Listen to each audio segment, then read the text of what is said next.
The forest still filled Harry with wonder, just as it always had when he traveled beneath its towering branches. But this time, every drifting petal and glowing flower reminded him of Sukkel, and the ache in his chest deepened with every step. He ran lightly along the massive limbs of the trees, the luminous moss beneath his feet glowing softly with each stride. Silent animals slept in nests and hollows, while packs of viper wolves prowled below. Harry slipped past them unseen. His body, hardened by the training of the Way of Water, seemed to instinctively reconnect with the forest. Each landing was sure and silent. His senses stretched out through the trees, detecting movement long before his thermal scanner would have. He felt faster, stronger, more alive. This forest was in his blood. Even if his heart belonged to the Reef clans now, his avatar had been born from the DNA of Forest Gnostics. That heritage, that bond, was part of him. Unavoidable. Unbreakable. He leapt to another tree. The great trunk of Home Tree loomed closer. He looked up and froze. Danger. The feeling washed over him in an instant. Something flashed in the distance. Harry threw himself sideways just as a feathered arrow shot past. 3 Gnostics stood perched across the trees, bows drawn. Young hunters in training, judging by their clothing. Another arrow flew. Harry barely had time to lift his staff before. Thud. The arrow buried itself deep into the wood inches from his face. More bows rose. Harry rolled behind the nearest trunk. Nimue, he called. Peace, brothers. Sky people lies, one shouted back. Harry grimaced. The rucksack strapped to his shoulders probably didn't help matters. Definitely not a Gnostic's look. And after the Avatar incident, the tribe would be on edge. He didn't have time for this. A war was coming. Noise would only attract more hunters. Ones who wouldn't miss. He yanked the lodged arrow from his staff and focused, listening. Leaves shifted. Voices whispered. There. He moved. Silent across the trees, keeping to shadow, circling behind the young hunters. Every lesson from Doang echoed in his head. Hit hard. Hit first. He struck. 2 bows clattered across the branches as his staff swept them aside. A kick sent both hunters sprawling.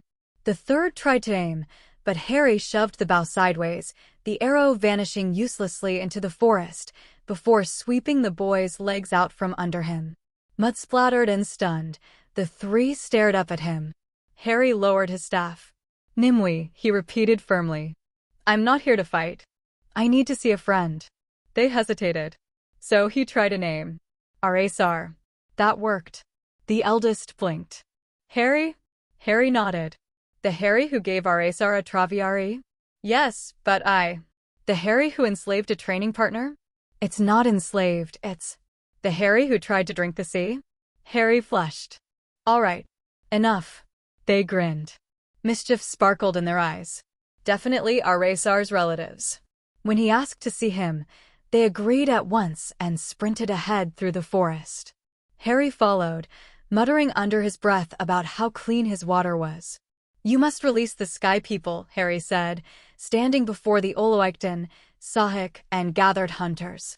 What right do you have to command us, demon? A hunter snapped. Aresar stepped forward before Harry could respond. Olmgadi Kami, he said respectfully. Harry is my brother. He saved my life. Fed me to the Traviari. Hear him. Murmurs rippled through the gathered Gnostics. Harry spoke. The Sky People are coming. With ships. With weapons. They will destroy the tribe to make an example. A hunter lifted his bow. Let them come. Even if you win, Harry pressed, how many will die? How many will return to Iowa before their time? The hunter stepped toward him. Enough. The Sahik's voice carried over them all. She approached Harry. He bowed his head. Her blade flashed. A shallow cut bloomed on his upper arm. She tasted the blood. Closed her eyes. Silence. When she opened them again. Come. Harry followed her past woven tree homes and guarded paths to a living cage of bound trees. Inside, 4 avatars lay unconscious, bound but alive. Something felt wrong. Why would Quaritch risk so much to retrieve them? What happened? Harry asked quietly. The Sahik simply said, come. They walked deeper. To the spirit tree. Harry stared in silent awe. Light shimmered through its tendrils. Life pulsed in every leaf. Beautiful. He looked at the Tsahik. She nodded. He reached out. Sahelu. Voices filled his mind. Ancestors stretching back through time. Watching. Weighing. Accepting. Tears streamed down Harry's cheeks. Iwa surged around him. Through him. He felt Pandora itself breathing. Then the vision formed. The avatars. Cutting. Preparing to sever a sacred tendril laden with memory.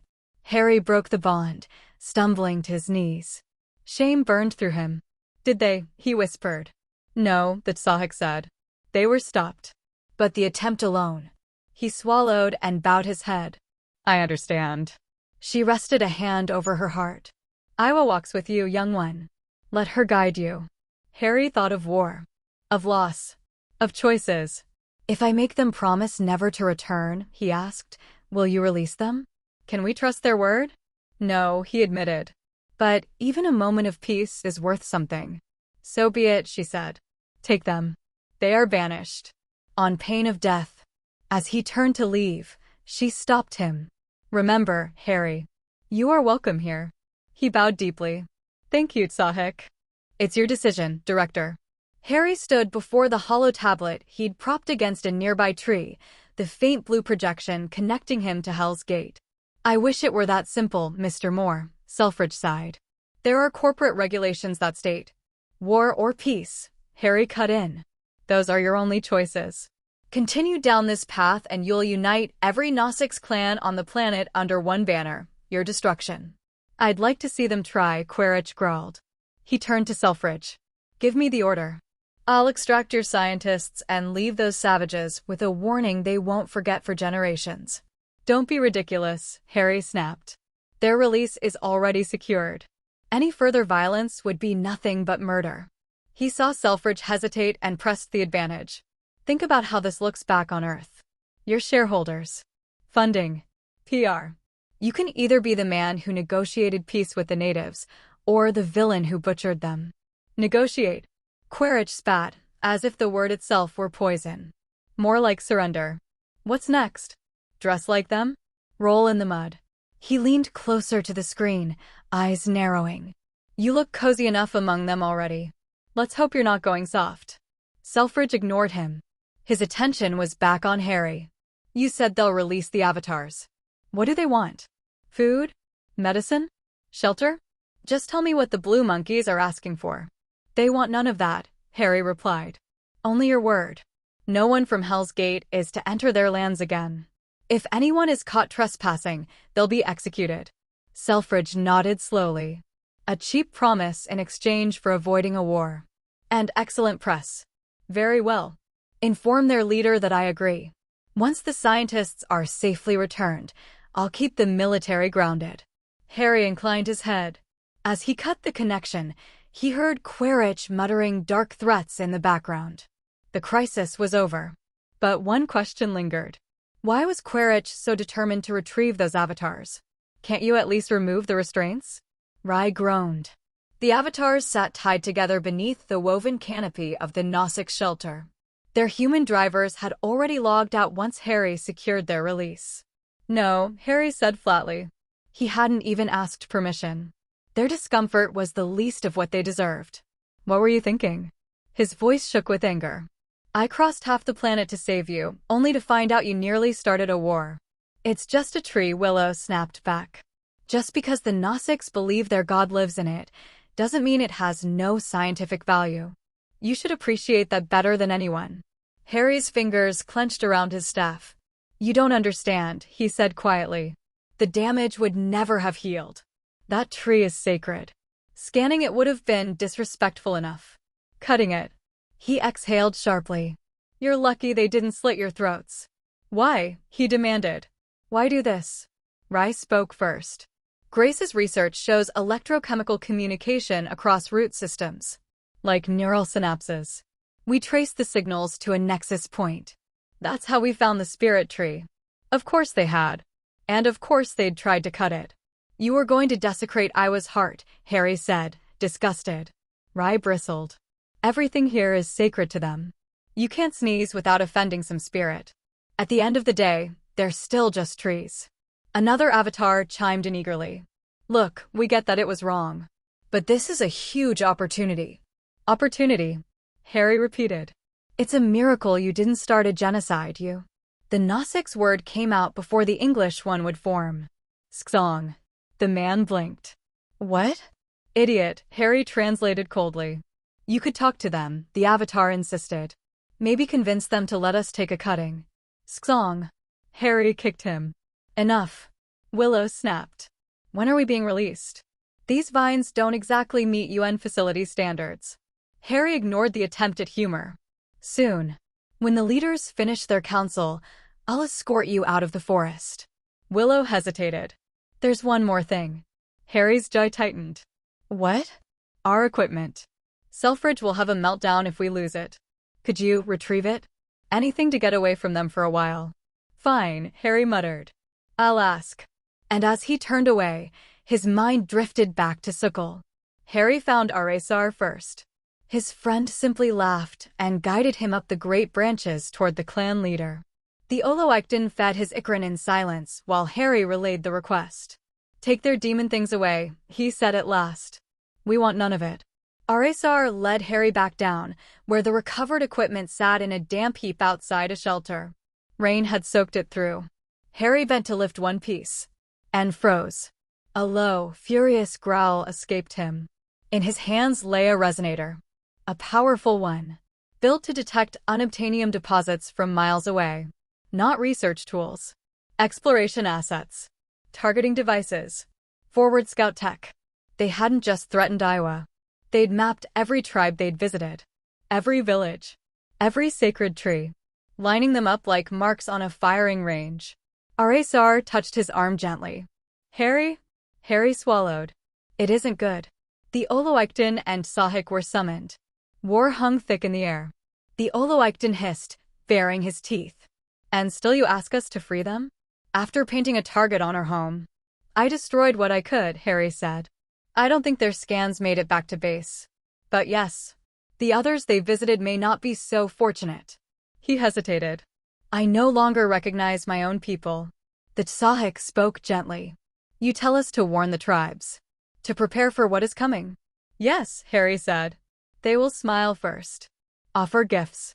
Make promises. And when that fails. War.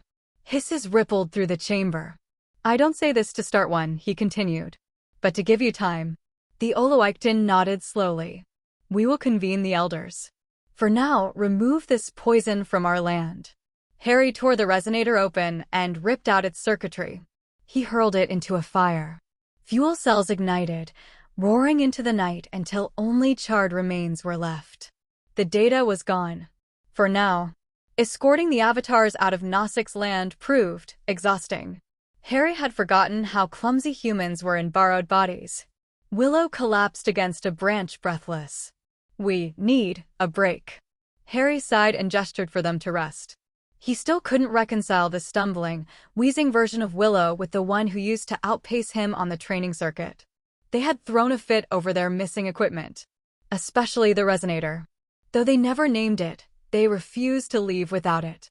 Harry had taken great satisfaction in presenting the charred remains. Some Nausics child must have found it, he'd said. A pity. On your feet, he called. We're moving. I'm not guiding you through this jungle in the dark. And whether they understood it or not, he was already done with them. Hey everyone, welcome to FanFic Canon. Thanks for hitting play. I'm thrilled to bring this fan-made story to life for you. If you enjoy the ride and want more narrated fanfics, smash, subscribe, and tap the bell so you never miss an episode. And if you want audiobook of a novel of your choice, join my Patreon. Request any title that's freely available online, and I'll produce a full narration just for you. Now, let's dive into today's adventure. The flight back to Hell's Gate was awkward. Harry had exhausted his faith in humanity and felt no desire to mend the bonds of fellowship between himself and the Avatar drivers. The Avatars were relieved to be freed from imprisonment.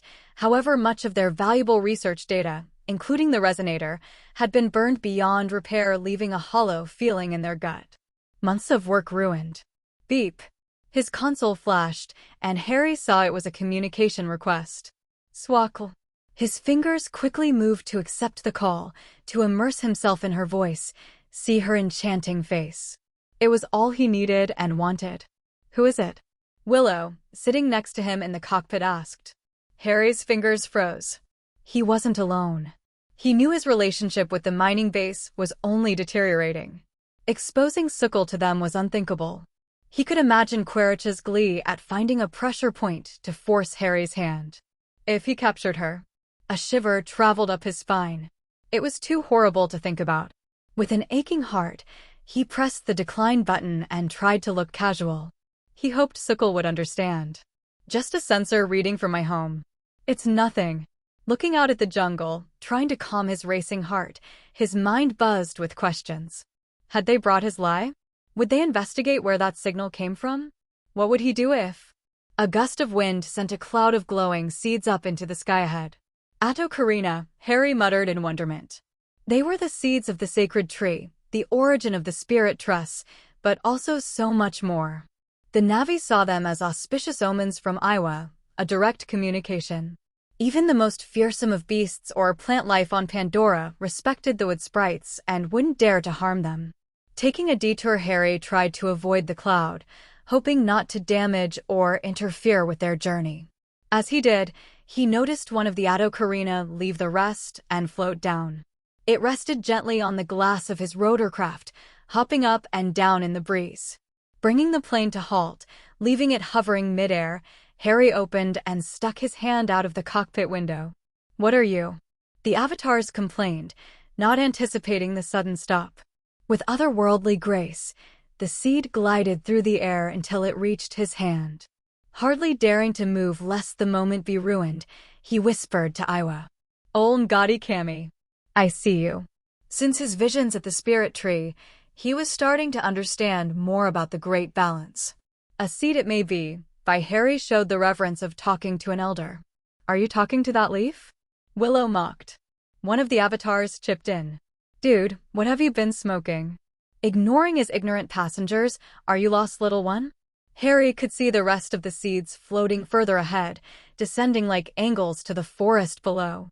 The Atokarina started moving again, small hops traveling up Harry's blue skin until it rested on his head. Settling down, it seemed to nestle into his hair, having no desire to move. As Iowa guides, pushing on the controls, the plane shot forward with one extra passenger on board. The reception at Hell's Gate mining base was frosty. Harry could see ranks of amp suits, the mechanized infantry patrolling the landing zone. On buildings crouched mercenaries cradling their guns, just waiting for the first sign of trouble. The head of security, Quaritch, stood menacing in his metal suit, a sign of strength designed to intimate. He was a towering figure, all sharp angles and cold, hard lines, with a face that was twisted into a snarl of anger and hatred. With the Atokarina still resting in his hair, Harry dismounted and approached the gathered men, trying to master the fear he felt in his heart. This place felt so very foreign to him now. The good memories he had made here now felt like a lifetime ago. Harry was by far physically larger and stronger than the Quaritch, or any human.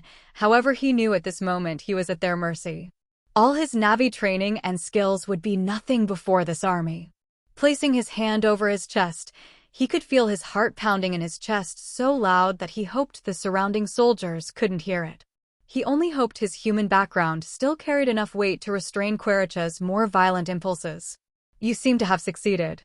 I suppose you'll be wanting a parade. The colonel's gruff voice traveled across the landing pad, the nearby mercenaries cracking smiles at their superior's joke. I thought you would be happy, Quaritch. I did your job for you. You think that makes you something special? A hero? You're nothing but a sentimental old fool more. The Avatar drivers quickly dismounted the craft and moved over to stand behind Quaritch and his men. They had no divided loyalties in this confrontation.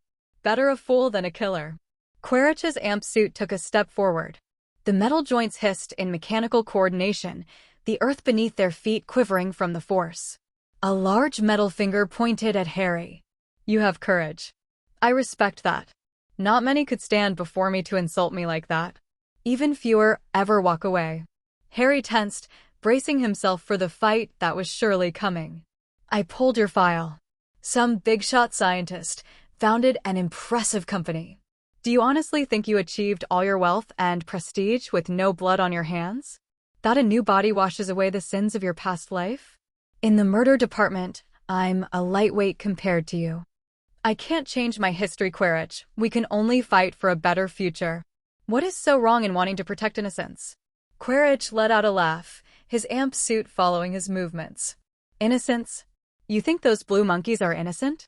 Did you ask them how many good men and women have found their end at a Naviero? Aye. What of the murders of workers at mining sites across the sector?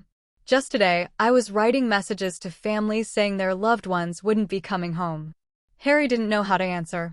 War was never something so easy to understand. There were no good and bad guys in conflict. All suffered. He knew many Navi and humans both hated the other with a burning passion. The deaths on both sides sparking an unending cycle of violence.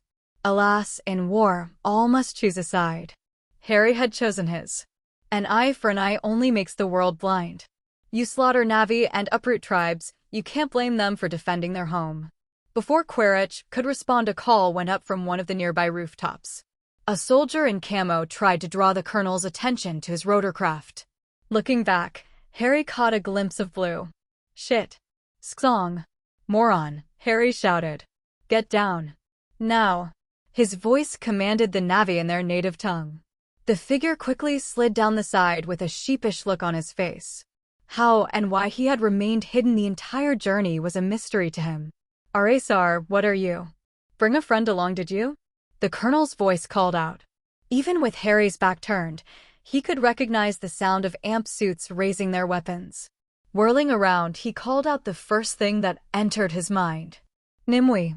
Quickly realizing he was speaking the wrong language, he switched back to English. Stand down. He's friendly. We have ways of dealing with trespassers here. Stand aside more. As Harry watched Quaritch flicks the giant knife around with sickening ease, he spat out the only thing he could think of. Diplomat. Seeing him pause, Harry continued. He's a diplomatic envoy from the tribe. Here to see their release. I wasn't told any. You report to Selfridge. Not the other way around, Colonel. Harry emphasized his rank. As much as Quaritch might have wanted, this was not his operation. All the funding and therefore commands came through Richard Selfridge from the company. Unhappily sheathing his blade, he conceded to Harry. Quaritch lacked the leverage needed to assume command. For now. Then off with you and take the monkey with you. Your smell is starting to offend my nostrils. Trying to ignore the sniggering and hurled insults, Harry dragged Aresar through the crowd and into Hell's Gate. Out of the frying pan and into the fire. You nearly got us both killed. Harry hissed. I am sorry, friend Harry. I wanted to surprise you. You can consider me sufficiently surprised. Harry tugged Aresar further along. The atmosphere on the base seeming very different. Everywhere he went, unfriendly eyes watched them both. There was no laughter or games to be seen, only weapons drills. Where once Harry had seen teams of white-cloaked scientists exploring the wonders of this planet, now were empty. The faces of the humans showed a stubborn resolve that quickly looked away at seeing the pair, fully dressed in native Navi clothing. A small group of amp suits followed the pair, their echoing footsteps always close behind, making sure they weren't up to mischief. Harry's head swiveling from side to side, trying to take in all the changes that happened in just a few months. He was starting to understand the colonel's words. The conflict with the Navi was no longer a Cold War, fought in the shadows, but instead it was quickly becoming an open conflict. The dogs of war are finally being unleashed to subdue the novice, disrupting their pipeline of resources. Aresar hunched behind Harry in his shadow. The Sky People were far worse than he ever feared. Aresar had naively let his good impression of Harry color his opinion of the Sky People. The degree of destruction was beyond his words to describe. Harry paused on a corner of a new building site. Massive trucks moved mounds of dirt, toppling trees with devastating efficiency. Other machines guided by humans in reflective clothing poured lakes of concrete and welded great beams of metal together. They were expanding. Take a good look, Aresar.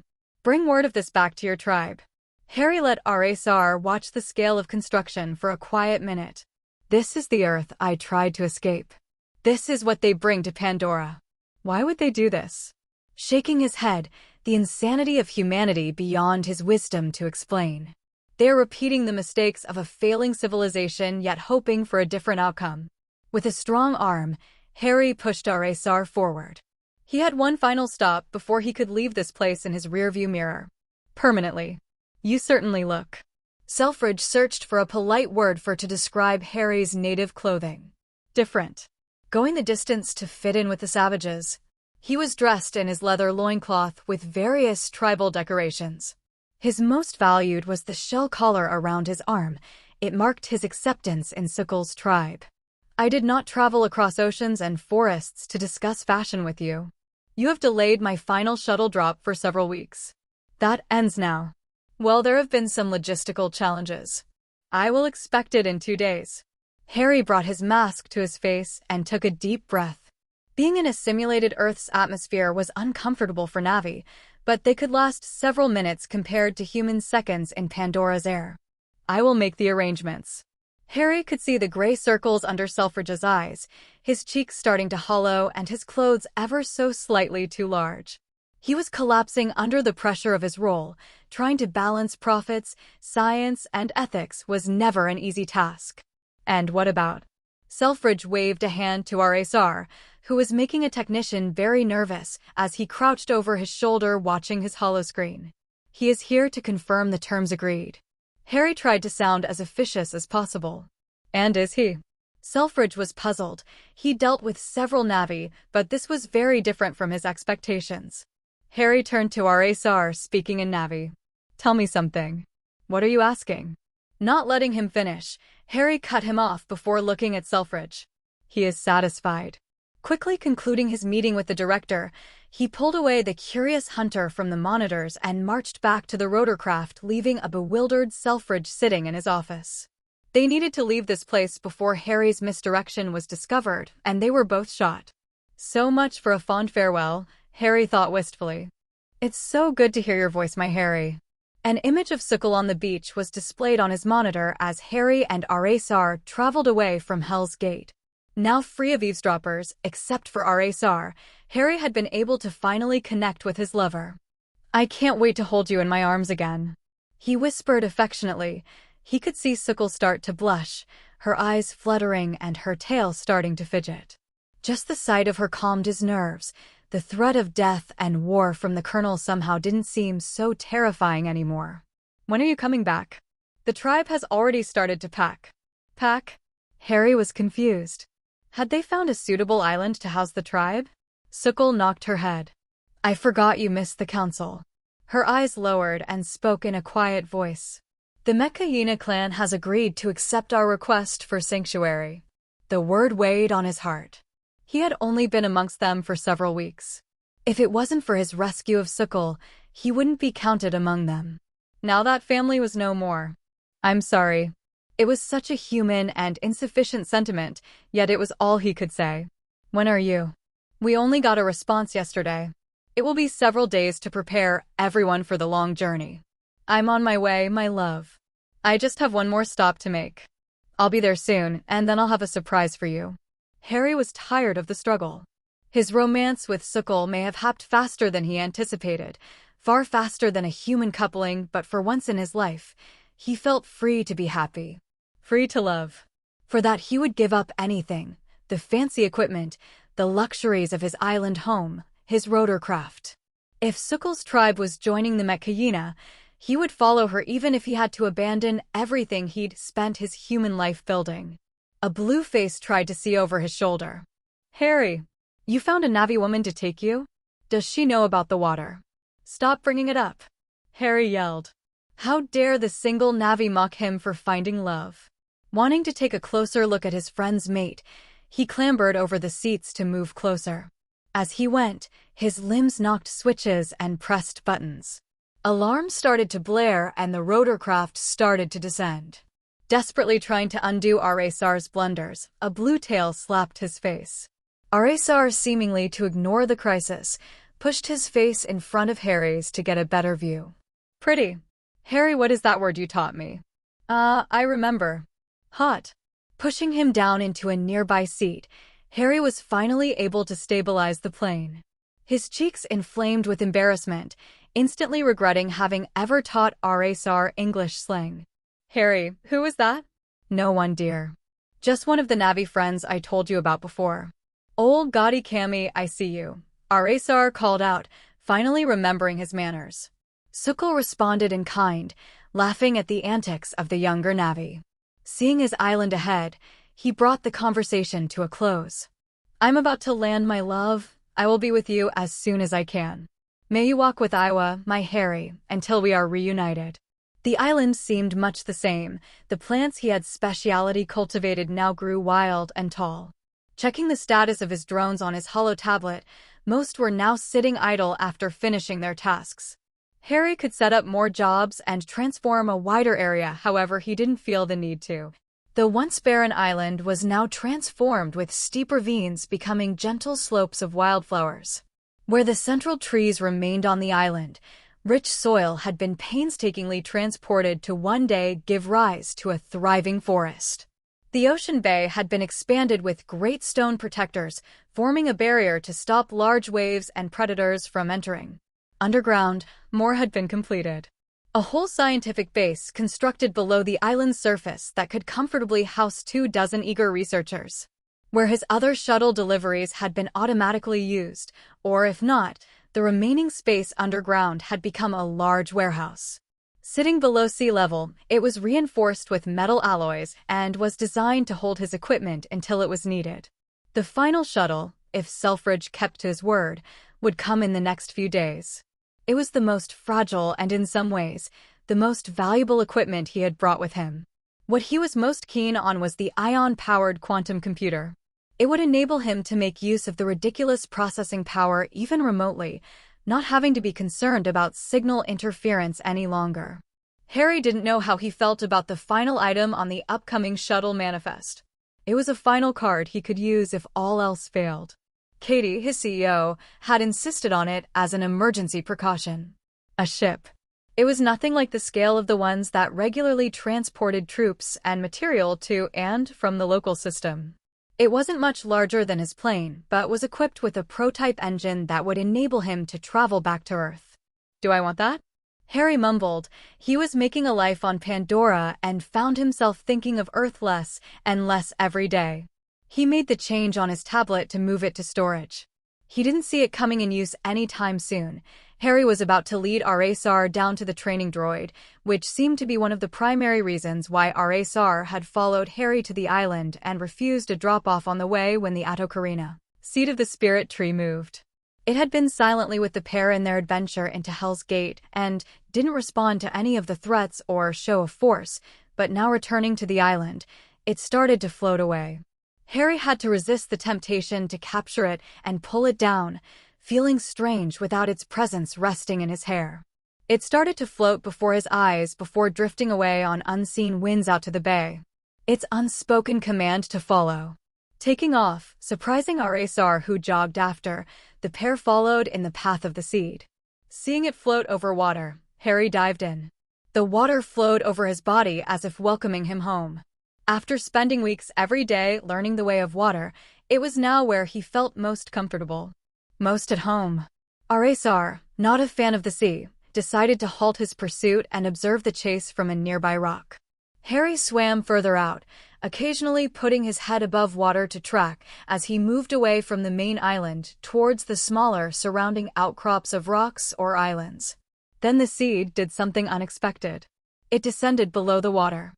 As Harry was about to follow it, a black shadow approached him. Not as scared or defenseless in the water as he had once been, he grasped his knife. Chirp. It was his old friend, the Ilu. It circled him before popping out of the water and splashing him. Harry reached out and for the first time stroked the Ilu that had been persistently irritating and amusing him since he first came to the island.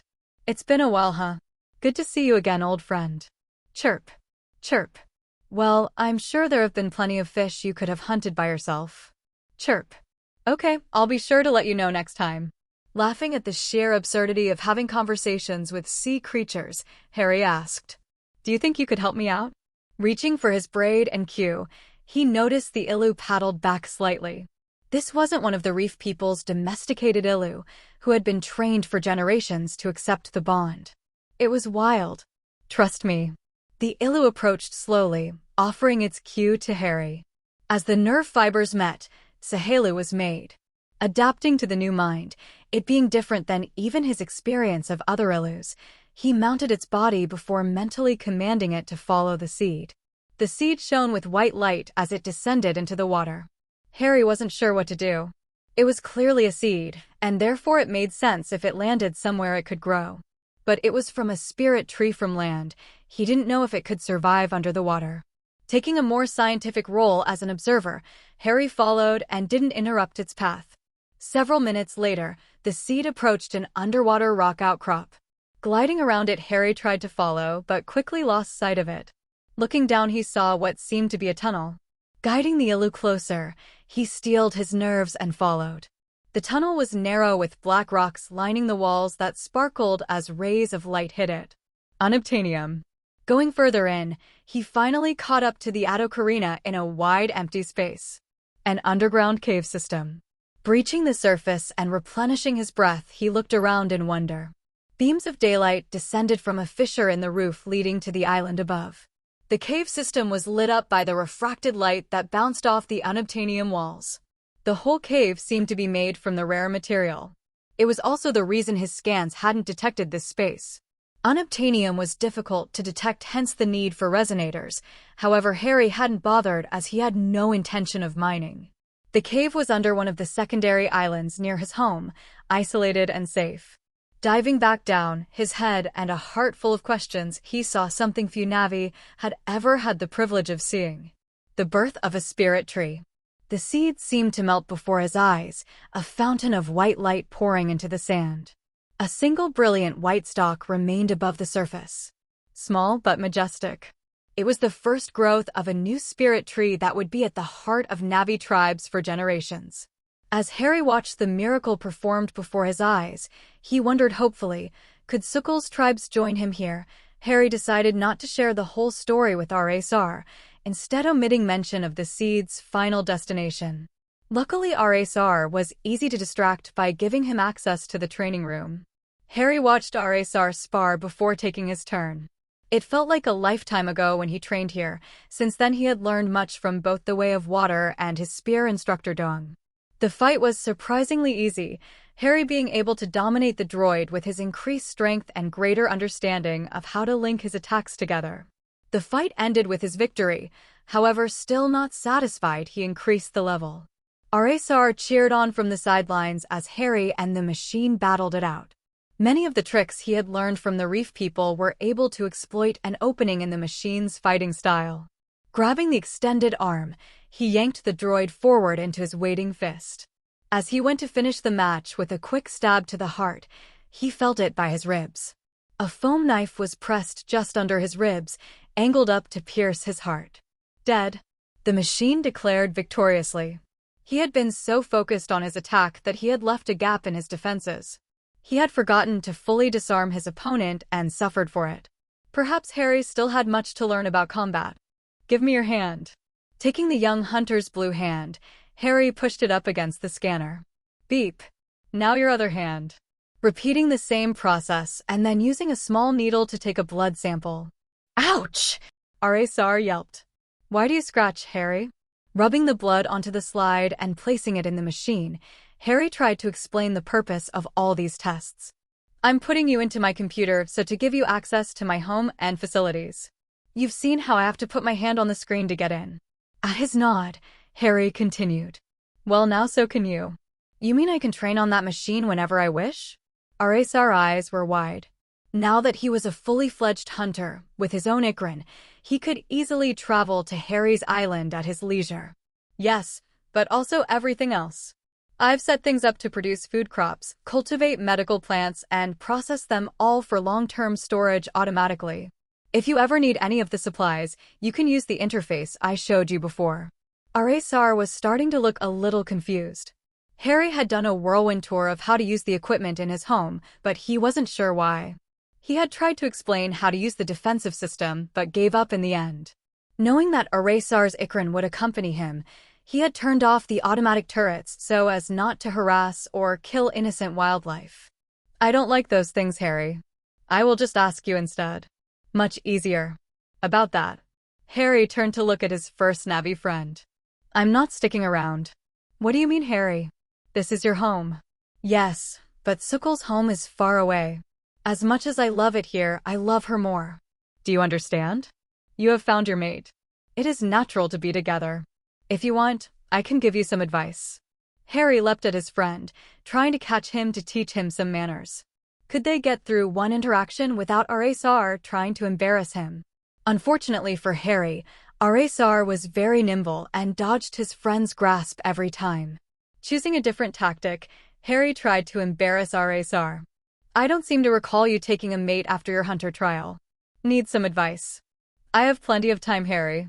Many females want Eraser to choose them. The difficulty is selecting only one. Harry could feel a twitch in his jaw. Each word another blow to his self-esteem as the elder.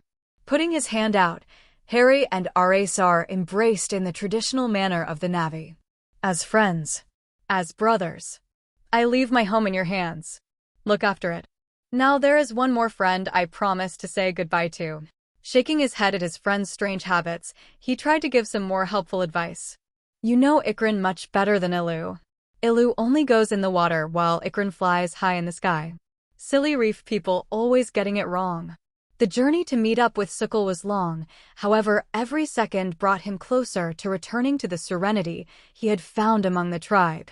Harry only hoped that with the tribe moving, he would still have his place among them. The final matter that plagued his mind was the spirit tree growing near his island home. With a spirit tree, even if it was just a baby, could he convince the tribe to move to his island? Should he? The Mekayina clan was renowned for their strength as they have a long and rich history among the reef people. They also were blessed by Iwa to have connections with a Tolkien pod that was the envy of many, including his lover Sukal. That wasn't even mentioning the Cove of Souls, a natural wonder that was among the greatest spirit trees he had heard of. Was it fair to try and rip away that security and privilege to join him on a nameless island with a spirit tree smaller than his hand? Beep. The navigation equipment pulled his mind away, reminding him he was near his destination. Looking out at the rapidly approaching island, his face split into a grin. The familiar shone brilliantly while the tribe members came out of their huts and waved to Harry's return. As soon as Harry's toes touched the warm sand, 3 blue missiles attached themselves to him, laughing and squeezing the children, including Turo, into a hug. I've missed you, rascals. Harry, where were you? I was helping. Not able to finish, the others all chipped in. Some asking him questions and others telling him their stories. Did you see any? And then Turo tried to go beyond the reef. Sister said you went back to the Sky People. Doang caught him and dragged him back. Did you see any Tolkien? I heard you. So, what do the Sky People look like? He was in so much trouble he got banned from riding his Ilu. Laughing again, he smiled wider than he ever remembered, and he pulled the group back into a hug. He had missed this. Family. His family. Atsurik, Skimwing, flew into the bay as the rider, a muscular Navi with several tribal tattoos decorating his bare chest. It was a sign of his position in the tribe. Judging by the ink, he was a celebrated hunter and warrior. Who is that? Harry asked suspiciously. Over the weeks with the tribe, he had learned every name and face of the surviving members. He had never seen this Navi before. He is Jirawari, Turo stated, a wrinkled nose showing his dislike for the man. Hunter from Mekayina. Son of Oloikton. Harry nodded and relaxed. He must have been sent to help escort the tribe safely to their new home. Cough. Both the children nudged Turo, volunteering him to break the news. Harry. Jirawari, he wants. Wants what? He is very interested in my sister. Harry felt his heart stop. Sukal was beautiful. Harry always knew others had expressed interest, but this wasn't any other Navi. It was the prince of the Mekayina tribe that could grant her every wish, including to bond with a Tolkien. Feeling his heart finally beating again, this time rapidly as if trying to cool his boiling blood. Sukal and her mount followed into the bay, stopping next to Jurawari and walking up the sandy beach together. Harry saw her hand touch the other hunter's arm and felt a stab of pain shot through his heart. Sukal's head swiveled, saw the familiar plane that her lover used, and quickly spotted him with a crowd of children. Taking off into a run, she barreled into him, her arms going wide around him and her lips pressing urgently on his. Harry's hand moved his over Sukal's lower back, using the feel of her soft skin, her scent, and the sensation of their tongues battling to calm the raging storm in his heart. Pulling his head back for a moment, he looked into her eyes and saw it. Love. She still loved him. Letting his smile return, he resumed the kiss, not wanting it to ever stop. Cough. Turo interrupted the pair's reunion as Jurawari approached. You must be the Harry I have heard so much about. The demon in a Navi's body. Rising to his feet, he gently pulled Sukal behind him. Harry could see a similar desire and jealousy rage in the hunter's eyes. Ol Ngadi Kami, I see you. Harry tried to be civil with him. He was after all providing sanctuary to the tribe. The hunter sneered and didn't return the courtesy. You should return to the Sky People, demon. My clan will protect this tribe. You are not needed here any longer. Harry is a member of our tribe Jurawari. Sukal researched up and touched Tashel band on his arm. All people are born twice. Harry has earned his place amongst the people. Jurawari sneered again and returned to the bay where he untied his latest hunt. Sukal brought her hand to Harry's face. Ol Ngadi Kami, I see you. Ol Ngadi Kami Yan, I see you, beloved. Harry glanced around at the tribe. All the work to repair and rebuild, now reversed. The structures that had been installed were now being folded down and stored. Food parcels were being made to last their long journey while Illus were being harnessed. The whole tribe was in action, preparing to travel to the Mekayina tribe. How long until? Harry didn't want to say it, knowing that any tribe's disbandment was a tremendous sorrow for the Navi. You arrived just in time. We leave at morning light. Then I best get started then. We have lots to do before then. Harry lay with Sukal's naked form sleeping draped over his. They had spent much of the day finalizing preparations to leave, including packing all the spare space on his rotorcraft with supplies. That evening, as the stars started to shine in the sky, the couple was finally able to sneak away to refresh their understanding of each other's bodies. The coupling being so energetic, they had drifted off to sleep after many rounds of making love, their bodies still intertwined. In the morning, Harry looked around at the beach. His memories of Sukal, the children, his training, and so many more flashed through his mind. This would be the last time he set foot here. Soon the tribe would wake and they would leave their ancestral home. Sukal came and joined him, sitting next to him, her head resting on his shoulders. To say goodbye to a home is like rocks in your heart, she mumbled. Thinking of their future, Harry recalled what happened on his island. Sukal, there is something you need to know. Another option. Harry explained all about his island, trying to paint a picture with his words about the location and access to resources nearby.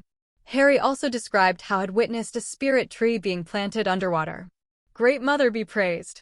Harry, such a blessing from Iowa, to witness the birth of a spirit tree. Not in 5 generations of Navi has this been recorded. Then would the tribe move there, to live on the island? It has, or will once it grows, a spirit tree. Access the Iowa. Sukal thought for a moment, but eventually shook her head. It is too late for that. Many see the Mekayina offer of sanctuary to be a great blessing. To give up such an opportunity would only invite the tribe to splinter and divide. Harry nodded. He hadn't expected them to accept his offer. The Mekayina offered far more. Then we go to this new tribe, this new clan. Together. Together. Sukal echoed. Harry guided the plane low over the water, gliding over the procession of Illu carrying their riders and lifelong possessions through the waves. The young children which Harry was transporting, them being too young to travel far by Illu, giggled and waved at their tribe below. Harry could see the skimwings boxing the tribe in, a deterrent to any predators. They had been traveling for several days. The speed of the convoy was severely limited by the Illus. Every few hours, they had to find an island to rest on, to feed and water the tribe and their mounts. Taking another look at his navigation equipment, it shouldn't be too much further. Crash! Harry ignored the sound of destruction behind him. Days of trying to keep nearly a dozen young Na'vi children occupied for a long time between rest stops was no easy task. Yesterday, on the island stop, some of the children found colored chalk. When they next stopped, Harry could hardly recognize the inside of his rotorcraft. He only hoped the mischief they were up to this time wouldn't take as long to clean as the chalk. Beep! Harry peered down and saw it. They had finally arrived. The Metkayuna tribe. Let's hope for a better reception this time around, Harry silently wished. Landing on the same sandy beach the last time he visited the Metkayuna tribe, Harry reached down and brushed the sand away from a half-buried device. His communication device, which he had hoped would bridge to divide and lead to his acceptance, was smashed. Down the middle, a jagged slash had severed the components, exposing the delicate wiring underneath. Opening the doors, the kids jumped out, finally free to start the explore their new home. As each wave lapped at the shore, the tribe members unloaded their mounts, gathering before the growing crowd of Metkayuna Na'vi. A team of Na'vi started to unload the rotorcraft, taking the large sacks of possessions and laying them gently in the sand. On the faces of them, all was a mix of fatigue and relief. They had survived the journey to their new home. Their new life began now. A squadron of Tsuraks descended on the beach, their brilliant orange wings gliding effortlessly over the waves. In the lead was Tonawari, the awakens leader of the Metkayuna people. He was powerfully built with large muscles bulging under his light blue skin. An extensive series of tattoos covered his face and chest, a sign of his position and responsibility to the tribe. We welcome you to our tribe. The sea gives and the sea takes. Your tribe's loss is a great tragedy, however you are not as you were. This day you are Metkayuna. The tribe members start to cheer, cry, and hug their loved ones. Harry, having finally located Sickle in the chaos, gripped her hand tightly. He knew how much her place in this tribe meant to her. Seeing his son return, Tonawari embraced him. Harry could see a whispered conversation, which caused the awakens face to crease into a frown. "See. Halt!" he shouted. The spear sliced out and blocked the tribe members, intermixing with his own. "There is a member of your tribe who doesn't belong." He spat in the direction of the rotorcraft. Seeing the faces of those near him, he knew he couldn't cower and hide. Honesty was his only defense. "Great leader, I am he. You think you can come here again in your metal bird and be accepted as one of the people? I recognize your face. Demon." Tonawari hurled the insult at Harry. Several of the Metkayuna hunters raised their spears in readiness. "I humbly seek sanctuary, awakens. I used the plane to safely move those too young to ride. I fully intend to. You are not welcome here." The tone was final. Sickle was the one to step forth to his defense. "Awakens, Harry is a member of our tribe. Our family. You can't accept our people if you don't accept all our people." Tonawari thought for a moment before turning to his mate, the Tsahik called Ronald. Harry looked into her eyes, his last hope of being accepted. An awakens was the leader of the tribe, but the Tsahik had great influence due to her unique connection with Iwa. Support from Ronald would see Harry accepted into the tribe. Ronald approached Harry. "You come to our shores and ask sanctuary of the Metkayuna. You dress Na'vi, talk Na'vi, but you are not Na'vi. Is this true?" "Honored Tsahik, I was born a sky person, but have been reborn as one of the people." Sickle chimed in. "All are born twice, Ronald. Iwa teaches this wisdom. You do not need to tell me of Iwa's wisdom, child." She snapped back. "Tell me this, Harry, if we let you join us. Take you in as one of our brothers, one of the people, how many will follow? How many sky people will pollute our water and kill our families because we accepted you? I wish I knew the answer, wise one. I can't control the past or the future, only what is in my heart. My heart beats with love for the Na'vi people. My only desire is peace. Your words are kind, intentions good, however your presence here threatens the balance we have maintained since the time of the first songs." The awakens, seeing the stance of his mate, started to state his decision. Then, "Ruts. Please. I will work harder, prove I am worthy. It is decided. The demon is not to return, the rest will be welcomed as brothers." The tribe started to move away then, integrating and greeting the members of their new clan, leaving Harry and Sukkel standing in front of the plane. It was worse than he imagined. The tribe had found an amazing new home among their kin, however now he was banished. His place among the people, those he loved as a family now gone. Harry couldn't help but scan the crowd, hoping for a miracle. Many Na'vi gave him sympathetic looks, however none voiced their support. Harry saw Jurawari smirking. Even without proof he knew that the chief's son had prevented his entry. Sukkel slipped her hand into his and squeezed. I will. Harry's mind tried to come up with solutions. Would he be able to visit Sukkel? Would a long-distance relationship even work with Na'vi? Then I go. Her words stopped the Oloikton in his retreat. Turning back, he looked at the couple. Go? He questioned. If Harry, my chosen before Iwa, is not part of the Mekayina, then neither am I. Sukkel, no. This is what? She interrupted him with a single word.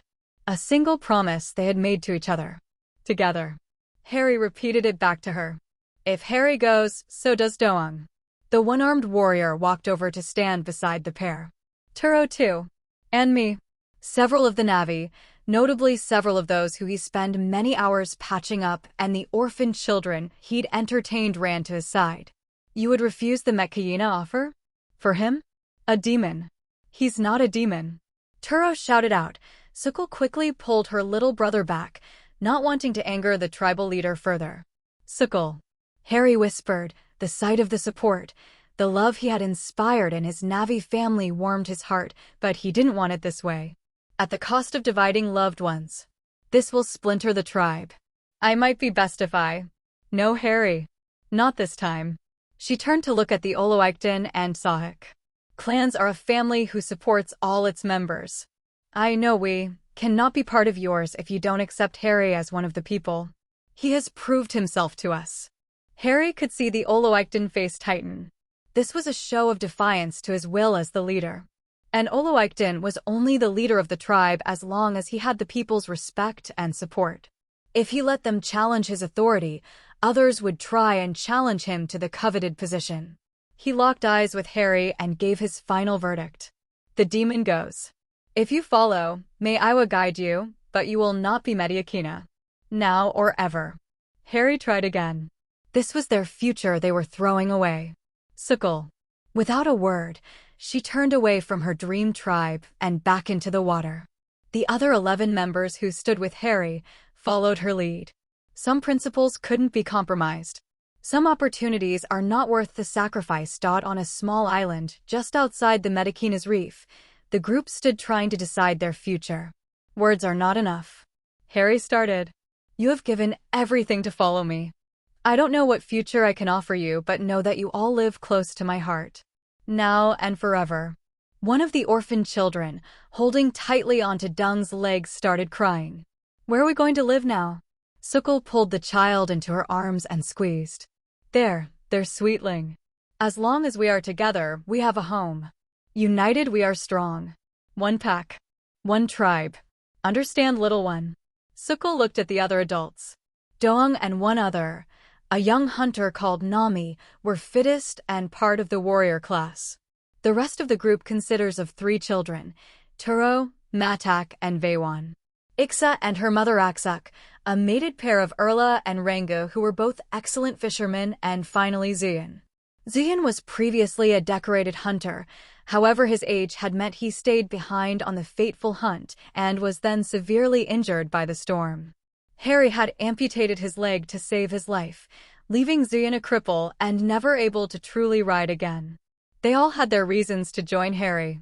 Some out of loyalty, some to repay a life debt, or others that just couldn't stand by while an injustice took place.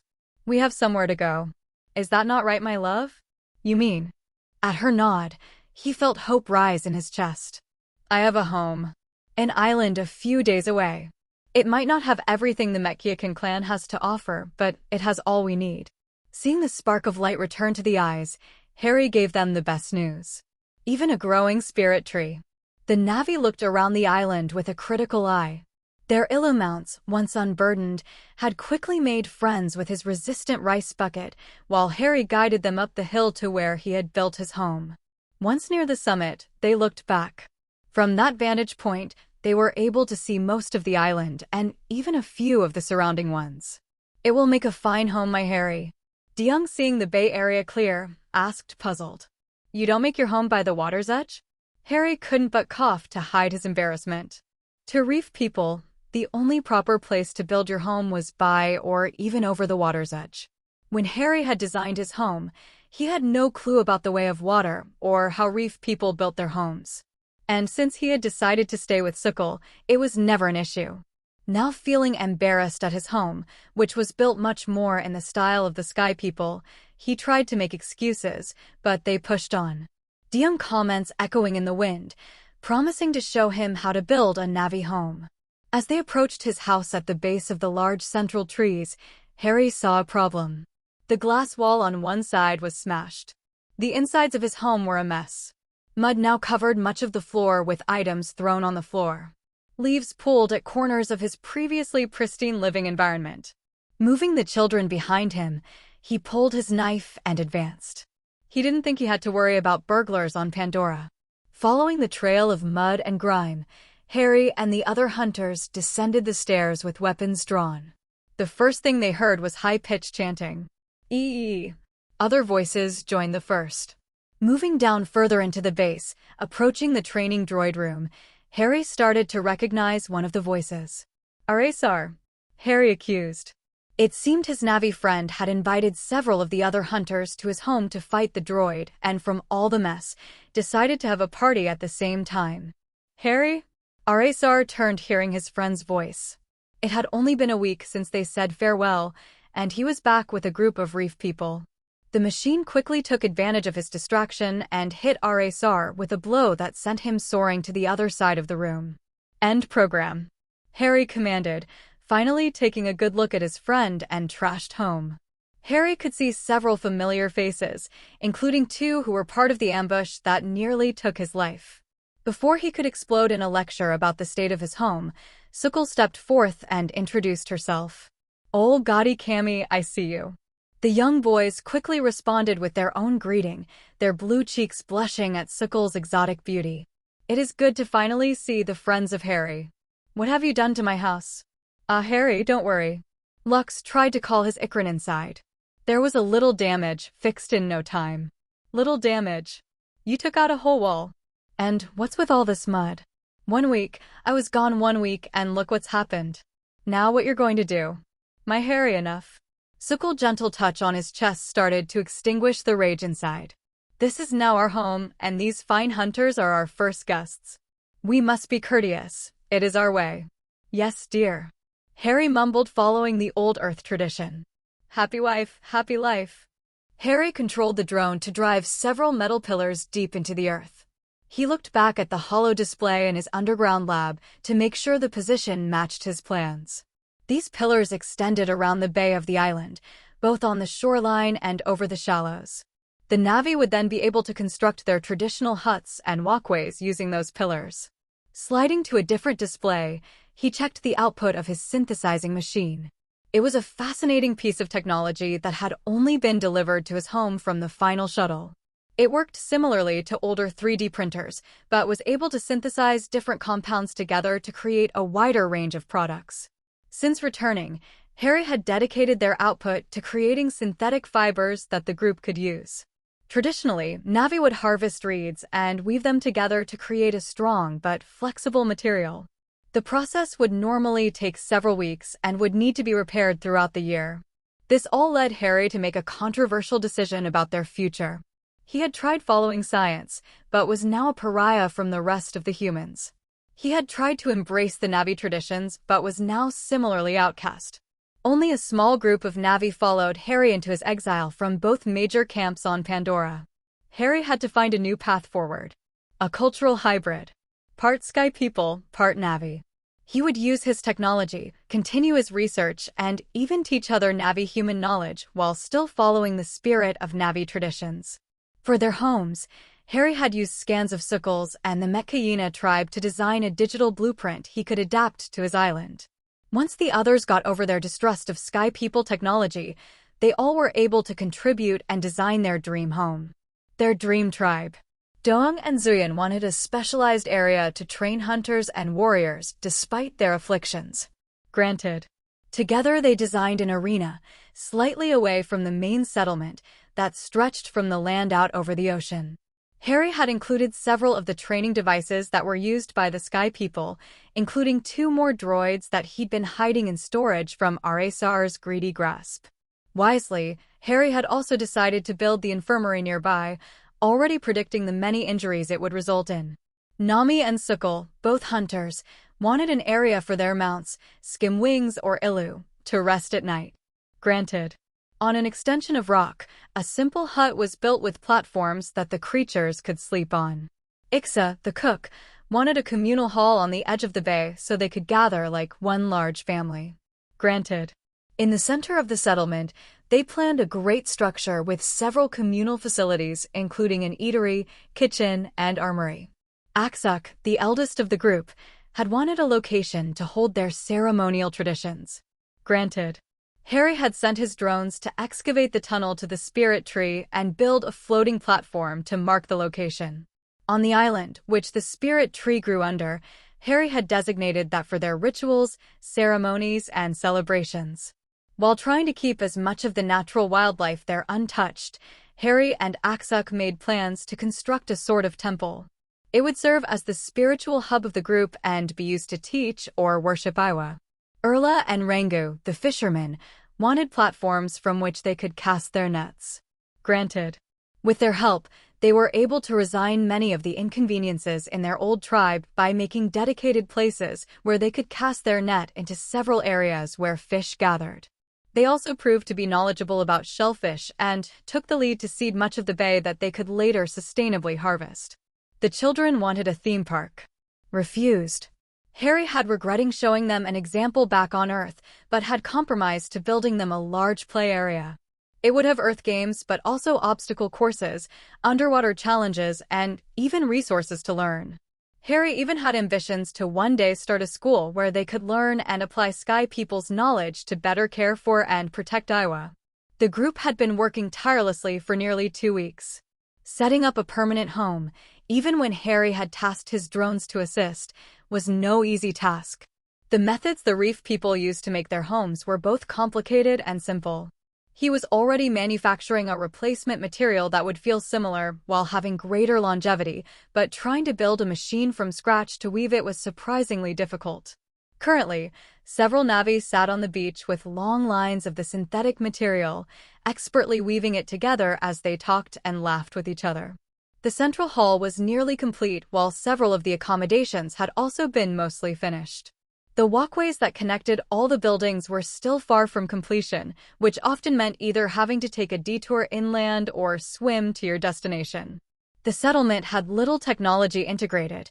The Na'vi had been heavily in favor of not becoming too dependent on Harry's machines. Instead, they more relied on his technology for many of the raw materials they were familiar with, but processed them more traditionally. Harry, with a strong hint from Sukul, had decided to demolish his home above ground. Sukul and most of the other Na'vi had not liked the concrete and glass structure. The facilities he would keep would be transferred underground, which he was keeping as his research hub. His residence was now to be at the shore with the rest of the group. Not willing to fully compromise his comfort, Harry had designed his new home more expansive. The bottom level was only slightly above the water level and was suspended by several pillars over the shallows. It would allow them to mount or dive straight into deeper water. There would then be a ladder upwards to the next level that was positioned slightly further back to the rock face. There would be a large balcony that stretched over the lower level so he and Sukul could watch the sunset from their bedroom/living area. Dug into the rock face would be one of the few technological items in his home with computers, sensors, and basic home facilities, such as a food synthesizer. Sukul had rolled her eyes at her mate's strange obsession with machines, but allowed him his eccentricities. After all, they were now one before Iwa. Now and forever, flashback. "My Harry, where are we going?" Harry beloved asked in good humor as he led her through the water and away from the island. They had only been on the island for 2 days. Much of the planning was still taking place, and the group had to take shelter in Harry's home at night, something none of Na'vi appreciated. It had been one of the small moments. A moment that most people would have taken for granted when he knew he was ready for the next step. When he knew that he wasn't undecided any longer. He knew what he wanted. They had been sitting around an open fire, feasting on freshly roasted fish, the group laughing and telling stories under the night sky. Then he saw it. Sukal's smile. Harry had seen her smile many times, but this time it felt different. She was talking to Erla, the only other mated female, but now and then, Harry caught Sukal's eye. Each time their gaze met, he could feel this invisible cord connecting them. It was a strange sensation, but incredibly comforting as well. Then Harry understood. He had no more doubts. No misgivings. He was ready. Putting down his fish, he walked over to his beloved and whispered in her ear. "Let's go for a swim." She had followed him into the dark water, their bodies weaving past the glowing reef below. They swam together as they had before, working in perfect symmetry. Underwater they paused, floating as luminescent fish floated by. Bringing their lips together, they shared a kiss in all of Pandora's glory. Follow. Harry used one of the few signs he knew from their underwater language and guided Sukal further away from the shore. Harry led her through the underwater tunnel of unobtainium to the cavern where the spirit tree grew.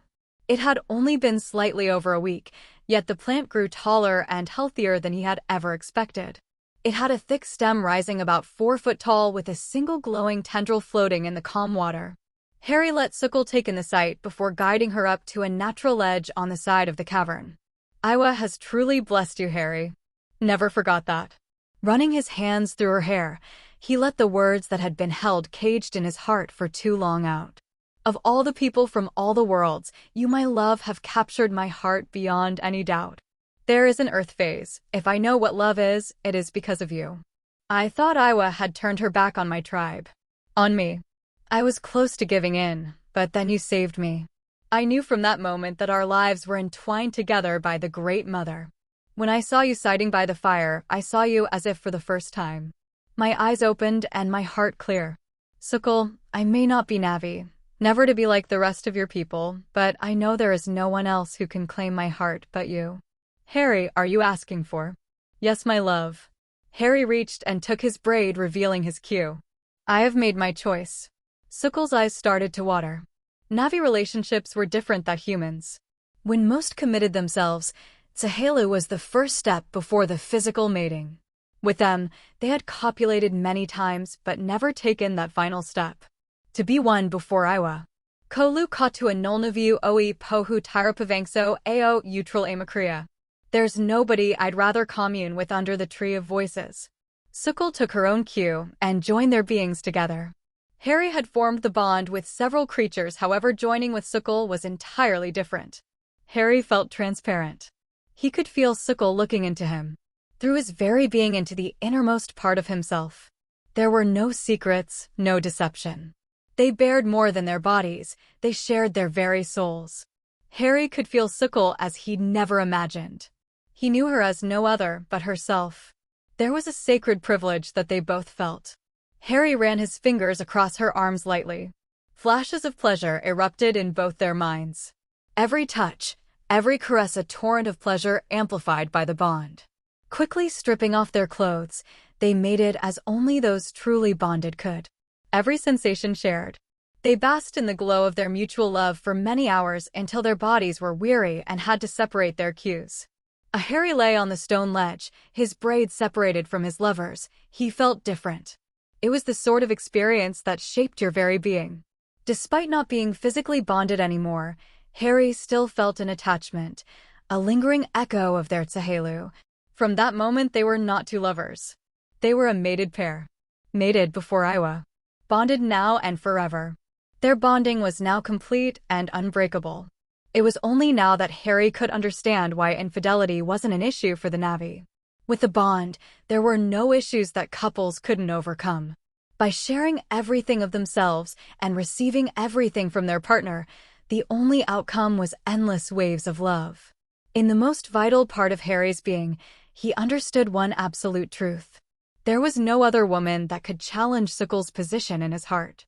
It's grown so quickly, Harry thought in awe as he ran his hand through the spirit tree's tendrils.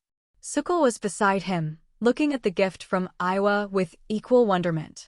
Swimming back up the surface, the now bonded, or in human terms, married, pair laughed at the sheer brilliance and majesty of the sacred seed. You should bond with it, my Harry. But it's still young. Surely we should let it grow some more. I sometimes forgot how young you are. Pulling Sukul into his embrace. You know I'm older than you, right? I was 36 on Earth before coming to Pandora. Sukul patted his head, as you would a small child or animal to appease them. More years do not make one wiser. She looked back at the spirit tree. The first bond formed with Iowa is important. It will echo down through the generations. Harry managed to get Sukul to try and explain, but even her knowledge was incomplete. Spirit tree births were rare, and so the tales of them were only passed down through the occasional song or story. Harry knew that Na'vi could access their ancestral wisdom through the spirit trees.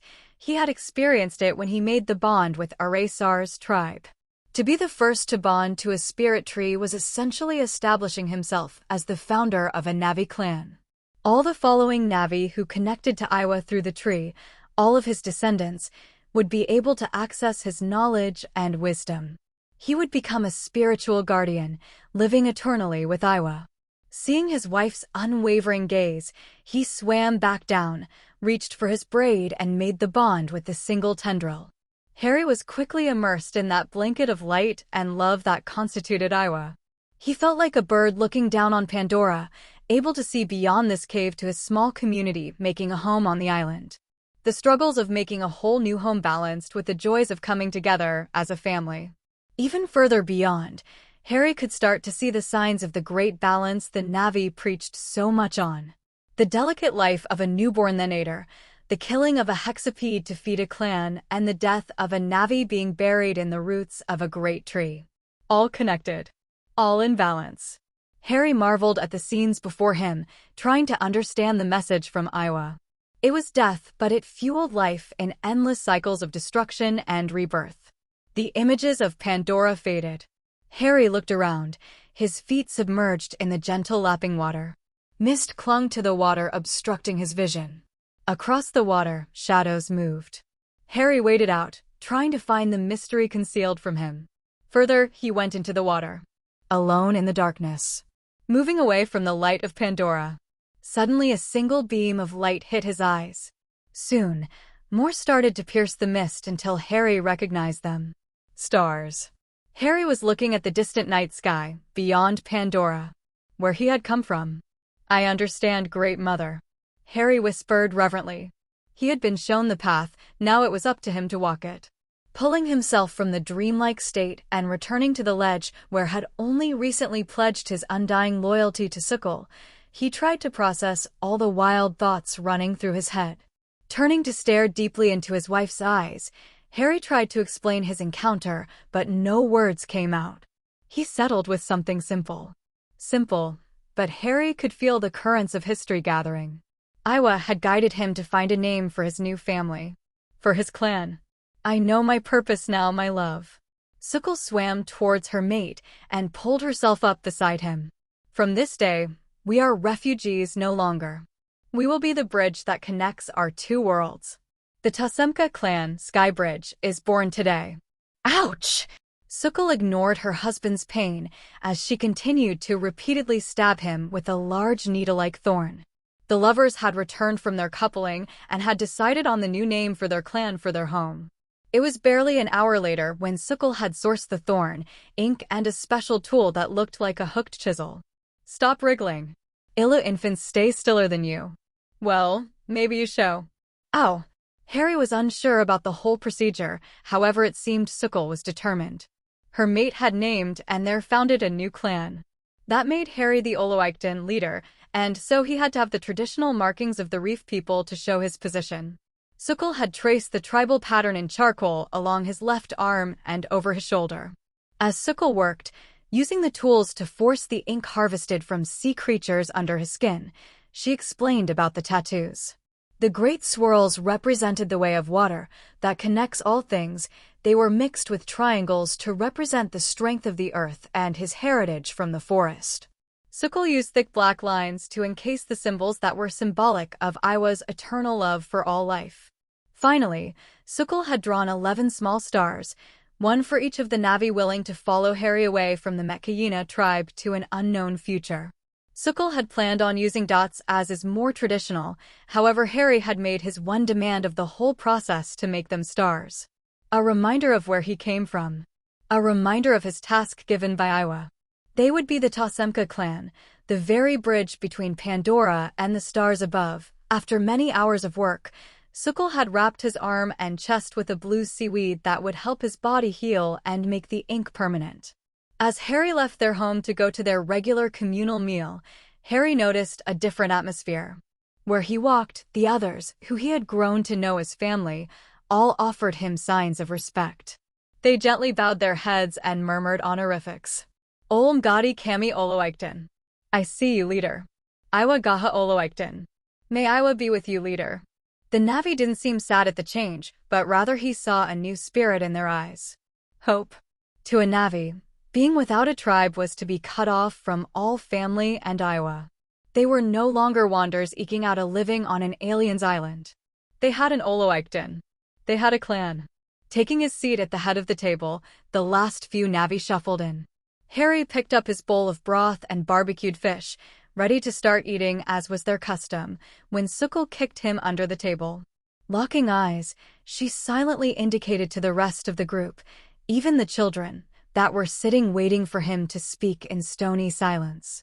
Clearing his throat and wishing he had time to prepare something better, Harry tried to make his voice sound as inspirational as he could. As you know, when we stood abandoned on that island, Iwa has blessed us with the birth of a spirit tree. I have performed the first Sahelu and Iwa has given us a glorious purpose. Harry's gaze swept the room, meeting everyone's eyes. I have long stood astride two worlds, never fitting perfectly in either. As we sit here, Sky people and Navi shed blood in a conflict that could engulf this whole world. Unless we can bridge that gap. Unless we can find a way to bring two worlds into harmony. I stand before you asking, no pleading. Join me. Join the Tasemka clan. One after the after, Navi stood up. They each held a wooden cup in their hands raised high. Harry could finally let out a breath. He had at least their support. Our task is not easy. Although we are few and it will take many years, maybe even generations of effort to see our dreams realized, our strength is our bond. Together we will be unbreakable. Together. Unbreakable. They cheered back. Tears of happiness welled in their eyes. It was the rousing sort of speech that Harry had never thought he would need to deliver in his life. What came after was fuzzier. He briefly recalled that the Navi had found his liquor stash and broken it open. The celebration that followed, Harry was certain it was magnificent, it being one of the extremely rare events of the founding of a clan. However, as Harry lay on the floor, a broken chair under his back and a bowl resting proudly on his head, he couldn't quite remember the details. Whack. The spear in Harry's hand shot out as he launched a fierce attack against Doang. It had become part of his daily ritual to have a combat lesson from the two most experienced fighters, Doang and Ziyan. Both had served as hunters and warriors for their clan for many years until the great storm crippled them. Doang, despite only having one arm, batted Harry's assault away with a single swing of his spear. Turning to attack, Doang used his spear to slash in great arcs, forcing his opponent to the defensive. Harry rolled back, then back again. He finally used his spear to block the attack by embedding the rubber tip into the soil and using the shaft as a pillar to deflect the blow. Harry had specially made some training spears to be non-lethal so that his instructors would finally advance him beyond the staff. Seeing an opening, Harry charged. At Harry's next stab, Doang dropped his own spear before reaching out and grabbing the shaft of Harry's. Not expecting the move, Doang's one good arm yanked it free from Harry's grasp. A leg knocked Harry down while the tip of his spear rested victoriously over his throat. Seeing the familiar position, Harry half expected to hear the droid's emotionless voice declare him dead. Zuyan, his other mentor, walked over after witnessing the bout. Unlike Doang, Zuyan had accepted Harry's offer to make him an artificial limb. He couldn't create the advanced sort that was available to the wealthy back on Earth, but it allowed Zuyan to move around mostly as he did before. The one area it was insufficient in was riding, as it could not provide enough pressure to hold him to an Ilu's back while riding underwater. Using his spear shaft to smack Harry on the head, he continued trying to teach the ways of combat. You attack, attack, attack. Skong, moron. Well, that is how I win, isn't it? The spear whipped out again, a violent reprimand. You must observe your opponent. Understand what they are going to do. See how they move. Only then can you know when to attack or when to defend. Observe. Look, I've got this. Picking up his spear, he turned to Deyoung, ready for another round. Harry watched Deyoung, and when he saw his thrust, he dodged to the side. As he took a step back, to try and further observe his opponent further, Deyoung had already accelerated into close quarters. Harry wielded his spear around and tried to use the tip to slash. The spear was long, and before he could bring it into position, he felt a wooden spear end slam into his chest. The blow was so strong that Harry felt himself being lifted off the ground before falling flat on his face. Defeated once more. You have eyes but don't see. Deyoung helpfully contributed. Then how do I see? He was starting to get annoyed. Harry had specially requested that they teach him how to fight, however, every day it was more vague statements. Ziwan tried to comfort him. Navi children spent years hunting, training. You are yet young to our ways. Remember, Harry. You are the awakens. That is a position that only the strong and respected can hold. Should a clan member wish, they could challenge your position through our ancient traditions. Deyoung tried to remind his young leader. They were a small clan for now, however their numbers would grow. If Harry wasn't prepared to defend his position, it would be taken by a more worthy member. Harry nodded solemnly. He had founded the tribe and had no intention of surrendering it to anyone. Again, he commanded as he prepared for yet another beating. No pain, no gain. Time skip, 2 weeks later. Use all your senses. Feel the forest. Let it speak to you. Aresar guided Harry in the jungle, teaching him to hunt and track as the forest clans had since the time of the first songs. After Sukul and Nami took off hunting to find some bigger game, Harry had been left wanting. The daily training with Doyoung and Zuyan was helpful, however he was still lacking many of the skills. If his tribe was to truly be a bridge between Navi and humans, he had to learn more about Navi-related skills. Aresar, now a fully trained hunter with his own Ikrin, had offered to train him with his forest-related skills. Harry had some experience in the forest and felt reasonably comfortable moving around in its domain. What he needed were training on how to use bows, track animals, identify useful plant, and ride dire horses/Ikrin. Willing to take every advantage, Harry had created a more modern bow for himself.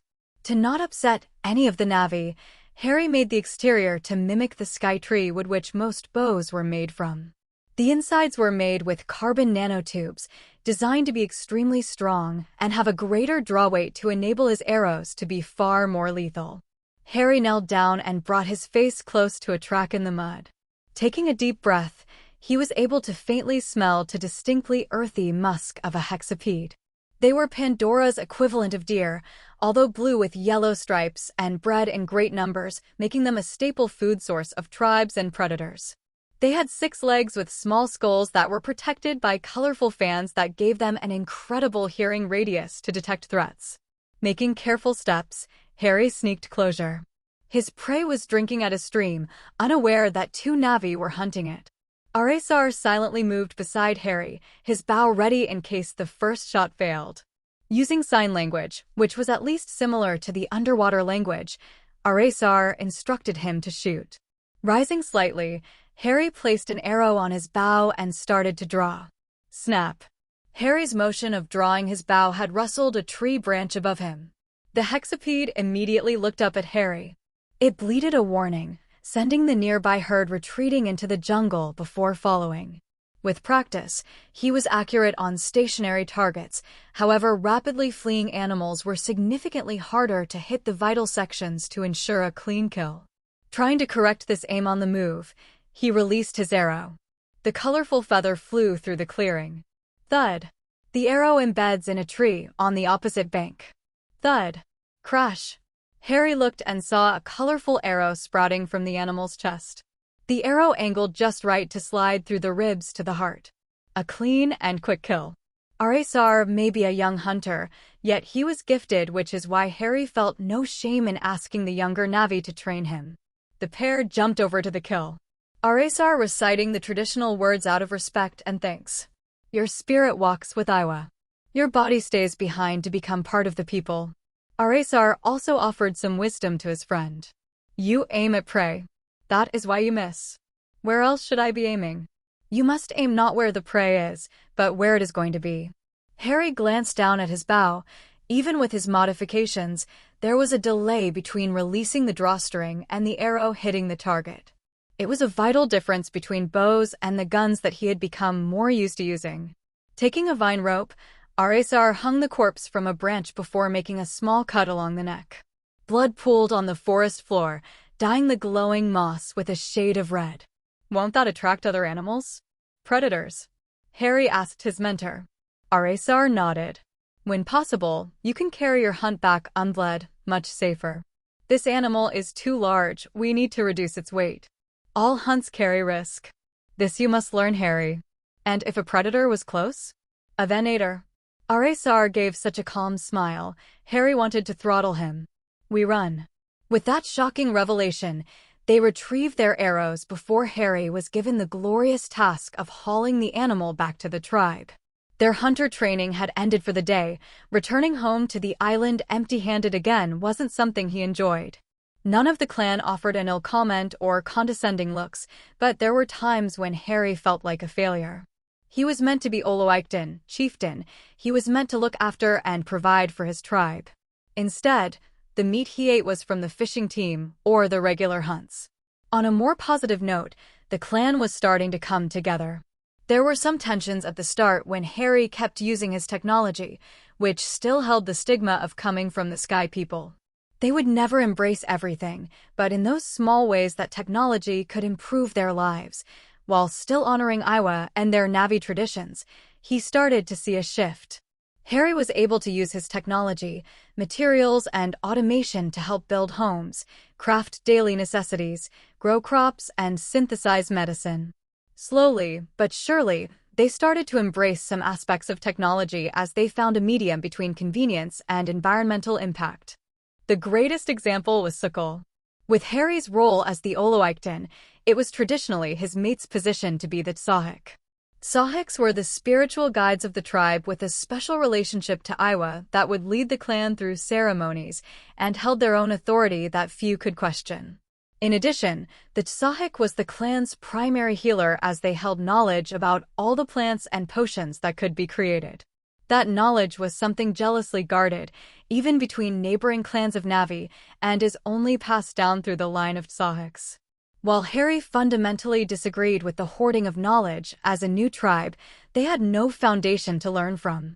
Sukul, despite having some rudimentary knowledge of plants and medicines, had not received training. Using Harry's fancy new quantum computer, the pair were able to analyze plants for their medical properties much faster. By enlisting the other members of the clan to gather samples, the work sped up even more. The computer was able to run simulations of their impact on Navi and human bodies, by themselves, in other combinations, or even by separating different chemical components from the plant. Despite not having any humans in his care, Harry still instructed the computer to simulate humans in the faint hope of finding medicine so valuable that even the Sky People would start protecting Pandora. They had already been successful in finding a large variety of plants and natural ingredients that could promote healing in different ways. Using that information, Harry had built a database that Sukul could access to learn the plants, where they could be found, their medical properties, and how to safely prepare them. Harry had offered machines to synthesize the medicines, however Sukul felt that using his knowledge with her people's methods stayed truer to Iwa. Every day, Sukul gained more confidence in her abilities, relying less on Harry's scanners to diagnose problems and suggest treatments. She was able to make medical potions and salves that helped all the clan members when they got hurt as her understanding of the plants increased. Soon Sukul was working with the computer to experiment on different plants and compounds to find more effective treatments. While there was still a large gap between the abilities of humans and Suckle's medicine, she had started the long journey to advance the Navi's understanding of their world. It was a perfect marriage of technology and Navi culture. Harry only hoped other Navi tribes would be as accepting as his. If you want to survive in the jungle, Pali, dire horse, are essential. Aresar, on another of their training days, was instructing him on how to ride like a Navi hunter. What about Ikrans? Harry asked. Surely a flying mount was more versatile and useful than a dire horse. I can for a hunter. You not ready, Harry? I've been practicing my archery and... Not ready. Aresar repeated. Only those who pass their hunter trials may seek out an Ikran to bond with. Until then, you must master riding. Pali are far larger than Earth's horses, closer to the size of an elephant, with bulging muscles that can accelerate at great speed, even through the thick jungle. In the wild, packs of over 100 Pali could be found, and despite their docile nature, if provoked could trample predators through their sheer strength of numbers. The forest tribes such as the Omaticea clan used Pali in everyday life as the common mode of transport to move about the forest floor. Despite not being about to fly like an Ikran, a dire horse speed and endurance made them perfect to haul hunted game back to the tribe, making them an essential part of Navi life. Harry stood nervously at the edge of the clearing, his eyes fixed on the massive, muscular animal before him. The dire horse snorted and pawed at the ground, its powerful body quivering with energy. Harry had always dreamed of riding one of these majestic creatures, and now, finally, he had his chance. He took a deep breath and stepped forward, trying to appear confident despite his trembling legs. The dire horse seemed to sense his uncertainty and let out a loud whinny, tossing its head from side to side. Harry froze in place, his heart racing with fear. But he knew he couldn't back down now. He had to prove to the other Nausicaa that he was worthy of riding one of their most revered animals. He couldn't be the awakens if he couldn't master an animal many Navi youth rode. He stepped forward again, slowly approaching the dire horse. The animal watched him warily, its dark eyes narrowed as it sensed his presence. Harry reached out a hand, trying to calm the animal with a gentle touch. Harry ran his hand along the mount while whispering to the animal in Navi to try and calm its nerves. Fortunately for Harry, this Pali had been tamed by Aresar's clan and was more used to making the bond with Navi. When Harry could ride, he would need to find and tame his own wild dire horse to pass this stage of the hunting trials. The dire horse snorted and pulled back, clearly sensing something about Harry that it didn't like. Harry took a step back, trying to think of what to do next. He couldn't just give up now, not after he had come this far. He had to find a way to connect with the animal, to earn its trust and respect. He closed his eyes and took a deep breath. He let go of his fear and allowed himself to be guided by the spirit of the animal. Slowly, he reached out again, this time with a more sure touch. The dire horse seemed to sense the change in him and let out a soft whinny, nuzzling his hand. Harry smiled, feeling a sense of joy and excitement well up inside him. Joining his neural cue to the animals in Sahelu, Harry felt the rush of new sensations as he found himself experiencing the world from the Pali's perspective. The scent of the ground, the liquor's sweet nectar of nearby plants made his lips water, and the powerful leg muscles ready to run. Using a hand to get a firm grip, Harry climbed onto its back. He placed his feet on its back legs and hugged his face close to its neck ready to ride. Harry, what are you doing? Aresar looked at his friend puzzled. Even children had better posture for riding than that. Harry glanced at his friend, who had also mounted his own Pali. Aresar stood more upright with his feet pressing the animal's flanks. Cough. Harry corrected his posture and imitated his younger friend. He had spent so long riding Illus that his body automatically assumed the position used in the water. Feeling more comfortable, Harry tried to control his mount. Walk. As soon as the thought was formed, the Pali bounded into a gentle trot forward. He had never ridden horses during his time on Earth, it being an antiquated idea to his human mind, but the technique was simple enough. As the pair moved around the clearing, Harry increasingly felt more in tune with the dire horse movements. He was able to flex and move in time to ease the burden on his mount and not just sit like a bag of potatoes on its back. Good Harry. Follow me, and let's see how well you can ride at speed. Aresar took off in the great jungle, quickly obscured by hanging vines and trees. Follow. With a powerful burst of energy, the dire horse launched itself forward, galloping through the clearing at a breakneck pace. Harry whooped with excitement, feeling the wind rushing through his hair as they flew across the landscape. For a moment, he forgot all of his doubts and fears, lost in the thrill of the ride. He was one with the animal, moving as one being through the wild and beautiful world of Pandora. He had done it. He had ridden a dire horse, and in doing so, once one step closer to becoming a hunter and earning the respect of the other Na'vi clans. He knew that this was just the beginning of his journey, but for now, he was content to bask in the joy of this moment. The jungle blurred past him with myriad shades of green. Seeing a fallen tree ahead, he thought jump, and the dire horse soared through the sky with a single leap. The landing barely slowed the animal, as its front 2 legs absorbed the impact, and the other 4 were already accelerating it forward. He could see Aresar form just up ahead. Feeling confident in his riding skills, Harry urged his mount faster. The Polly was only more pleased to oblige, effortlessly accelerating while still dodging left and right to miss the thick trunks of the trees. It raced forward, going far faster than Harry had intended. Griping the harness around its neck tightly, Harry fought to remain seated. Approaching quickly, Harry could see a large bush filled with thorns that dripped purple ooze. Walking death. It was one of the most poisonous plants humans had found on Pandora. A single scratch could kill a human or Na'vi in minutes if the antidote wasn't administered. Urgently pulling his mount to the side, it responded with equal panic. The movement was completed so rapidly that Harry wasn't able to maintain his grip. Harry was flung off the Polly's back and sent flying directly toward the walking death plant. Hitting the earth, his face sliding through the moist soil until he stopped. Slowly looking up, Harry could see a large thorn mere inches from his face.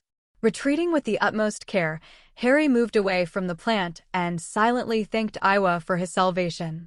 Aresar chose that moment to return, laughing at his friend who was now covered in mud and soil. Riding much easier if you stay on the Polly, Harry. Where were you? I lost your trail on that last leg. Harry replied, deciding to ignore his friend's comments. Who said Na'vi didn't understand sarcasm? I heard some noise, so I went to investigate. Follow, I will show you. Mounting his dire horse again, Harry decided to take it slower, not trusting his luck to hold if he had another accident. Aresar led Harry through the jungle, off the main track to a small clearing in a group of nut trees. Harry pulled back on the reins, slowing the dire horse to a stop. He dismounted, separating the bond, and tried to not let the change disorientate him. Before the pair was a small group of Na'vi. They were 2 families who had made shelter under one of the trees. A quick count gave him 1 elder, 3 adults, 2 children a similar age to Turo, about 8/9 years old, and 1 infant that was sleeping in her mother's arms. Who are they? They weren't close to one of the nearby tribes, so Harry wasn't sure why a family would be staying out here in the wild. They are wanderers. Those without a tribe to call home. 2 of the adults and the elderly Na'vi approached the pair. Ol Ngadi Kami, I see you. They each in turn offered their respects and greeting, first to Harry and then to Aresar. Harry returned the greeting, the first time he was honored first over another Na'vi. Why are you here? Harry could feel their eyes rest on his new tattoos, the ones that symbolized his leadership of the Tasemka clan. Great Oloikden, we humbly seek Zontasang, refuge. Harry stared at the ragged group in shock. They were asking to join his clan. The sudden reversal of roles stunned him, having gone from only recently begging the Metkayina tribe for sanctuary to being one to provide for others. If that is your wish, I'm sure we can accommodate you. Before their eyes went too wide with hope, Harry continued. Still, there are aspects of my clan you need to understand and accept, while I also need to understand your situation. Not hearing the refusal they had heard at several other clans on their travels, they quickly invited the pair into the camp to share their food and shelter. They introduced themselves, the elderly Na'vi being Nawu, who was the father of Selah and grandfather to the 2 eldest children. The mated pair with their infant daughter was Mutal, a hunter, and Mireya. Harry could see past their front of strength. The smiles did little to hide the ragged loincloths or the fatigue on their faces. Each of them was thin, too thin, with their rib cages starting to protrude from their chest. They were desperate. They uncovered a basket of nuts and offered it to him and Aresar. Taking one and breaking it open, he popped it into his mouth, trying not to grimace at the bitter taste. Harry knew that to refuse an offer of food would be a great disrespect to them. Harry reached back to his dire horse and removed his own pack. Taking out what would have been his and Aresar lunch, he offered it freely to the hungry Navi. With his insistence, they soon divided and devoured the lot, the opportunity for meat, not something they could pass up. "Tell me how you came to be Wanders," Harry commanded. While he felt a deep sadness at their plight, he would sooner send them off with food parcels than accept them into his clan if they posed a risk to those he considered family. "Awakens, a disease had spread through my tribe on the Great Plains. Every day more died, my husband and eldest daughter among them. Within a moon, the death stopped, but all that still held breath could no longer hold onto our ancestral home. A rival clan killed those brave enough to fight while the rest fled." As Selah described the loss of her tribe, Harry could see tears only just held back. The tragedy of seeing loved ones die combined with having to flee their home was an indescribable pain. "We were lucky, my father and 2 of my children survived. In the forest we found Mutil and Mireia. Without them I fear we would have starved long ago. My wife's home was destroyed by a great storm. I was only a member of their tribe for a short time, but the pain of losing it still scars my heart." Harry tried to cheer her up. "Carry your head high, Selah. Where others would have failed, you have protected your family. There can be no greater purpose than that. Take pride in what you achieved and let the dead rest with Iwa." The other Navi, Mutil and Mireia, started their own story. "Our tribe was far away. Many moons we traveled to reach this land. We have sought sanctuary from many tribes, but all refused us. We heard rumors that a new tribe formed, so we gathered what we could and started to search for you, Awakens. It is truly Iwa's blessing to bring our paths together." Harry nodded. The words were well spoken, however they had missed out on an important detail. "Why were you separated from your tribe?" He noticed the mated pair share a nervous look, their tails fidgeting.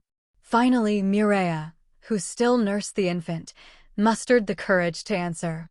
"Banishment, Awakens." He could feel Aresar tense beside him. Banishments were rare in Navi culture, with only some of the worst crimes deserving of cutting off a clan member from their fellow tribe members, but also Iwa and their ancestral wisdom. "Your crime?" "No, not us. My father." Mutil spoke at last, his face contorted into a long-held rage. "My father tried to take control of the tribe by challenging the Awakens to first blood." Harry had heard of such traditions before.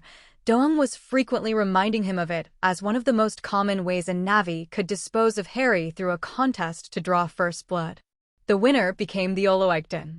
The challenge, win or lose, isn't grounds for banishment. Aresar pipped up. "My father cheated. He used a poison blade to try and ensure his win." The hunter's eyes searched the ground, not wanting to meet the judgment of those he was seeking sanctuary from. "I see." Aresar could now understand. Such a crime as to attempt to kill the Awakens in a fair fight was more than enough reason to banish the kin of the criminal as well. "What happened to your father?"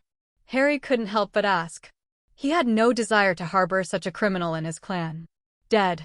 They executed him and carved his heart out of his chest. A warning to all other challengers. I and my chosen were banished, never to return." Mutil's eyes closed in sorrow. He had been forced to relive this at every tribe they had begged, every time to be refused a home for his family because of the stigma his father's crime attached to them. Harry could imagine the conflicting emotions inside Mutil. He would hate his father for casting their blissful life into chaos while also mourning his death. A father, no matter their crimes, was still a father. Harry sat there silently for a few minutes, watching the group.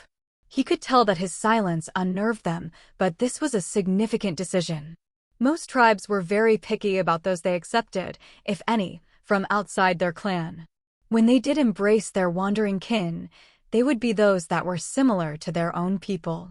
Before him was Navi from the great open plains and distant forests. The question was, should that impact who he accepts into the clan? You must understand, I am not like other awakens. I was born of the Sky People. A human. Harry held up his hand with all 4 fingers to show them he was different. My clan is called Tasemka, for it is our purpose to bridge the gap between Navi and those beyond the stars. This means we do things differently and use technology. All of that will be new for you. Can you accept that? We can. They all nodded and agreed in rapid succession. Despite the quirks of his clan, it would be a stable home for them. A place to belong once more. Then I, Harry of the Tasemka clan, welcome you as brothers and sisters. May we all walk in Iowa's light. Harry saw a flash of uncertainty when he summoned his rotorcraft to transport the families to the island.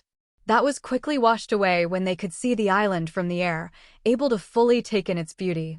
The new group was welcomed by the clan with open arms as they shared a mutual experience of losing a clan. Despite the combination of different groups of Navi that traditionally didn't mix, Harry felt confident that they would all become valued members of the tribe. Mutal, despite his father's criminal background, was a hunter that would help ease the pressure on the few sources of meat the clan had.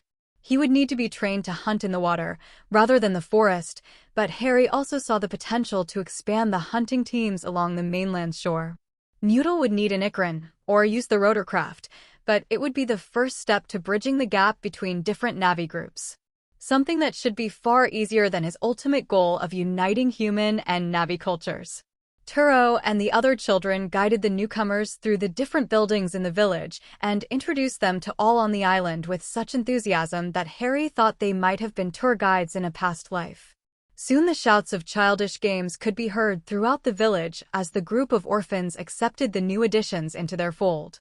Harry, as the clan's architect, started to plan where to place the new homes. He decided to place them near his own home so that he and Sukul could assist them if they needed anything to fit in. Sending the order to his production machines for the materials, Harry also thought about the future. It was clear that rumors of a new tribe had spread and would continue to. That meant Harry could expect more wanderers wanting to join his clan, and therefore he needed to be prepared. More people meant more houses, more resources, more food, more medicine, more everything. Using an aerial scan of the island, he decided to write a machine learning tool to design a model for expanding the village. Rather than just place building randomly, it was far more efficient to have a long-term plan to build towards that meets all their needs. He needed to make sure that the program included all the other variables. If there were more houses, a greater number of facilities to support the population was needed. That meant scaling up many of the manufacturing and farming tools he used. Despite using code from previous products and including a whole library of data of architectural information, the program wouldn't be perfect. It would spit out many different options, and only through selecting and narrowing down the options would Harry be able to design his clan to sustainably grow. The algorithm would have some ability to learn or adapt to his desires. However, Harry still couldn't help but wish for the AI systems that were still popular in Earth's entertainment industry to solve all his problems. As this project would have a significant impact on the tribe and its future direction, Harry knew he would need to consult the rest of the tribe. They had many fantastic ideas before that. Harry knew taking their input would only be beneficial. Where he would need to be more firm was incorporating technology. Harry had no desire or wish to imitate Earth. It was dying for a reason, but he could slowly remove the stigma Navi associated with technology. To show them the wonders it can do by protecting the environment, saving lives, and understanding the mechanisms of the natural world. All journeys begin with a single step. Harry rode Island, transalts to Friend, the original Ilu that made the island its home, to the island above the spirit tree. He could see the whole clan swimming out, even the new arrivals, although they were helped by others as they had yet to master the way of water. Diving down to the now familiar tunnel, green lights from an incandescent moss that they had transplanted there bathed the passage with an otherworldly glow. Swimming through the passage, he came to a stone spiral staircase that his drones had carved into the unobtainium wall leading to the island above. Disconnecting the Tsahelu with his Ilu, Harry walked up the stairs fully dressed in his ceremonial garb. He wore a ring of colorful features around his neck and each of his 4 limbs that danced on every breeze of the evening air. The tribe was waiting patiently for him in the woven temple he had constructed for ceremonies such as this. It was an open structure, and while not present in every tribe, it gave the clan members shelter for when they wished to pray or make an offering to Iwa. Brother and sisters of the clan, we join together this day in the worship of Iwa. Harry's voice carried clear to the crowd and even to the waves beyond. We're a clan without the chosen of Iwa, a Tsahik, to help guide our way. No more. At his final word, Sukul emerged from the water looking every bit the Tsahik. Her hair was long and thick, falling in cascading waves down her back. Sukul was always impeccably dressed, with flowing robes and intricate jewelry adorning her body. Some were the traditional shells and bones, however Harry had also gifted her a necklace of Pandora's glittering gems that he'd liberated from Hell's Gate. She wore a crown of braided vines on her head, symbolizing her status as the spiritual leader of her clan. Despite her formidable appearance, there was kindness and warmth in his wife's gaze. She had a gentle smile and a soothing presence that stemmed from her deep connection to the natural world. Sukul could feel her heart beating with nervous anticipation. The honor of being the Tsahik, the direct line to Iwa, was not something she ever envisioned herself doing. There were always others in line for the position, but since she had made a home on this island with her husband, it gave her a sense of purpose. The countless hours studying on Harry's computer to understand many applications of plants and medicines had ignited her passion for healing. Sukul knew she would need to prove herself worthy of the revered title, to prove that she had the strength and wisdom to take a leadership position in the tribe. She was young, but content in the knowledge that she wasn't alone. She had her husband to help train her. She had her clan to protect. And most importantly, she had Iwa's eternal guidance and love. Taking a deep breath, Sukul began to speak, her voice strong and confident. She spoke of her love for the natural world, of her deep connection to the spirits of Pandora. She spoke of her passion for justice and her commitment to protecting her people. The clan members watched with growing interest. They could see the fire in her eyes, the determination to protect Iwa and the people clear. As her speech finished, and none objected, the ceremony moved to the final stage. We embrace you, sister, and accept you as Tsahik of the Tasemka clan. However, there is one above us all. One who you must prove your worth to. Sukul nodded, and descending the stairs, she could hear her husband and the rest of the clan chanting. The power of their voice echoed through the cave, resonating all the way down to the spirit tree growing below. Hear her great mother. Grant us a sign. Tsahik of Tasemka. Diving down, the sacred tree had grown even larger. This time there were 3 tendrils through which the Navi could connect to their goddess and ancestors. Taking her cue, she formed Sahelu with the tree, opening up her soul to the great being beyond. From above, Harry could see down to the tree below through the crystal-clear water. Seeing Sukul connect to the spirit tree, he held his hands up and the tribe fell silent. Being a Tsahik was a spiritual position. If Sukul was not accepted by Iwa, they would be forced to find another to fill the role.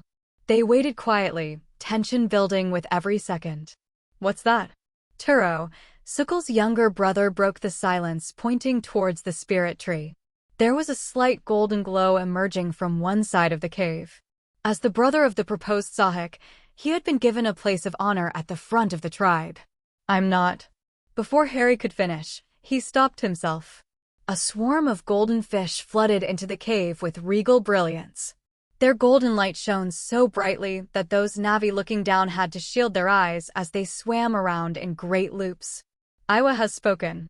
Harry wasn't sure who started it, but the cry was soon taken up by all, including himself. Sukul would be the Tsahik. Sukul, daughter of Tuul and Suri, we name you the Tsahik of our tribe. Harry's voice was full of pride and respect. You have proven yourself worthy of this honor, and we trust that you will lead our people with wisdom and strength. Sukul felt tears well up in her eyes as she heard the words. She vowed to do everything in her power to live up to the expectations of the tribe and to serve her people with honor. As the Tsahik, Sukul knew that she had a great responsibility. She would have to be a role model for her people, leading by example and showing them the way. She would have to make tough decisions, sometimes ones that would not be popular, but that she knew were necessary for the good of the tribe. She also knew that she would have to work hard to earn the respect of her people. Many of them saw her as a young, inexperienced leader, and it would be up to her to prove them wrong. But Sukal was not afraid of the challenge. She was determined to be the best Sahik she could be and to earn the trust and admiration of her people. As the tribe members celebrated and danced until the sun set beyond the horizon, Sukal rested her head on Harry's shoulder. "We have started something, my Harry. A seed that will grow mighty." Running his hand across her back, Harry could feel his wife hum with joy. She was now connected to Iwa in a way that filled her whole being with an inner divine light. "The tribe is growing, but we are still weak. I fear what would happen should the Sky People ever investigate the island." He had heard nothing from Hell's Gate since his confrontation with Quaritch. The escalation of the conflict between Na'vi and humans was like a volcano over the horizon. He was just waiting for the inevitable eruption. Hopefully the tribe is not the only thing growing. Harry looked at his wife, not understanding her statement. She pried one of his hands from her back and placed it over her womb. "You mean you're—" "No, not yet, Harry. But one day our family will grow strong in the home you have built." "Howl." Harry crouched low to the ground, his eyes fixed on the tracks ahead. The pack of viper wolves had been spotted on the outskirts of Aresar's tribe territory, and so it was his job to track them down and drive them out. "Good practice," Aresar had replied when Harry had questioned how this would benefit him to complete the hunter trials.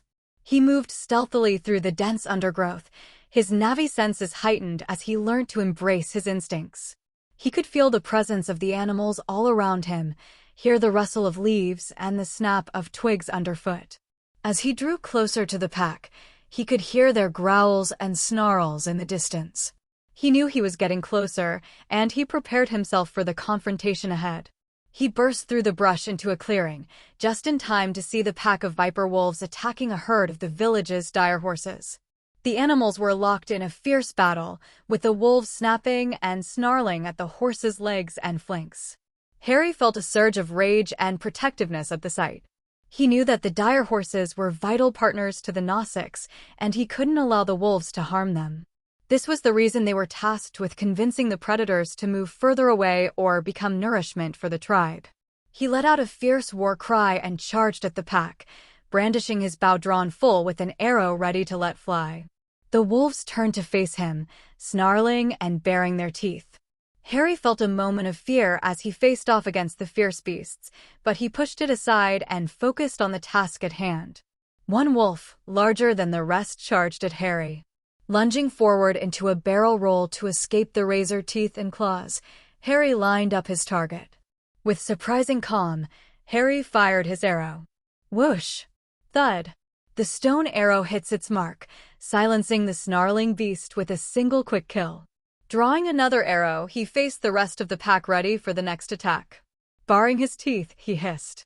He took no pleasure in killing the creatures, but would nevertheless if they refused to flee.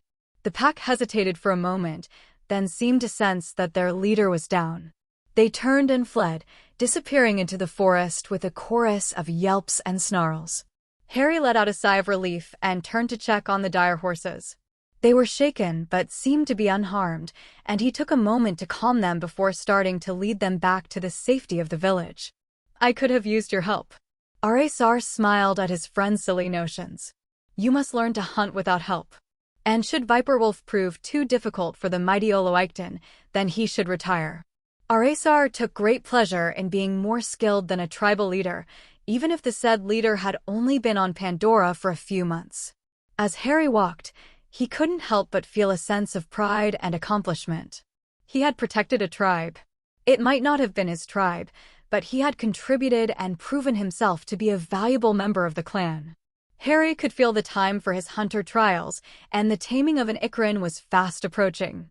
Using his knife, he extracted the longest claw from his first clean kill. It might not have been a great beast, but the Na'vi believed that key points in life, such as this for Harry, were worth remembering. They constructed Waidalam, Sonk words, that represented the history of individuals or clans. The viper wolf claw is the first relic of his hunting journey and would therefore be placed near the start of his own song chord. When his time was up and he rested with Iwa, his clan would sing the story of his Wadalum. Every victory, every failure. After handing the dire horses off to a nearby Navi villager, Aresar restarted the pursuit. They've already ran off. Why do we need to follow them? Harry complained. One life-threatening incident a day was enough for him. Our task is to protect the village. We must know where the pack goes.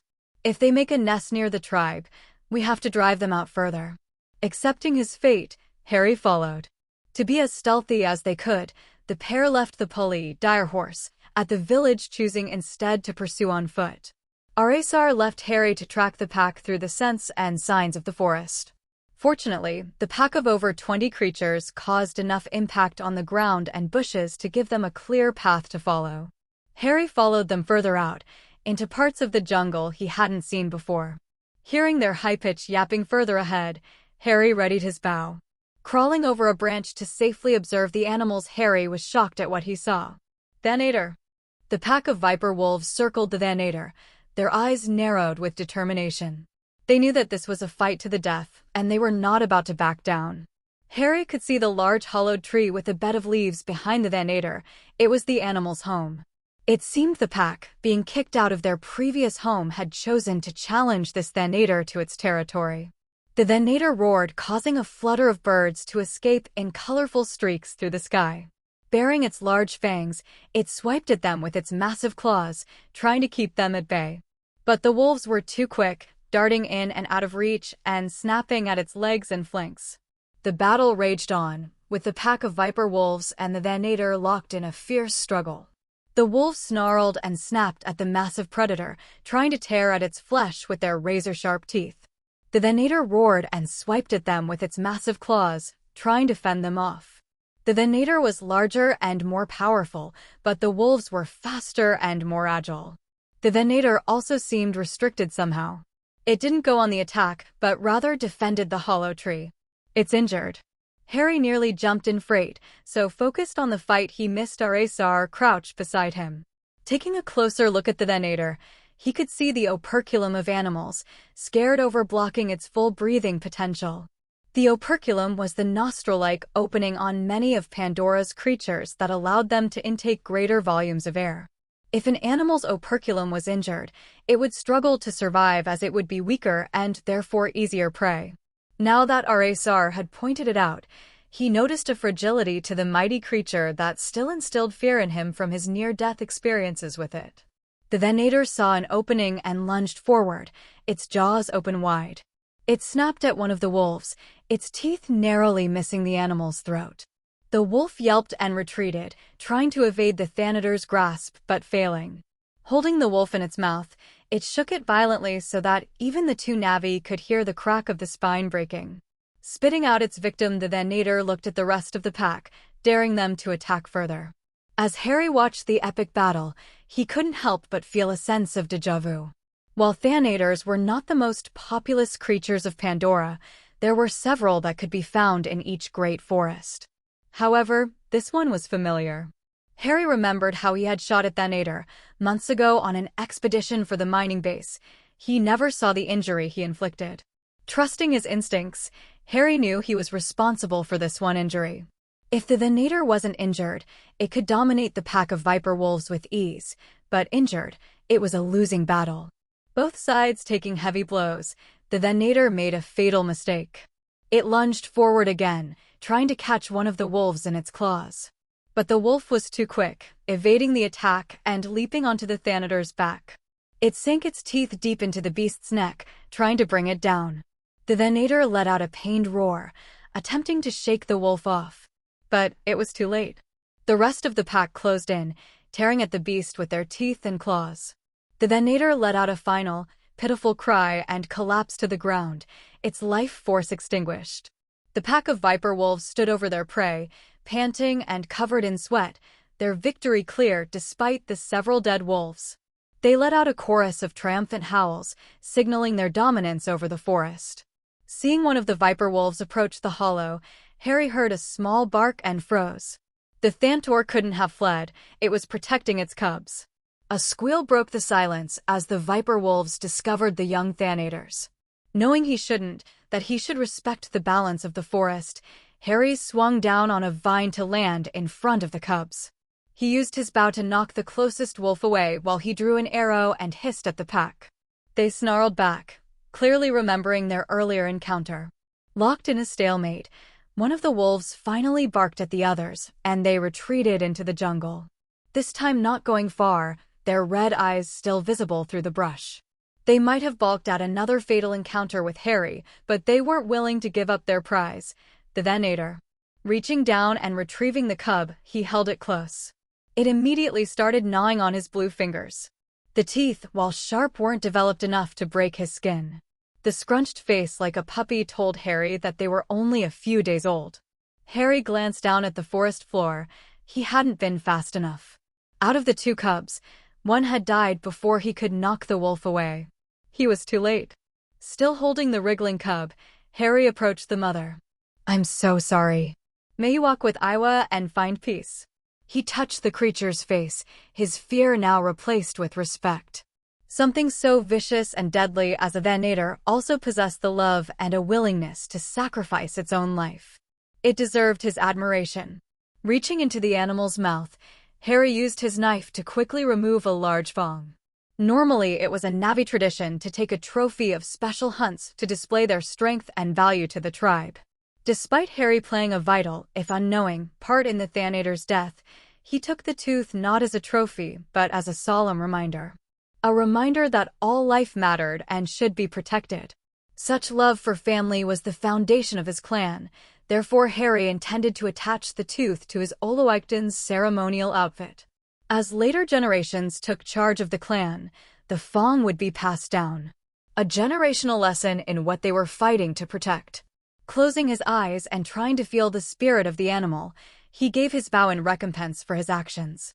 "Your pup will be safe. I will take it with me and raise it into a mighty beast that great legends will speak of for generations to come." At his words, a gust of wind blew through the clearing, sealing his promise before Iwa. Pulling his thumb from the animal's grasping mouth, Harry held it close, letting his body warm and comfort the now orphaned creature. "Let's go home, little one. Don't chew that." Sukkel berated their new family member again. Something about bringing home a baby Thanator that greatly enjoyed biting and breaking everything in sight didn't sit well with his wife. Harry had found out that, unlike on Earth, Na'vi didn't keep pets. The Na'vi had working animals, Ikrin or dire horse for hunting that they bonded with and even named, but they were not pets. "Fong, come here, boy," Harry called over the Thanator in a ridiculous high-pitched voice. Fong looked up, then padded over to Harry's waiting arms. Currently, Harry was the only one who could control the Thanator as he had formed Sahelu, the bond, with it on the flight back. The mind of Fong was different from others as he was so young that he relied more on instincts rather than coherent thoughts. Through the bonding, Harry had formed a strong connection with Fong that was similar to that between a mother and her cub. It knew that Harry would protect and care for it, therefore it listened to his commands. Placing a rope toy into his waiting teeth, Harry smiled at the strangely familiar sight. The puppy was smaller than a full-grown Thanator, but it was no less fearsome. Despite adult Thanators having dark leathery skin, the puppy had fur that was a deep, rich black, with a few white spots scattered here and there. Its eyes were bright and curious, and it seemed to take in everything around it with a sense of wonder. Harry crouched down, offering his hand to the puppy. It sniffed at him cautiously, then licked his hand with its rough tongue. Harry laughed and scratched behind the puppy's ears, feeling a sense of joy and connection wash over him. In his human life, he had never found a great appreciation for the natural world, but reborn as a Na'vi, it was like his eye were opened for the first time. Even the most vicious of creatures, like a Thanator, had both a regal elegance and an adorable side that meant he couldn't resist the chance to raise one. Harry grabbed the toy and tossed it across the room, watching as the puppy chased after it with glee. A home is no place for a Thanator, Harry. Sukkel seemed immune to Fong's puppy-like charms. He's still a puppy, love. Training him will take time. And if he hurts someone, It won't be long before he could bite fingers off. Fong's a good boy. He already knows he can't bite people. Sukal started to object again, but Harry quickly silenced her. Trust me. Iwa put him in my path for a reason. Finally nodding her agreement, she gave her husband a final condition. He needs his own nest, Harry. We hardly have room for a growing Nader to stay here. Kissing his wife to seal the agreement, Harry promised that in a few weeks, when Fong had grown enough, he would construct a nest. It would give the animal the needed room to roam more freely, but also safeguard many of their possessions from becoming chew toys. As the afternoon wore on, Harry and the puppy played together, exploring the island and chasing each other through the trees. Harry was able to forget about everything else, free from the burdens of leadership to get lost in the simple joy of the moment. A Nader could truly be a Navi's best friend. As Fong climbed a rock, eclipsed by the setting sun, Harry could see glimpses of the animal's mother as the light made the puppy seem far larger. Fong had a long way to catch up to his heritage as one of the greatest predators of Pandora. One claw at a time, he would get there. What's the worst that could happen? Harry rode alongside his fellow Nausicaa, his eyes fixed on the herd of hammerhead Titanothere ahead. They were massive, majestic creatures, with thick, armored hides and curving horns that could crush boulders. Harry knew that it would be a challenge to bring them down, but he was determined to succeed. With all the training with his clan members as well as improving his hunting skills, Harry had been permitted to join a group hunt. They were held several times in the year where the Navi could combine their strengths to take down larger prey. If Harry was successful, it would go a long way to convince Rasar and others in his tribe that Harry was ready to bond with an Ikran. Joining Harry on the hunt were several of the younger Navi who, like him, was training to be a hunter. The other addition was Mutal, the recent addition to his tribe, who had a similar goal of impressing the neighboring tribe by offering his prize to receive permission to claim an Ikran of his own. Harry signaled to his companions, and they spread out, forming a wide circle around the herd. He steadied his mount and raised his bow, taking careful aim.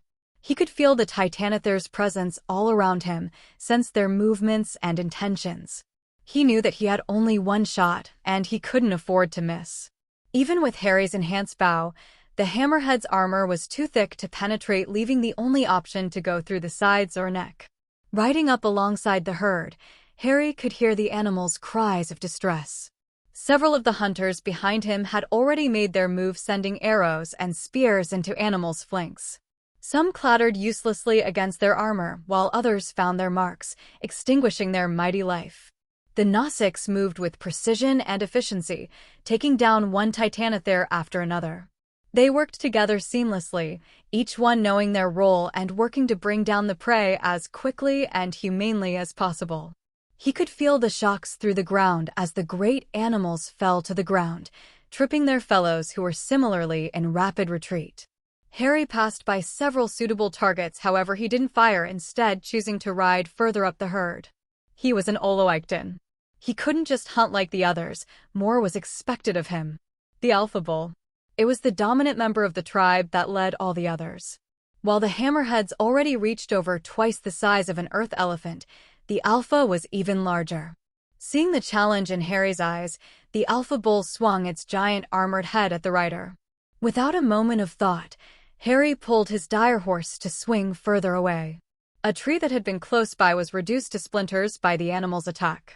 Trying to keep his aim on the moving target while riding, he let the arrow fly, watching as it soared through the air.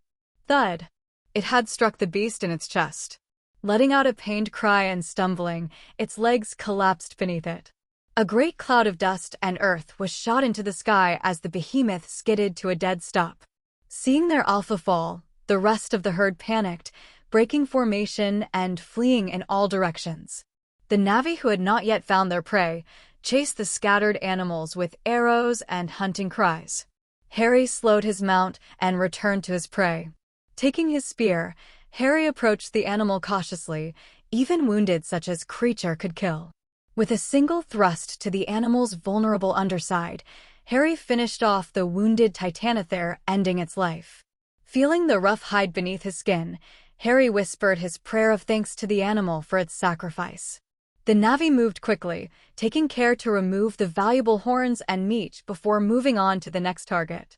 Harry helped where he could, however his ability to strip and gut animals was still lacking. The Na'vi wasted nothing. The great heaps of meat would be transported back to the tribe where it would be cooked, smoked, or salted to provide long-lasting food. The horns and armor would be fashioned into many decorative items or ground into a powder for medicine. The skin would be tanned to make leather for clothing and myriad other uses. Even the organs and bones would serve a purpose as the Na'vi buried them under the roots of certain trees to help them grow. The hunt was over, but Harry could still feel the sense of excitement and adrenaline coursing through his veins as he rode alongside his companions. The thrill of the hunt was exhilarating, and he relished the opportunity to prove himself in this sacred and important tradition, even as a part of him still mourned the loss of life. They returned to Aresar's village triumphant, their bags and baskets overflowing with food and resources. He had played a crucial role in the hunt, and he knew that the people would be grateful for his contribution. As a prospective hunter, his prey wasn't his to take back to his own clan. Instead, Harry and Mutil had to offer their kills to the tribe as payment for the permission to claim an Ikrin from their territory. A steep price, but one that both were willing to pay. Taking a moment to send his thanks to Iwa for a successful hunt, he joined his victorious companions in celebration. There was music and dancing, and the air filled with the scent of roasting meat. It was good to be Na'vi. Harry and Sukkel stood at the edge of the forest, gazing out at the island before them. It was a wild and untamed place, with jagged cliffs and sandy beaches, dense forests, and sparkling waterfalls. Harry could feel the sense of adventure and possibility pulsing through his veins, and he couldn't wait to explore this new and mysterious place. The couple had opted for some time away from the tribe, where they could explore nearby islands while escaping the pressure and responsibility of the tribe. They both loved their roles in the tribe, however the pair felt like firefighters, constantly putting out fires and not able to dedicate time to each other. While it was unusual for an awakens to leave the tribe, even temporarily, Harry had put his foot down. He needed some time alone with Sukkel to give them the opportunity to get to know each other on a deeper level that their whirlwind romance didn't allow for. Sukkel led the way, her feet sure and steady on the uneven ground. Harry followed close behind, taking in the sights and sounds of the island. Despite the lack of a Na'vi tribe or a spirit tree, he could feel the presence of the Iwa all around him, sense her presence and guidance. As they walked, they came across a clearing filled with strange, glowing plants. Sukkel stopped and reached out to touch one, her eyes narrowing as she studied it. Harry watched with fascination, knowing the close connection Nausics had to all life, including unusual plants. He crouched beside his wife and used his scanning device. "What is it?" Harry asked. Sukkel had lived among the reef people her entire life. There were many plants she knew the names and properties for that were still a mystery to him. "It is unknown to me." Her voice was calm, but Harry could detect the curiosity masked in her voice. For both of them, a new plant meant new opportunities for discovery. To learn its secrets. To find how and if they can use it to help the tribe. With practiced ease, the pair extracted a small sample of the plant, including some seeds to germinate back at home, and packed away the equipment again into the rucksack on Harry's back. They continued on their journey, exploring the island and discovering its secrets. They climbed to the top of a towering cliff, gazing out at the endless ocean below. They walked along the beach, collecting shells and marveling at the strange and colorful creatures that swam in the shallow waters. As they walked, they talked about their adventures, sharing stories and memories of the things they had seen and done. Harry couldn't help but feel himself falling in love with Sukkel all over again, and he knew that their bond would last a lifetime. As Harry became more knowledgeable about Na'vi culture, Sukkel surprisingly showed an interest in Earth culture. Getting Harry to explain all that puzzled her, from Earth's history to popular cartoons. Each piece of information gives her a clearer picture of the Sky People, who had and would continue to affect every life on Pandora. As the sun began to set, Harry and Sukkel made their way back to the Skimwing, which Sukkel had named Psi, Sharp, and Harry's Ilu Island. They mounted up, performing Sahelu with their mounts and riding out through the waves in the day's last light. They had made camp on a nearby island, which they used to stage their systematic search of the surroundings. The rotorcraft may have sped the search up, however the pleasure of being alone with his wife on deserted islands made the inconvenience worth it. As the night wore on, Harry couldn't help but feel grateful for the opportunity to be a part of this amazing world. He had come to Pandora as an outsider, but he had found a home and a family among the Nausicaa. He lay under the distant stars of his birth, his wife nestled in his arms, feeling a tranquility he had never experienced as a human.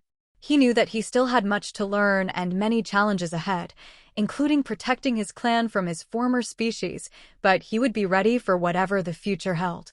With Sukul by his side, he felt like he could conquer anything, and he was excited to see what the next day would bring. The next day, Harry and Sukul descended into the depths of Pandora's oceans, marveling at the strange and wondrous plants and animals that surrounded them. The water was clear and cool, and they could see for miles in every direction. Sukul led the way, her movements graceful and sure as she navigated the underwater landscape. Harry followed closely behind, taking in the sights and sounds of the ocean. Since his initial training and induction into Sukul's old tribe, the way of water had become an essential aspect of his being. This resulted in a drastic shift in his lifestyle as his feelings for the ocean went beyond love to become a necessity for him to immerse himself in its depths to wash away all his negative thoughts. As they swam, they came across a field of glowing coral, its colors shifting and pulsing in the sunlight of this new and mysterious world. Sukul reached out and touched it, explaining its significance to Harry. He listened with interest, learning for the first time how coral protected the shallows from dangerous predators like the akula, a great shark-like beast with an unending hunger. They continued on their journey, exploring the reefs and the floating rock formations, the schools of colorful fish, and the strange and exotic creatures that lurked in the shadows. Harry was amazed by the diversity of life in the oceans, and he couldn't believe how much he had to learn. As they swam, they came across a group of sea turtles, their ancient and wise eyes gazing at them with curiosity. Sukul reached out and touched them, seeming to communicate with them in some way that Harry couldn't yet understand. He watched with fascination, feeling a sense of awe and wonder wash over him. There was always more to learn and understand. As the underwater exploration was coming to a close, Harry spotted an unusual coral formation. It extended from the seabed with colorful rocks that weaved and intertwined with each other like a rose petal cage. Using his hand signals, he indicated to Sukul that they should investigate. Swimming closer, they saw that enclosed in the coral was a small, spherical object with a smooth, glossy exterior. It was a deep, rich purple color with streaks of silver and gold running through it. It was different from others he had seen, but Harry knew what it was. Traviari, a miracle fruit that was said to have miraculous healing powers, and it was sought after by many for its ability to cure any injury or ailment. It was believed to contain powerful chemicals and compounds that could regenerate damaged tissue and boost the immune system. He had seen its potency himself when he had to use his only sample to save Rasar's life. The fruit was rare and hard to find, and it was often guarded by powerful creatures or hidden in remote and treacherous locations. Those who were blessed by Iwa, or lucky enough to find it, would go to great lengths to protect it, and they would often keep its existence a secret in order to prevent others from trying to take it from them. Harry, however, didn't see the fruit as a blessing as many of the Navi did. He had 2 previous encounters with the sacred fruit, and both were associated with life-threatening incidents. The first was when Fong's mother had nearly ripped him to shreds. That fruit was later stolen by an unknown Navi. The second was far easier to secure, however, had coincided with Rasar's crippling injury at the hands of the great Leonopteryx. Rather than a blessing, Harry couldn't help but wonder what terrible tragedy was coming up that Iwa had placed this Traviari in his path. With great caution, Harry and Sukul harvested the fruit and quickly sealed it in a glass container, trying to ensure they didn't attract any wild animals.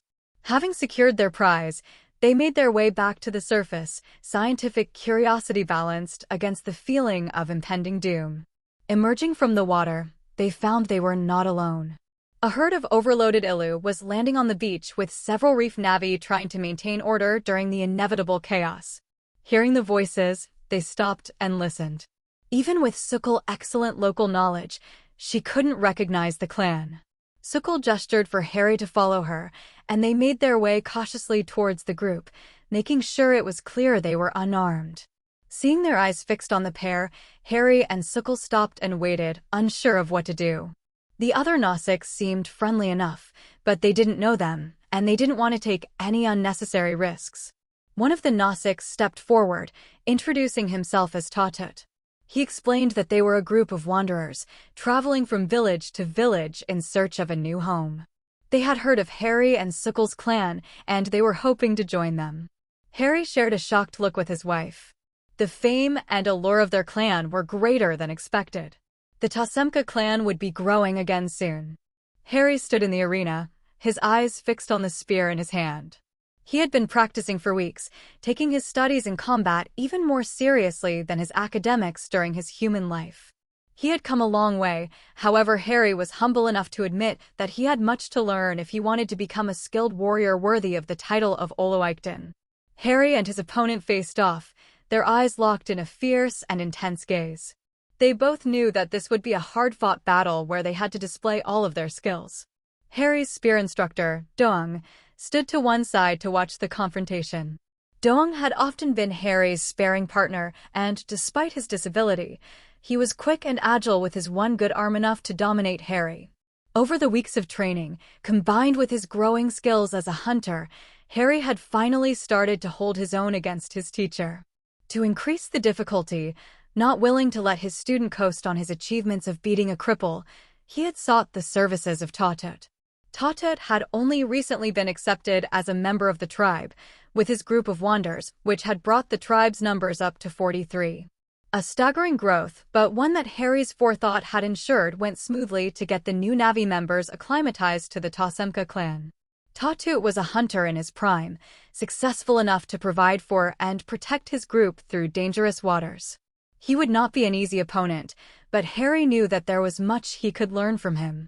"Come at me," Tatut said, beckoning Harry forward. Harry hesitated for a moment, trying to remember all the techniques that Doang had taught him. He took a deep breath and charged, thrusting the spear towards Ituken's chest. Ituken easily deflected the attack, knocking the spear aside with a flick of his wrist. Harry stumbled, off balance, and Ituken seized the opportunity, disarming Harry and knocking him to the ground. Harry groaned, feeling a sense of frustration and embarrassment wash over him. He had always been a quick learner, capable of devouring knowledge, however learning physical skills was not his forte. Tatut helped him to his feet, his face stern but not unkind. "You must focus, Harry," he said. "The spear is a powerful and deadly weapon, but it requires skill and precision. You must learn to control it, or it will control you." Harry nodded, determined to do better in the next round.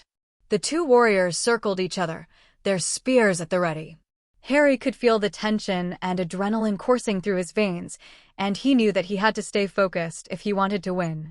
Tatut took the opportunity to strike first, lunging forward with a fierce and powerful thrust. Harry parried the attack, his movements quick and precise. His green eyes took in every twitch, every tensed muscle of his opponent, trying to find a hole in his defense. Harry countered with a thrust of his own, narrowly missing Tatut's chest. However, the hunter stayed calm and readied his next attack. The two fighters continued to battle, their spears clashing and ringing in the air. Harry could feel the sweat dripping down his forehead, and he knew that he was pushing himself to the limit. Despite his best efforts, however, Harry couldn't seem to get the upper hand. Tatut was a skilled and experienced fighter, and he seemed to anticipate Harry's every move.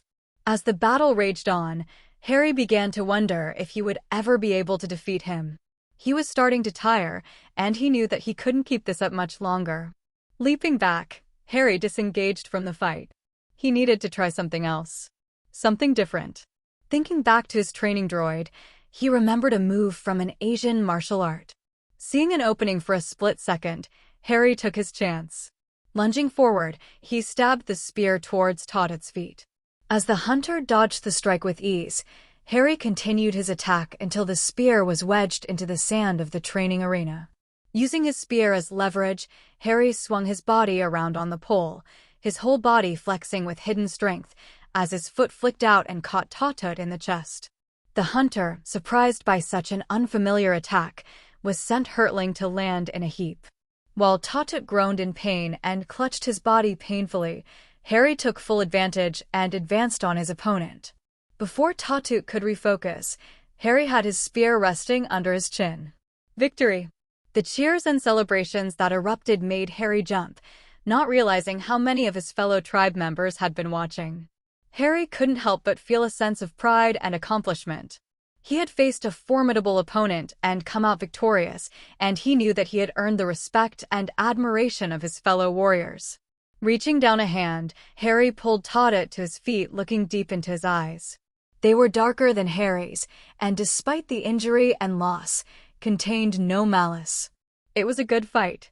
Smiling at his awakens while feeling more confident in his decision to entrust his friends and family's safety to this alien Navi, Tatut couldn't resist a final challenge. "I won't go so easy on you next time, awakens." The ground shook. Harry had been training Fang on the mainland, teaching the animal to hone its senses to track the smallest trace of prey.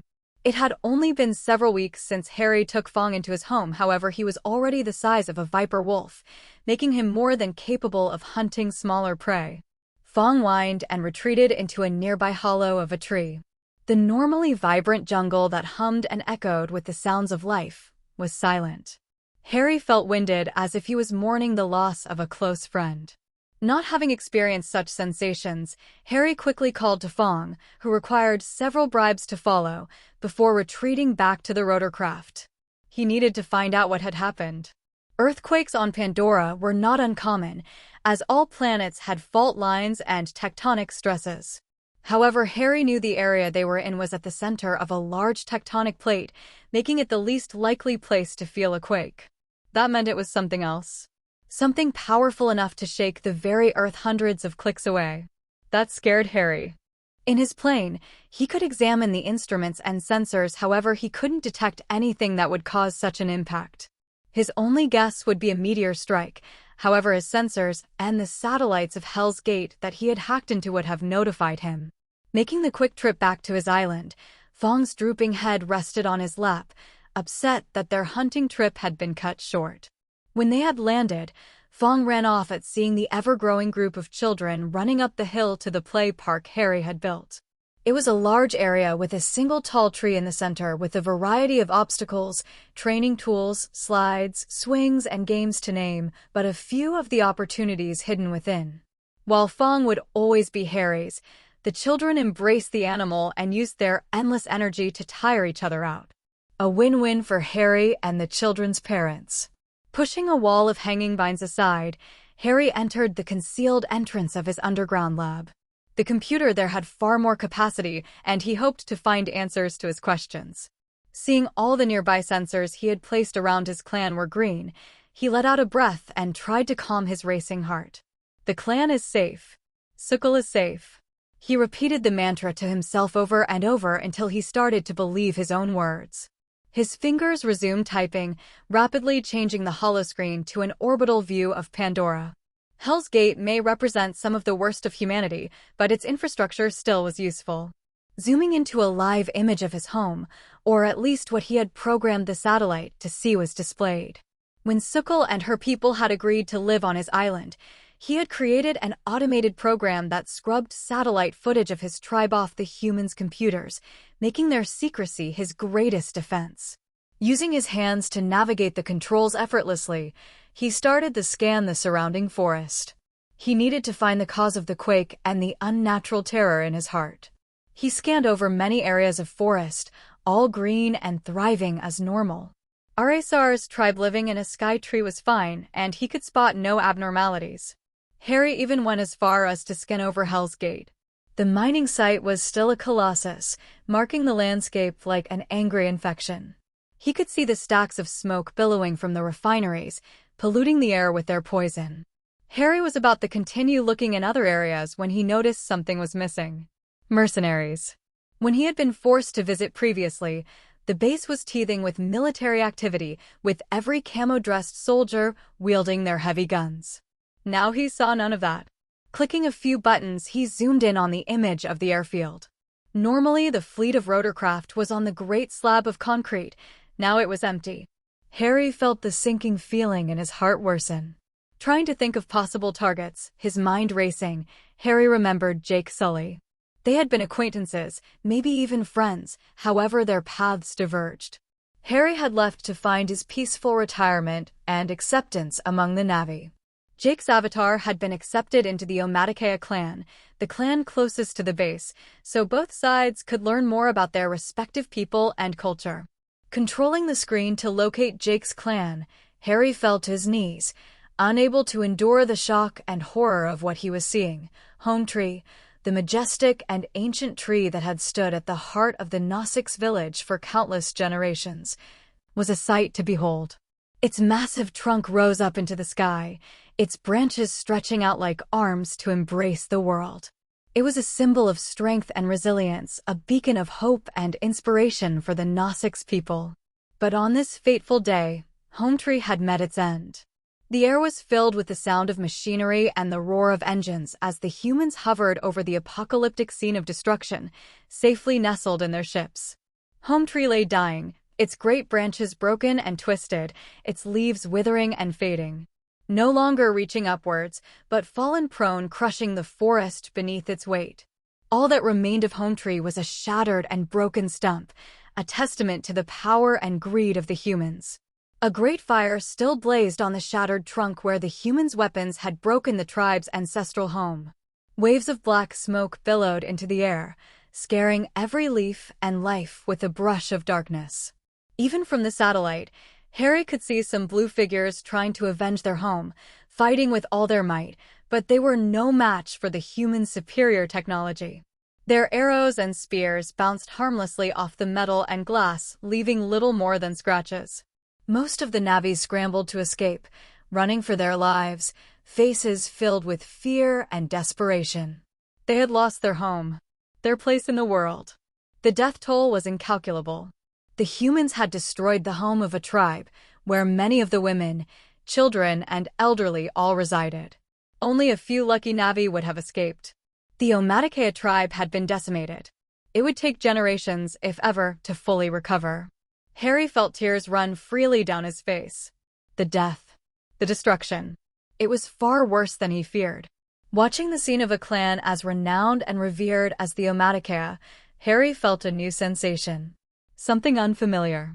It started as a small burning sensation in his chest, then quickly spreading throughout his body, making his fists ball and his blood boil. This was no fair contest or competition over resources. It was a senseless and barbaric slaughter. That left Harry with only one option open to him. One option he had always been against. One option that he had tried to prevent at every opportunity. War. Harry stood at the edge of the clearing, his eyes fixed on the circle of Nosix that had gathered before him. He could feel the tension and anxiety in the air, and he knew that this was a moment of great importance.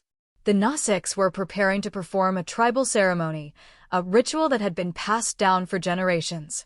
They were praying to Iwa, the great and powerful spirit of Pandora, for strength and guidance in their upcoming fight against the Sky People. When Harry shared the fate of the Omaticaya clan, they were all beyond furious.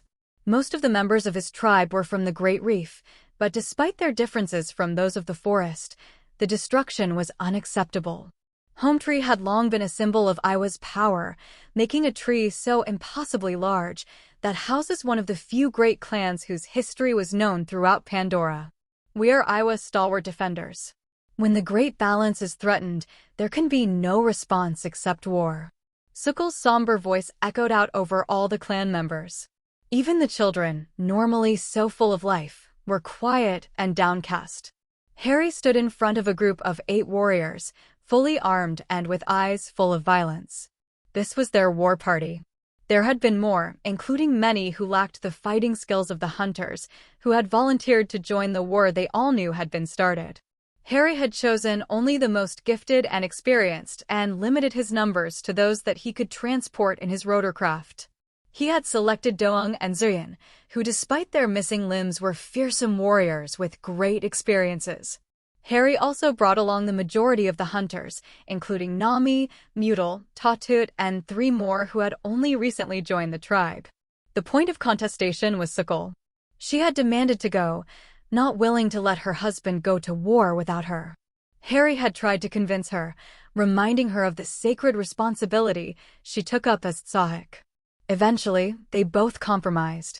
Sukul would join the war party, but limited her role to healing and helping the victims of the war.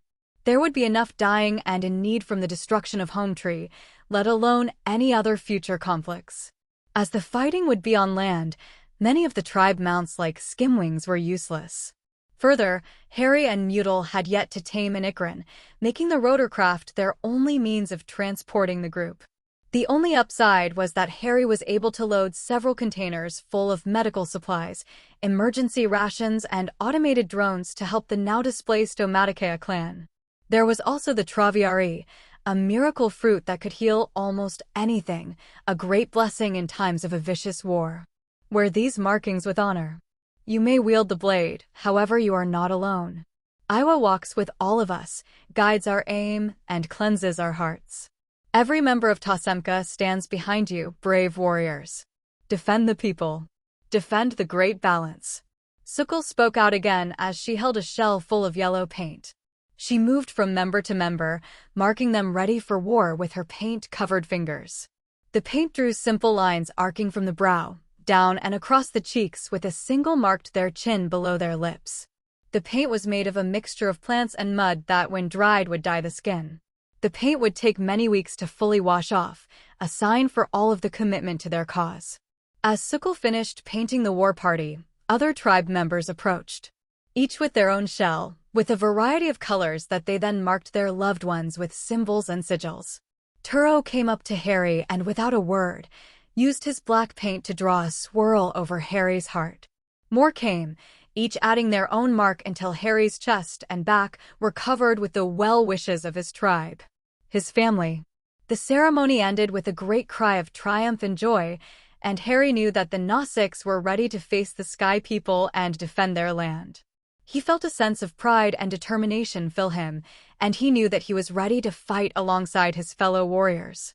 The support of his clan had become his strength that they would carry with them to face the trials and challenges that lay ahead. The Nausicaa were soon dancing and singing, their voices rising up to the heavens in a chorus of prayer and supplication. Loved ones shared final embraces and kisses as the group prepared to leave, not willing to delay further. As they loaded the final supplies and all took their seats, Aksuk, the eldest member of the tribe, approached with a beautiful red flower in her hand. Wrinkled hands placed the flower firmly in Harry's braid. Return alive, Oloekton. The people need your strength and wisdom.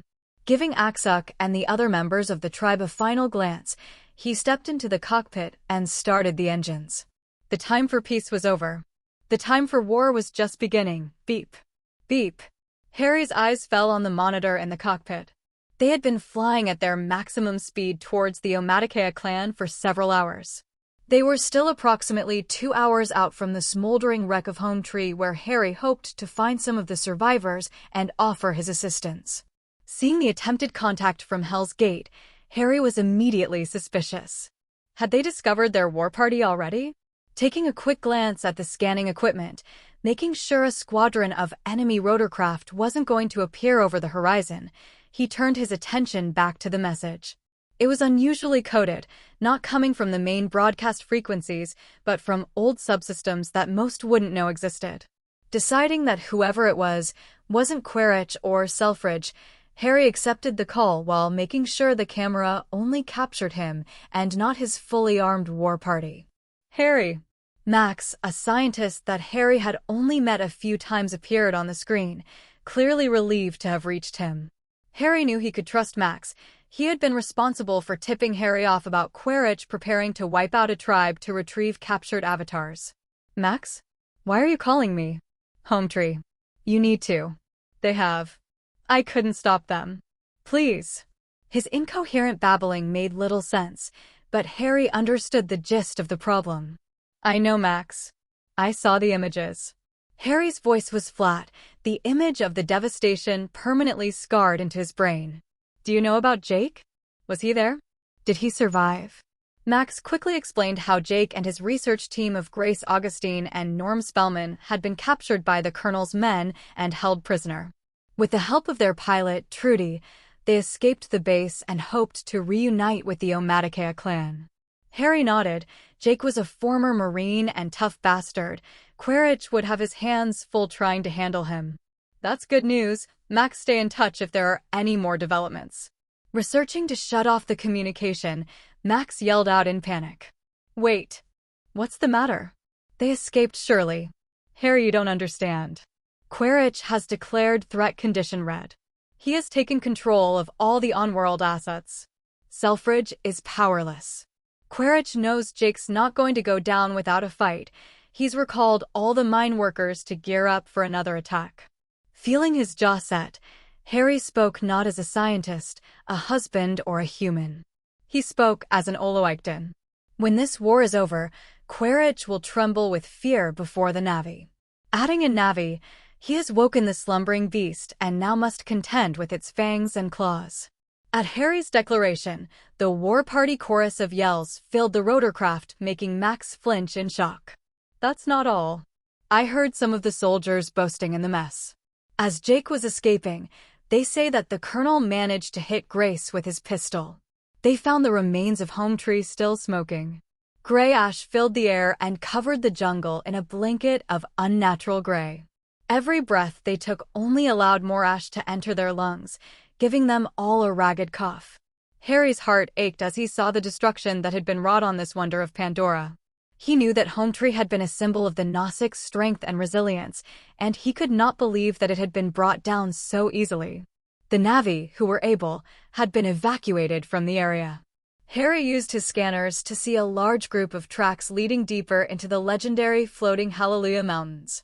There was a powerful flux vortex there that rendered many of his technological instruments useless and made the possibility of finding Jake and the injured Grace Augustine extremely remote.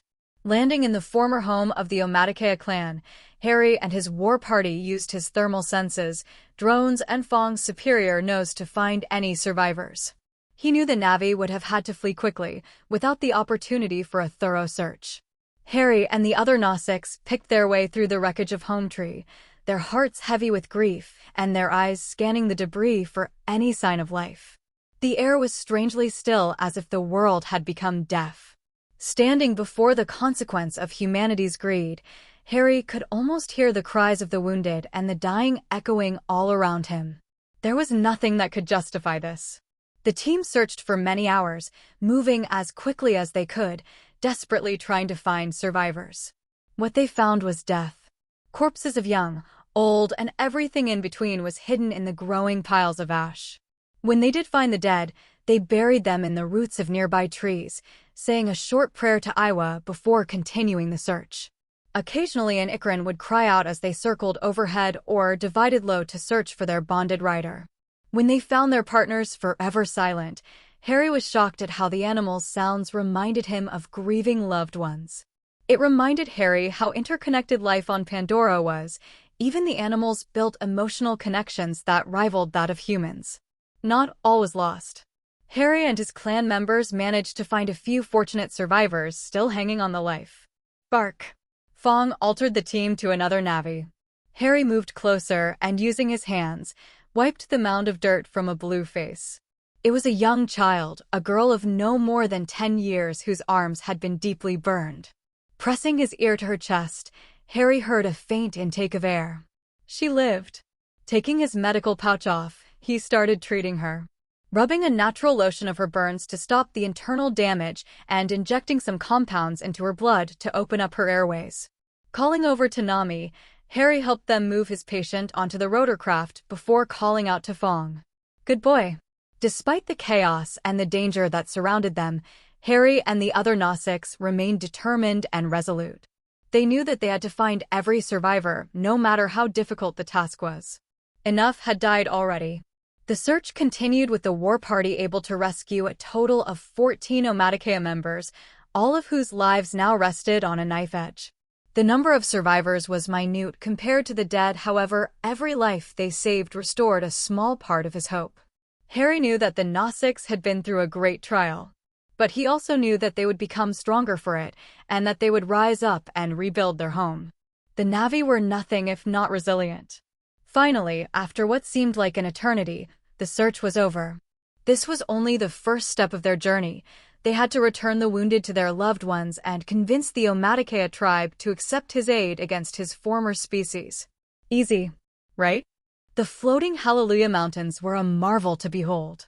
Suspended in the air and interconnected by a network of great vines, they seemed to defy the laws of physics as they hovered in the skies of Pandora. Each floating mountain was overgrown with foliage, with great waterfalls that fell off sheer cliffs that shrouded the air with a light mist. The air was alive with the sound of flapping wings and the sight of soaring creatures, making up this wondrous and unique ecosystem.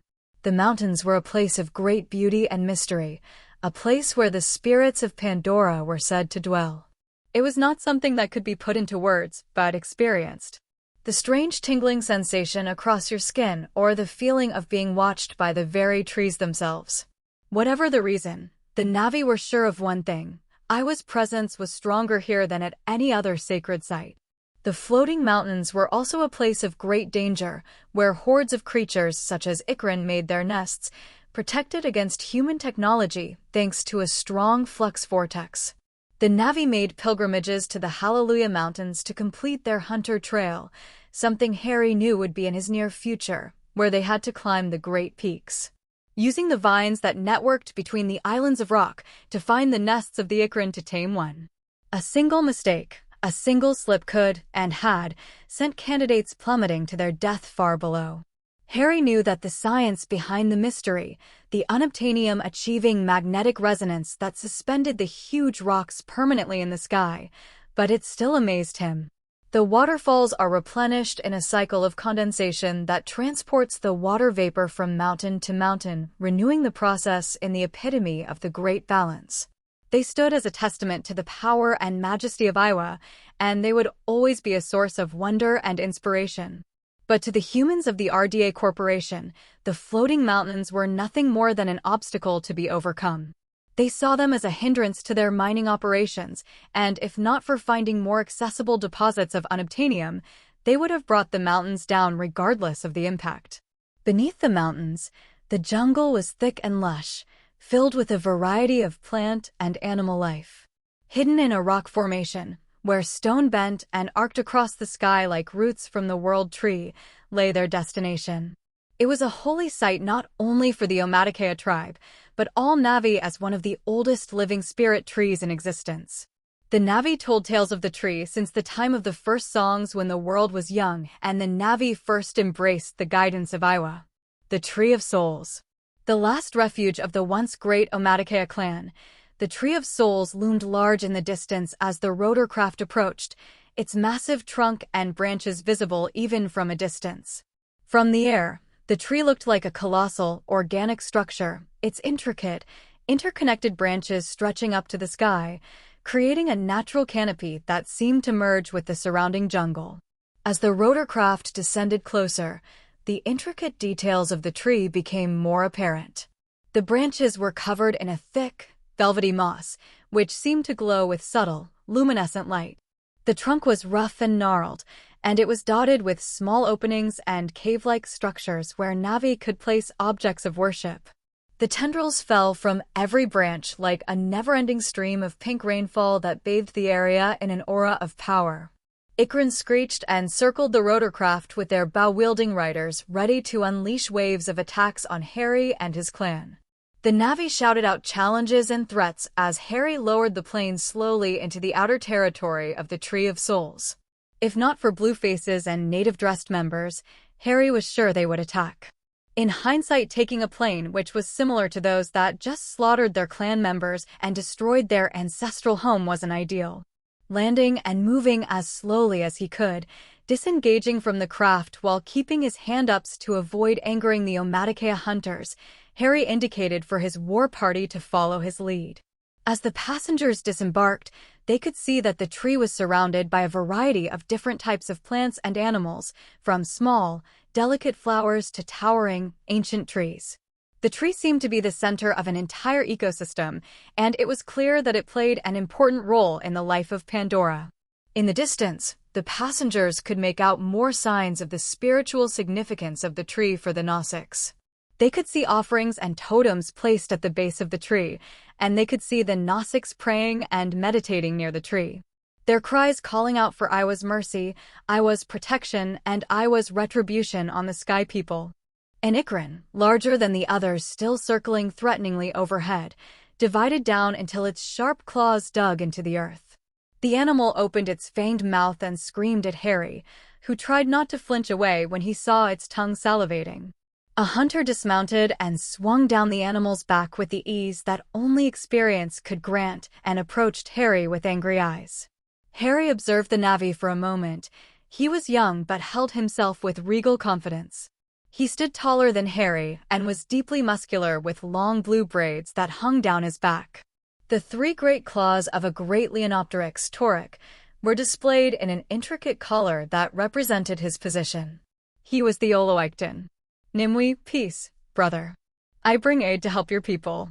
Ignoring Harry's pleas, the Navi leader took a large step towards Harry and before anyone could react, pulled his knife out and placed it firmly on Harry's neck.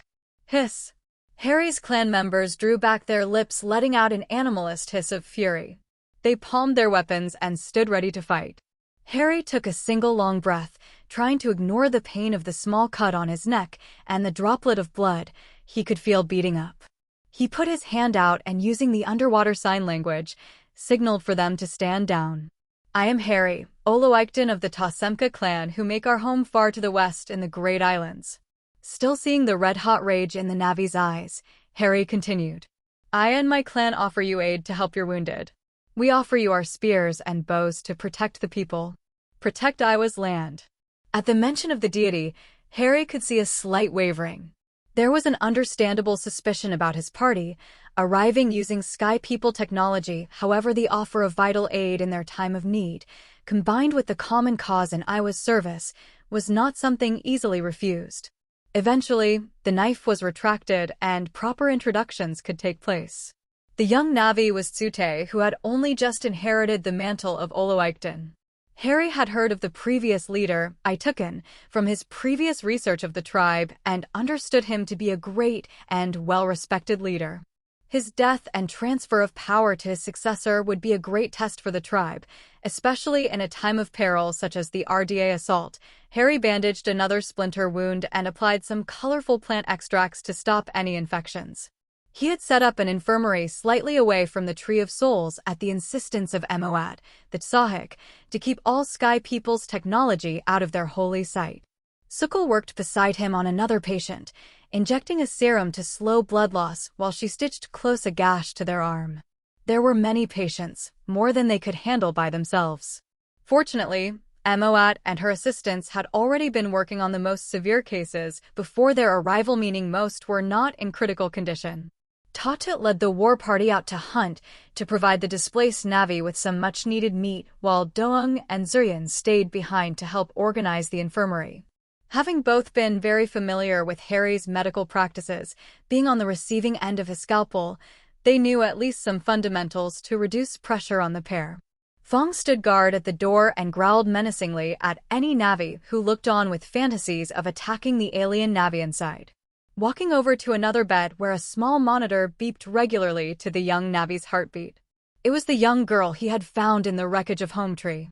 An older Navi woman kneeled by the bed, clutching the hand of the child, afraid to ever let go again. Seeing Harry come over, the woman lowered her eyes and whispered her thanks again. Zong Tyri. While his Navi had grown impressively fluent, he still needed to consult with his wife to get her to explain. The words meant defender of life. It was a blessing, a way to thank him for saving her granddaughter, who she had assumed was lost to the flames.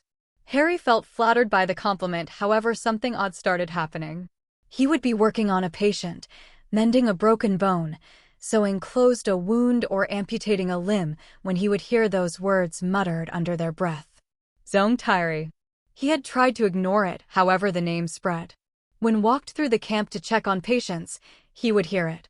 When he sat under the great spirit tree, he would hear it. Eventually, he gave in and questioned one of his patients. "Why do you call me that?" The Navi hunter smiled up at him. "The devotion of Harry, the Zongtire, to protect and save life is worthy of respect. Many families have felt the sting of death, however you have offered hope. Hope that we who suffer may yet again serve the people. I am doing what is right. On Earth, there are whole professions of healers. We call them doctors. Sky people." Seeing the confusion, Harry clarified. "Good sky people." Harry was fortunate in a way that Jake had made his presence an everyday event, so the Navi were not put off when they learnt Harry's origin. As you say. Picking up the medical kit, Harry turned to resume his rounds when he heard him say something under his breath. "Zongtire. The Tree of Souls is a wonder of the natural world that radiated Iwa's light." Harry knew such a target, one which the Navi held in such high value, would be a target for the humans of the RDA Corporation. But even in the face of such danger, the tree stood tall and strong, a symbol of the power and mystery of Pandora. The Omaticea clan gathered around the Tree of Souls, their sacred site of worship, their faces etched with grief and anger.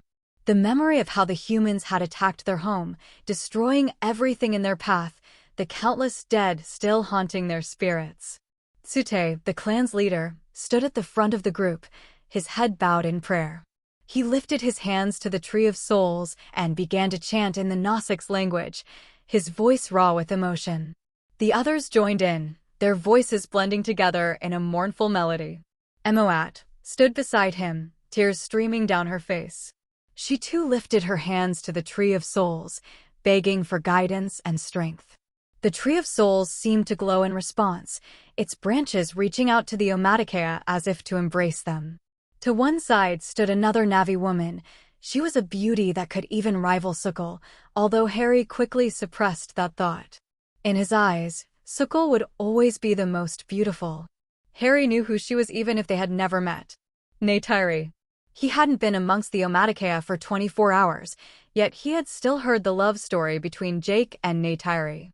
She was betrothed to Tsute, but had chosen the Avatar driver as her lifelong mate only for it to end in tragedy. Jake had been outed as a spy for the RDA, and so the loving couple were separated. Harry felt the urge to go speak to her, to persuade her about Jake's good character, however he knew it wouldn't help. She had avoided him, and even his clan since their arrival, making her displeasure at anything that reminded her of her lost love very clear. The prayer started to come to an end, the hymn of music and worship of Iwa slowly quieting. They had all lost so much, but despite that, there was a sense of comfort and hope, knowing that they were not alone and that the Tree of Souls was with them. Together, the Omaticea clan would stand strong and protect their home and their people, no matter what the cost. A great shadow suddenly fell on the Tree of Souls, eclipsing the sun's brilliance. As the gathered crows of Navi looked up, screams echoed throughout the clearing. Death had returned. A beam of light revealed the shadow that loomed over the crowd. A great Leonopteryx. The Navi called them Toric, the last shadow. It would swoop down on its victims and eviscerate them in a terrifying display of power and malice. The beast was large. So large and dangerous that no creature on Pandora could hunt it. An apex predator. In the light, the great Leonopteryx appeared to be washed in flames as the red, yellow, and black markings shimmered in the light. Its four wings stretched out to the size of a football pitch, eclipsing all below it in its shadow. The wings were tipped with a single claw that arced into a vicious curve that could grasp and tear at prey. The head was large with great blue crests that could cleave through all but the toughest vegetation obstructing its path. For yellow eyes gave it a superior vision, capable of picking out and targeting even the smallest signs of prey. The teeth, much like an Ikran, were razor-sharp blades that shoot forward at any sign of a threat. Harry had very little experience with such dangerous creatures. The closest he came was watching Arasar flee the beast and end up on death's door. Even that was too close for comfort. The Gnostics watched in terror as Toric descended from the sky, his wings unfurling to reveal his mighty form. He was a magnificent and fearsome sight, his scales shimmering in the sunlight and his eyes burning with a fierce and unyielding fire. Despite the fear, there was a certain awe associated with the creature. The Omaticea clan had long become renowned for their taming of such beasts during times of peril. However, such stories, even from the time of the first songs, were exceedingly rare. As the great beast flapped its wings and slowed its descent, the crowd could see it. A rider. A Torok Makto.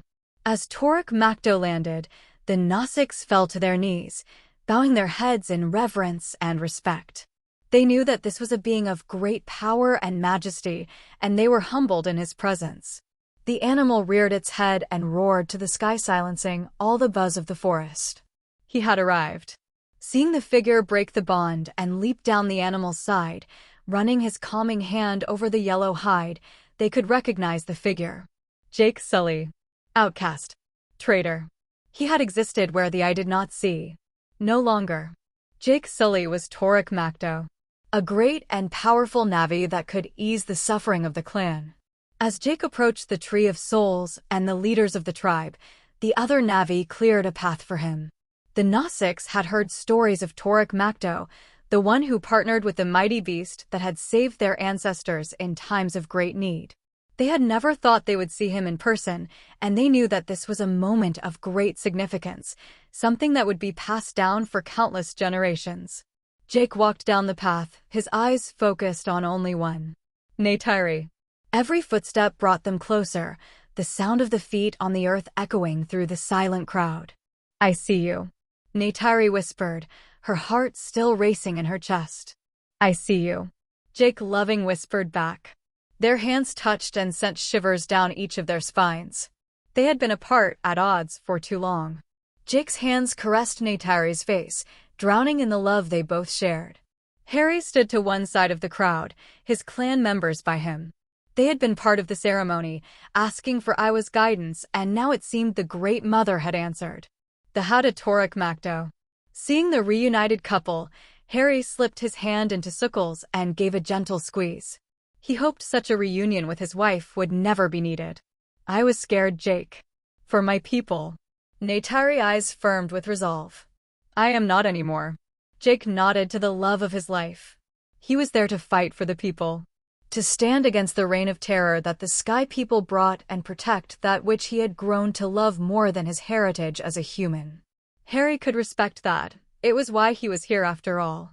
He was no soldier and took no pleasure in what would come, but he knew there was a time when all must take a stand for what they believe in. Even if that leads to war. Especially if it leads to war. Torok Makto took Neytiri's hand and led her up the rooted path to where Emoat, the Tsahik, and Tsute, the Oloikton, stared at him in both shock and wonder. Tsute, son of Ateo. I stand before you, ready to serve the Omaticea people. You're Oloikton, and you're a great warrior. I can't do this without you. Tsute wrestled with his thoughts for a moment. His eyes found the Toroks and he knew what he must do. He placed his hand over the Avatar's heart and spoke the words that he had thought would never speak to one who stole his betrothed and aided their enemies. Torok Makto. I will fly with you. Jake glanced at the gathered Nasics, his eyes scanning the crowd. His gaze lingered on Harry, and Harry could feel the weight of his gaze upon him. A flicker of recognition in Jake's eyes flashed as he saw Harry. It had been several months since they had seen each other, and Harry looked significantly different. He now wore Navi clothes, with Navi weapons, enhanced with technology, and was covered in the tattoos of his own clan. Harry gave his old friend a nod, a silent promise to catch up when time allowed. Jake turned back to Emoat, the healer of the tribe, and begged for her aid. My friend is dying. Grace is dying. Grace Augustine, the human scientist who had come to Pandora to study the planet and its inhabitants, lay on a makeshift stretcher before the Omaticea clan. Emoat and Neytiri watched as Harry used his medical scanner on Grace. Emoat, the healer of the tribe, had determined that Grace's body was beyond saving, that her life was near its end. The only option is a risky and never-tried ceremony to transfer Grace's consciousness, her very soul, through Iwa and into Grace's avatar body. Harry had a tough relationship with Grace. She had always disliked the privilege that his previous wealth brought him, but nevertheless, Harry respected the scientist. She had pioneered contact with the Na'vi, and in every research paper and book he'd read of her, it was clear that she loved this mysterious and fascinating planet. If anyone understood that, Harry did. "Can you save her?" Jake's voice cracked with nerves. His hand gripped Grace's as she passed from moments of wakefulness and unconsciousness. Harry slowly shook his head. "I can remove the bullet and heal the damage, but look." He held the tablet up to the Avatar's face, but he just looked even more confused. Sighing, Harry explained. "It's a nasty poison. Looking at this compound, it's spreading through her system. In a few hours, her organs will shut down and then—" He didn't need to finish. "Can't you?" "I don't know. Use an antidote." Harry shook his head. It seemed that Quaritch had used some deadly poison to coat his bullets. Something he must have picked up from the Na'vi, and no doubt intended to finish off any that escape his reach. If Harry had a few days, he could fully analyze the compounds and synthesis and cure that would neutralize the chemicals. Grace didn't have days. She would be lucky to last a few more hours. There was only one hope. Harry reached into his medical case and withdrew the only item he had that could contend with the critical injury. The Traviari. The Na'vi watching found their eyes going wide. The miracle fruit was an incredible sight, shining with an inner light that stoked the desires of all creatures. "You would offer such a blessing to save this woman?" Emoet questioned, her eyes never leaving the fruit. "I would." "So be it." Harry offered the fruit up with open hands to the Tsahik who took it. With a single fluid motion, her knife whipped out and sliced the top off. Using it as a cup, Emoet poured the contents into Grace's mouth. The purple fluid slipped easily down her throat, bringing an immediate blush of color back to her skin. It was working. Emoet moved her hands over Grace's body for a moment and then placed her ear on her chest. "I am sorry, Jake Sully. Her body is still failing." Harry returned to his tablet where he could monitor Grace's vitals. The fruit had incredible power. It healed the damage of the bullet and gave her some strength back, but it was too late. The poison had spread to her organs, held back temporarily but merely waiting to emerge once more. "Then we have no other choice." Jake touched Grace's hair. He was making a life-changing decision for her, but it was one he knew she would have approved of. She would follow in Harry's path to become a Na'vi, to make her avatar body her own. As both Harry and the Na'vi lacked a machine capable of transferring her mind, they would have to rely on Iwa. She would become a Na'vi, or she would die trying. Emoet stood at the front of the group, her head bowed in prayer. She lifted her hands to the Tree of Souls and began to chant in the Gnostics language, her voice filled with emotion. "Iwa, mother of us all, hear our plea," Emoet said. "Grace Augustine is one of us now, a sister in the fight to protect our home. We beg you, transfer her mind from her human body to her avatar body, so she can continue to live among us." The Omaticea clan sat with their cues connected to the roots of the great Tree of Souls. They echoed the chant and they moved in unison. "Hear us, Great Mother." The others joined in, their voices blending together in a chorus of supplication. They begged Iwa to save Grace, to give her the strength and the will to survive. The Tree of Souls seemed to glow in response, its branches reaching out to the Omaticea as if to embrace them. Harry knew that Iwa was with them, and he felt a sense of hope and strength fill his heart. Grace Augustine lay on the ground, her human body failing. She could feel the life slipping away from her, and she knew that she only had a few moments left. But as she closed her eyes and prepared for death, she felt something strange happening. It was as if her body was being lifted and pulled, as if her soul was being transferred from one vessel to another. At Emoet's signal, the chanting stopped and all was silent. Moving down to crouch beside the human form, Emoet saw the last breath leave the vessel. Grace Augustine had died. Removing the mask and placing it beside her body, Emoet moved over to Grace's avatar body. Small glowing roots reached out and connected with the body. Golden eyes opened. Finally, after what seemed like an eternity, Grace found herself on the ground in front of the Tree of Souls. The Omaticea clan was gathered around her, their faces etched with hope and determination.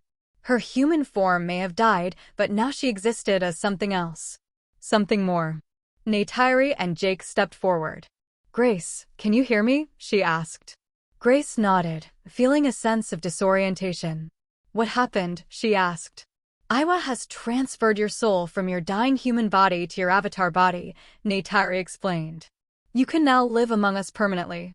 Grace felt a wave of gratitude wash over her. "Thank you, Iwa," she whispered. The Omaticea clan let out a cheer, and Grace felt a sense of warmth and comfort, knowing that she was not alone and that Iwa was with her. As she looked around, she realized that she could see and feel things in a way that she never could before. The colors of Pandora were more vibrant, the sounds more clear, and the scents more distinct. She felt a connection to the land and the creatures that she had never felt before. "Welcome home, Grace," Neytiri said, smiling. Grace smiled back. "Thank you," she said. "I am honored to be a part of this clan." She looked at Jake, the Marine that had given her the opportunity of a lifetime. "It seems I owe you one, Marine." Jake smiled at her, the worry of an impending war temporarily set aside to enjoy the moment. Grace survived. "It wasn't just me." He nodded at Harry, whose cheeks blushed a darker blue. Grace gave Harry a small smile. It wasn't the overflowing gratitude that many might expect, but from Grace, it meant they were no longer at odds. That was more than Harry expected from the situation. While he had used up another of the rare Traviari fruit, he at least knew it had gone to a good cause. With Grace's brilliant mind, she could do wonders for Navi-human relations. One of the few that Harry believed would be able to find a true path forward. While many of enhancing characteristics of the Traviari fruit would be wasted, Harry was satisfied that his sacrifice had at least improved Grace's chances with the transfer. Seeing one of his closest friends cheat death, Jake knew there was something else he had to do. The destruction of Home Tree. The killing of innocent Navi. Grace's near-fatal injury. It was time for Pandora to fight back. Beep. Harry scanned Grace with his tablet. The new member of the Navi was looking at the world as if for the first time. She had spent many hours driving the avatar body, however, something about the transference had unlocked more. More senses. More experiences. Grace felt truly connected to every life, great or small, on Pandora and couldn't wait to continue her studies. "How I'm looking, Doc?" she asked, only partly sarcastically. Beep. The tablet picked up another. Everything about Grace's condition was unknown territory. The remnants of the electrical impulse that carried her consciousness into its new body gave Harry more insight into the wonders of Iwa. However, with every new frontier, there was always unknown. Despite linking to his main base, using all the computing power and archived research, there was too much that he couldn't understand. Anomalies that were probably harmless, however, Harry was still determined to explore them. Beep. Doc. Grace questioned again, not liking being ignored. "Your vitals look good, but it's hard to tell. The process seems to have infused your body with the flux that interferes with my scanners. I should be able to remove it, however, it will take several weeks. That is if we both aren't shot first." Always such the optimist. The pair glanced over to Jake Sully, who was still holding Neytiri's hand as he walked up a large gnarled root to look down on the gathered Navi. Sute stood by his side, ready to translate the words of Torek Makdo. "The Sky People have sent us a message. That they can take whatever they want. And no one can stop them." Harry could see the tails of the Navi start to swish. The boiling rage that their mourning had suppressed threatened to break free. Jake paused for a moment, letting his words sink in. He had been in wars. He knew fighting. He knew that the tribe's only chance was to be united against a single enemy. He had to inspire them and give the Omaticea clan something more valuable than unobtainium. Hope. "Well, we will send them a message. You ride out as fast as the wind can carry you. You tell the other clans to come." The tribe members stood up. Their grief was left behind as they listened to Torek Makdo. "You tell them Torek Makdo calls to them." The yips and cheers of the Navi people echoed around the Tree of Souls. Such a summoning was an event so rare that even the stories had been lost to time. "You fly now. With me. My brothers. My sisters. And we will show the Sky People that they cannot take whatever they want." Even Harry, an outsider to the Omaticea clan, could feel his heart stirring. Jake's words feed his desire to fight for his people, his clan, and that this is our land. At the final words, every Navi was on their feet. Young, old, crippled, or able, they held their fists high. That was a leader they would follow. Pulling Neytiri, Jake Sully mounted the great beast and took off into the glowing sky. It was time for the Navi to gather their strength. The Tasemka clan? Things really have changed. Jake leaned on a large tree. The Avatar had returned from summoning the first group of tribes.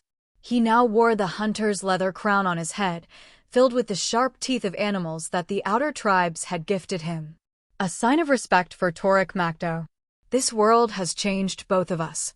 Harry swiveled his head to see the great Leonopteryx in the distance. Toruk Makto. Jake smiled at his old friend. They had been catching up, telling each other their stories. Their journeys had been different, but they both had fallen in love with this world and the Navi. Harry, you never liked conflict. You really want to be part of this.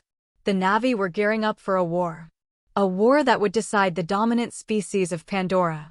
When all was settled, the dead would pile up on either side. War was no place for scientists. I'm here to serve the Navi. To protect this land and people. How far will go? Are you going to be able to take a life? A human life. Harry didn't answer directly. He ran his hand along a purple flower, seeing it light up under his touch.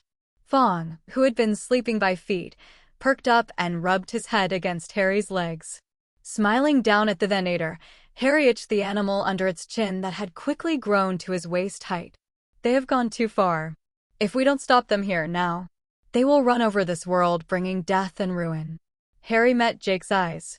I will protect my family, my clan, no matter the cost. Jake grasped Harry's forearm. Toruk Makto and the Tasemka's awakens embraced each other. Brother in arms. Comrades. Then fly with me, brother. My brothers and sisters of the Navi clans, Jake Sully began, his voice strong and determined. We stand here today, united, facing a common enemy, the humans who have invaded our home, who have killed our people, and who seek to destroy all that we hold dear. Jake stood before the Tree of Souls where the awakens of all the tribes who had answered his call gathered.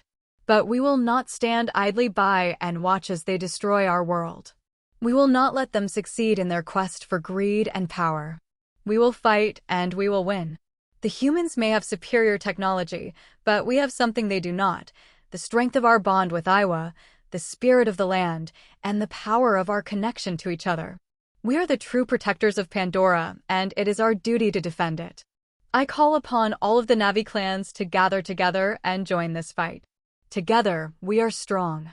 Together, we can defeat the humans and protect our home. I know that this will not be an easy war. It will be long and hard-fought. But I also know that we will prevail. Because we are the Omaticea, the Tasemka, the Takami, the Anurai, and all other Navi clans. We are one people, one family, united in our love for Pandora and our determination to protect it. So, my brothers and sisters, I ask you to join me in this fight. Together, we will defeat the humans, and together, we will win this war. For Iowa, for our people, and for our home.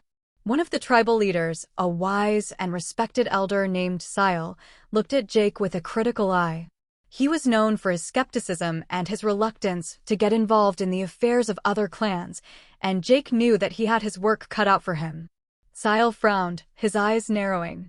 The Anurai are a peaceful people, he said. We do not seek war or conflict. Why should we get involved in this fight? Harry knew that this was a difficult question to answer. He knew that the Anurai were a proud and independent people and that they valued their autonomy above all else. But he also knew that they were a strong and capable clan and that they could be a powerful ally in the fight against the Sky People. They needed to convince them. The Sky People are a threat to us all, Harry said, trying to offer his voice to support his friend. I know more of the greed of the Sky People than any here. They will not stop until they have taken everything from us. We cannot stand by and let this happen. We must stand together and fight for our survival. Sile looked at Harry for a long moment, his face inscrutable. Finally, he let out a sigh and nodded his head. Very well, he said. We will lend you our strength and our support. But know that this is not a decision we take lightly. The Anurai are a peaceful people, and we do not seek conflict. But we also understand the importance of defending our way of life, and we will stand with you in this fight. Harry and Jake both felt a surge of relief wash over them as he heard Syle's words. Thank you, Syle, Torek Makto said, bowing his head in respect. I know that this was not an easy decision, but I promise you that we will make it worth your while. Together, we will defeat the Sky People and protect our land and our way of life. Syle nodded, a hint of a smile on his face. Then let us begin, he said. We have much work to do and little time to waste. With the Anurai tribe voicing their assent, the other tribal leader quickly joined the calls for war. Harry placed his hand on Jake's strong arm. Torek Makto has called and we have answered. As the days passed and the preparations for war continued, the Nasics could feel a sense of unity and purpose growing within the tribe. They were all working towards the same goal, and they knew that they were stronger together. Every day, more Na'vi joined the war camp, each spear and bow another weapon that they could use against the tide of humanity. The last few days had flown by, with Jake organizing and planning the war. Harry had tried to offer his help but soon found himself irrelevant. Jake was a military man who not only had a firm grasp on his troops, but understood the mindset of Quaritch. Instead of wasting his time trying to force his partition in matters that were out of his expertise, Harry focused on helping those he could. The infirmary had grown several times in preparation for the inevitable casualties. The other contribution Harry made was to use the drones to manufacture weapons. The Na'vi refused to handle metal, it being against the laws of Iowa. However, a compromise had been made to enhance their bows and spears. The blades of the spears and arrows, rather than sharpened rock, now were ceramic formed to be razor-sharp and strong enough to pierce even the toughest of hides. The bows now used carbon fiber to increase the draw weight and give the Na'vi a chance to penetrate through the protective layers of the ships and suits. Harry walked through the camp, a large bundle of his enhanced arrows in his hands. The Tree of Souls had been transformed with the activity of life. There were currently several thousand Na'vi who had answered Torek Makto's summons to war, however Harry knew it couldn't continue. Quaritch was no fool and they had accessed the more satellites than he had. The growing horde of Na'vi was a threat that they couldn't let grow. An attack was coming. The only question was when. Looking at the small tents and shelters that had been erected throughout the forest, Harry marveled at the selfless attitude of the Na'vi. How many nations on Earth would answer a call to war without threats, incentives, and self-interest? Not many. The warriors were training day and night, honing their skills and perfecting their tactics. They practiced with their weapons and spears, and they ran through drills and simulations to prepare for the battles that lay ahead. The women were working just as hard, gathering supplies and helping to tend to the wounded. They brewed potions and salves to heal the injured, and they prepared food and water for the warriors. The children of the tribe were not left out, either. They practiced their own drills and exercises, learning how to defend themselves and their families. They knew that they had a role to play in the coming war, and they were determined to do their part. If the main force lost, they would be the final line of defense. Spotting Syle, Harry gave the burden of the arrows to the tribal leader. Iowa will bless our hunters with many kills. The words left Harry's heart confused. He was committed to fighting for the Na'vi, but now he was giving them the means to slay more humans. Would their blood be on his hands? Suppressing the thoughts, Harry knew such speculation would only cast doubt into his mind. The humans who followed Quaritch and partook in the slaughter of innocent Na'vi had forfeited the right to his compassion. Further ahead along the mud path, a rotorcraft was surrounded by a group of Na'vi hunters. Seeing a familiar face, Harry called out for him. Aresar. Brother. The pair embraced. It was not the circumstances either wanted to be reunited in, however there was a comfort in knowing that the other would be with them. The gunships aren't invulnerable. If you hit them in the right spot, you can take them down. Trudy tried to explain and gestured to the rotorcraft behind her. Seeing the perplexed faces of the Na'vi, many of whom did not speak a word of English, Harry stepped forward and translated. Don't fear this beast. The main weakness is the rotor system. Trudy motioned to the spinning blades that kept the craft aloft. Take out the rotor mast, and they lose there. Trudy started to use more scientific language, which Harry had no clue how to translate, so settled for something simpler. Hit here. Boom. Seeing the hunters nod, Harry decided to add his own insight. The gunship's strong from below. Harry kicked the metal plates under the plane. Using his hands, he tried to show them how they should attack to deal the most damage. Take your Ikran high and dive down to attack. The speed of your drop and your bow will let you pierce their hide and bring it down. Before they could continue, a voice called out in the distance. Harry! Harry! Sukul came running holding the tablet. Shoving the beeping device into his hands, Harry examined the prompts. It was as he feared. Knowing the humans would be using satellites to scout their positions, he decided to do the same. He had set an automatic alert if the activity at Hell's Gate picked up. The Sky People were coming. Looking at the gathered Na'vi, something about his body language must have tipped them off. They stood in silence, waiting for his words. Harry took a deep breath, letting the morning air fill his lungs with its sweet nectar. Sound the war drums. We ride to war. The Na'vi let out a fierce cry, their voices filled with determination and resolve. The noise of their chant echoed through the forest as Na'vi and animals howled at the sky. They knew that the war ahead would be difficult, but they were ready to fight and defend their home. They were united in their mission to protect Pandora from the humans. They would fight. They would die. The war starts now. I'm probably just talking to a tree right now. Jake mumbled to the great deity Iwa. He kneeled down before the Tree of Souls, searching for aid beyond spears and arrows. He had heard the war drums and the Na'vi force was already dispatching. Soon it would be time for him to join them, to lead the combined tribes of Pandora to resist the human assault. But if you're there, I need to give you a heads up. Taking his braid and connecting his neural cue to the tress tendrils, he joined with Iwa. Look into my memories. See the world we come from. There is no green there. Jake could see flashing images. Memories of a time before he traveled light years away. The great cities sprawled over the land, where people were forced to live in concrete boxes. Always above, below, and right next to someone else. They killed their mother. And they're going to do the same here. More Sky People will come.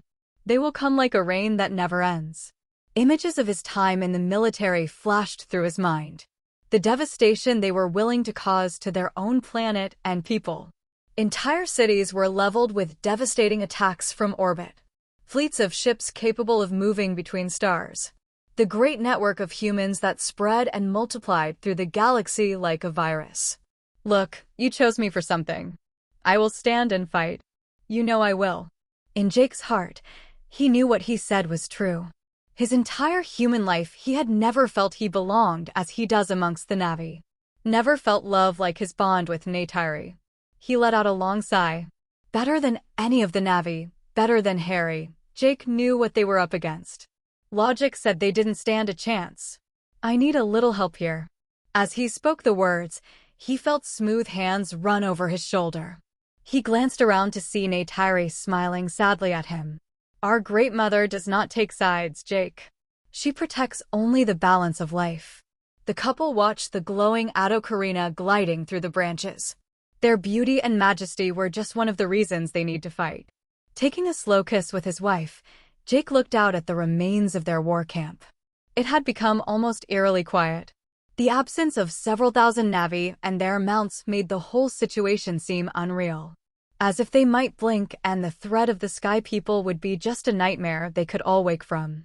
Taking a finally pleading glance at the Tree of Souls, Jake marched over to his mount. There is no such thing as an ex-Marine.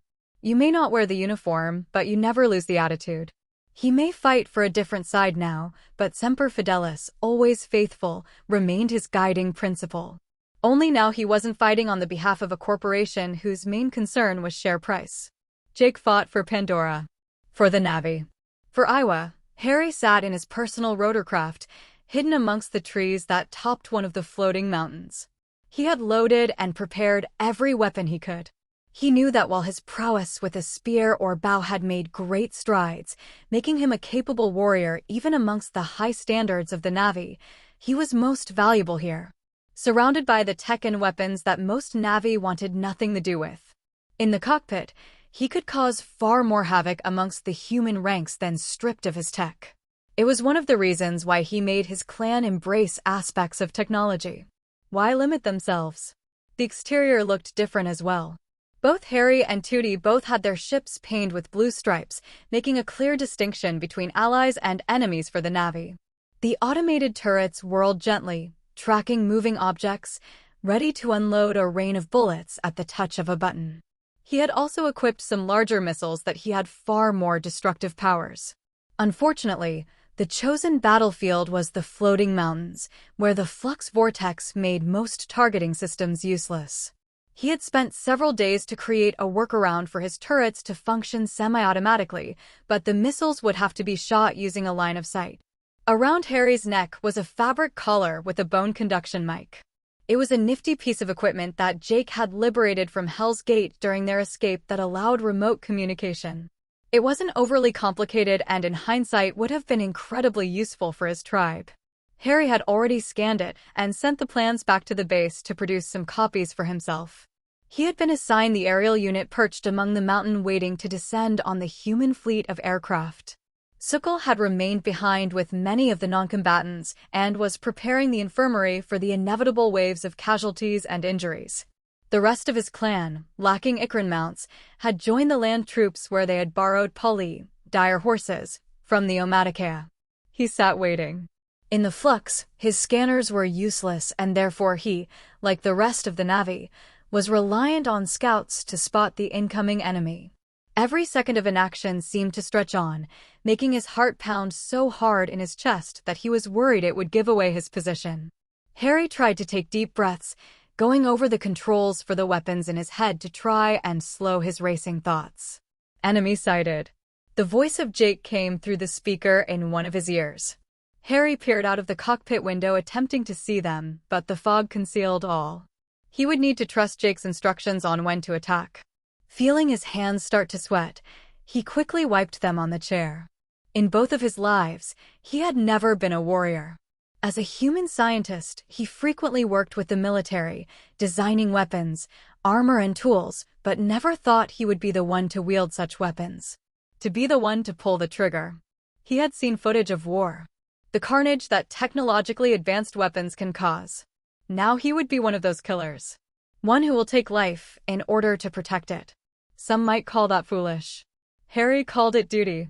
Today he would become a true warrior. Steeling his heart, Harry prepared, waiting for that final command.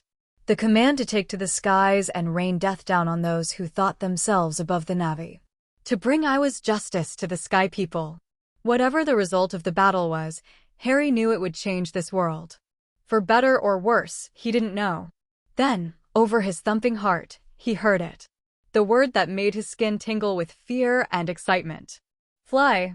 The sun was just starting to rise, casting an orange glow over the landscape below as a swarm of aircraft descended in the Hallelujah Mountains, the hum of their engines filling the air. Their missiles and guns gleamed in the afternoon light as they protected the giant space shuttle. The shuttle, being designed for transport between planets and orbits, was not armed like the rest, however, had 6 gun turrets placed on its hull. A team of masked mercenaries in the turrets swiveled their guns, keeping a keen eye on any signs of the Navy. The swarm of small rotorcraft were the most common mode of transport on Pandora, offering great mobility combined with enough firepower to threaten all but the most dangerous predators. There was a smaller selection of Scorpion gunships. The real firepower of the invading army was the 2 Dragon assault ships. They used similar rotor technology, however dwarfed the smaller ships. For giant engines whirled while the hull was bristled with rail guns, missiles, and hatches to quickly deploy the AMP units. It had been designed for war and had originally been meant for the military, however the RDA had secured the design and built 2 to secure their assets on Pandora. Even then, as each had to be built on world using many valuable materials, each one was a large cut into the company's profits. The RDA force flew deep into the mountains as they weaved between the great floating rocks. The soldiers sat at their stations, their faces determined and focused. They were well equipped, with advanced weapons and technology at their disposal. For many of those conscripted from the base's staff, They had not have trained for this sort of mission, but they would carry it out. Their survival depended on it. The RDA's target was clear: the Tree of Souls. The tree stood as a gateway to Iowa, to the Navi's ancestral wisdom. If the RDA destroyed it, it would leave a crater in the hearts of all Navi, a deterrent to any future rebellions. As they flew over the forest, the trees loomed below them, their branches stretching out like the fingers of an enormous hand. The air was thick with the sounds of the creatures of Pandora, their calls echoing through the forest. The lead aircraft began to descend, the Tree of Souls coming into view. The tree was massive, its trunk as wide as a building, and its branches reaching up to the sky. The soldiers felt a sense of awe as they saw it, knowing that they were about to destroy something that was sacred to the Navi people. Harry looked out of his cockpit and could finally see them. His enemy. He knew that Quaritch would be down there, driving the humans forward on their path of destruction. Harry was not the sort of person to wish others dead, however he had made a special exception for Quaritch.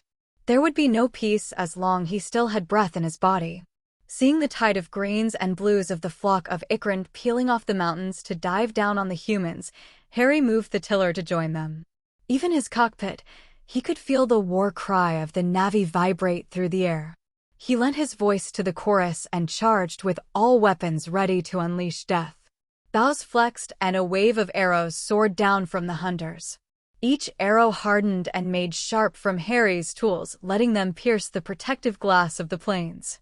Before the humans could react, they lost several rotorcraft, their dead PLAs dragging them down to collide with the sounding mountains in fiery explosions.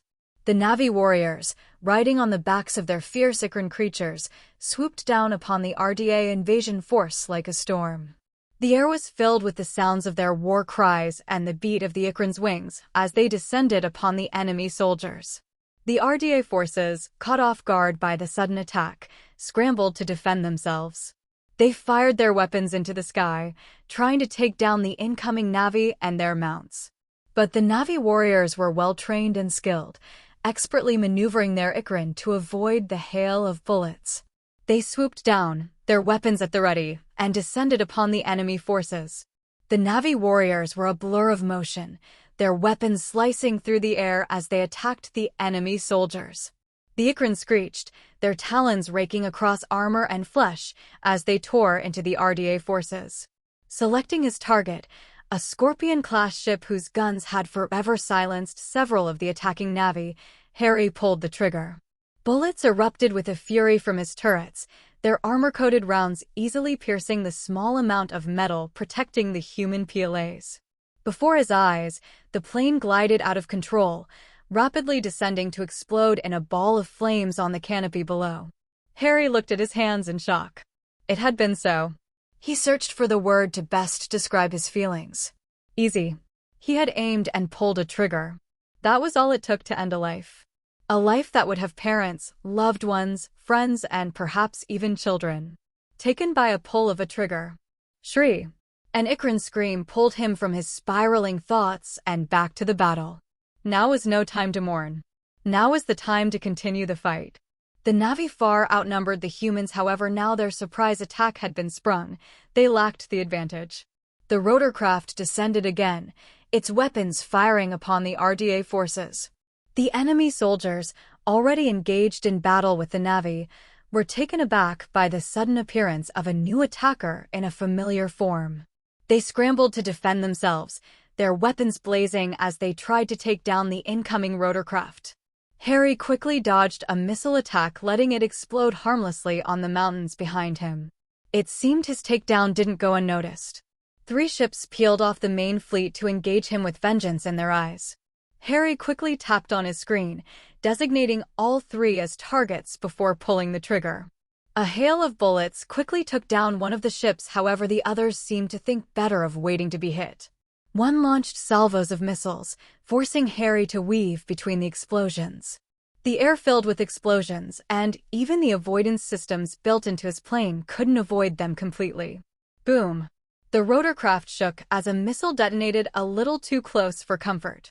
Before he could recover, the second RDA ship swung around to allow the masked mercenary to pepper his plane with projectiles of death. Bang! The round hit the armored hull, fortunately doing little more than surface damage. Pulling up the targeting interface while guiding the plane into position, Harry opened fire. Guns roared from both ships as they danced around each other, hoping to be the one who could outlast the other. Bang! Harry felt a round pierce of the cockpit and slice into his arm. Flesh wound. Gritting his teeth and trying to ignore the pain, Harry focused his fire, the moving target making it difficult to get a lock on. Beep! Pressing a red button, a missile shot out. It was smaller and far faster than the RDA's, being of his personal design. The ship exploded in a shower of metal and fleshy fragments. Swinging around, he spotted the last plane attempting to slip away to the safety of the fleet. Pulling the trigger yet again, Harry quickly took down his last opponent. Taking a pause to bandage his wound, Harry watched the battle with horror-stricken fascination. Na'vi, humans, and avatars were all engaged in a spiraling battle of epic proportions. The forest under them was littered with burning wrecks of planes and the corpses of many brave Na'vi. Harry saw several Na'vi salute his victory with battle chants before redoubling their efforts in the battle. Harry watched in horror as, despite the fierce offensive and the large number of casualties on the human side, the two Dragon assault ships and the shuttle moved forward, almost unmolested. If he wanted to stop the RDA's exploitation of Pandora and its inhabitants, they had to be stopped. He had to stop them. Setting his face into a determined grimace, he divided down into the main arena of war, ready to do or die. Harry descended into the maelstrom. He knew he needed to take down the Dragon assault ships that were protecting the shuttle. If he could take them down, it would not only allow Jake and the other Na'vi to save the Tree of Souls, but hopefully take down the biggest threat of all. Quaritch.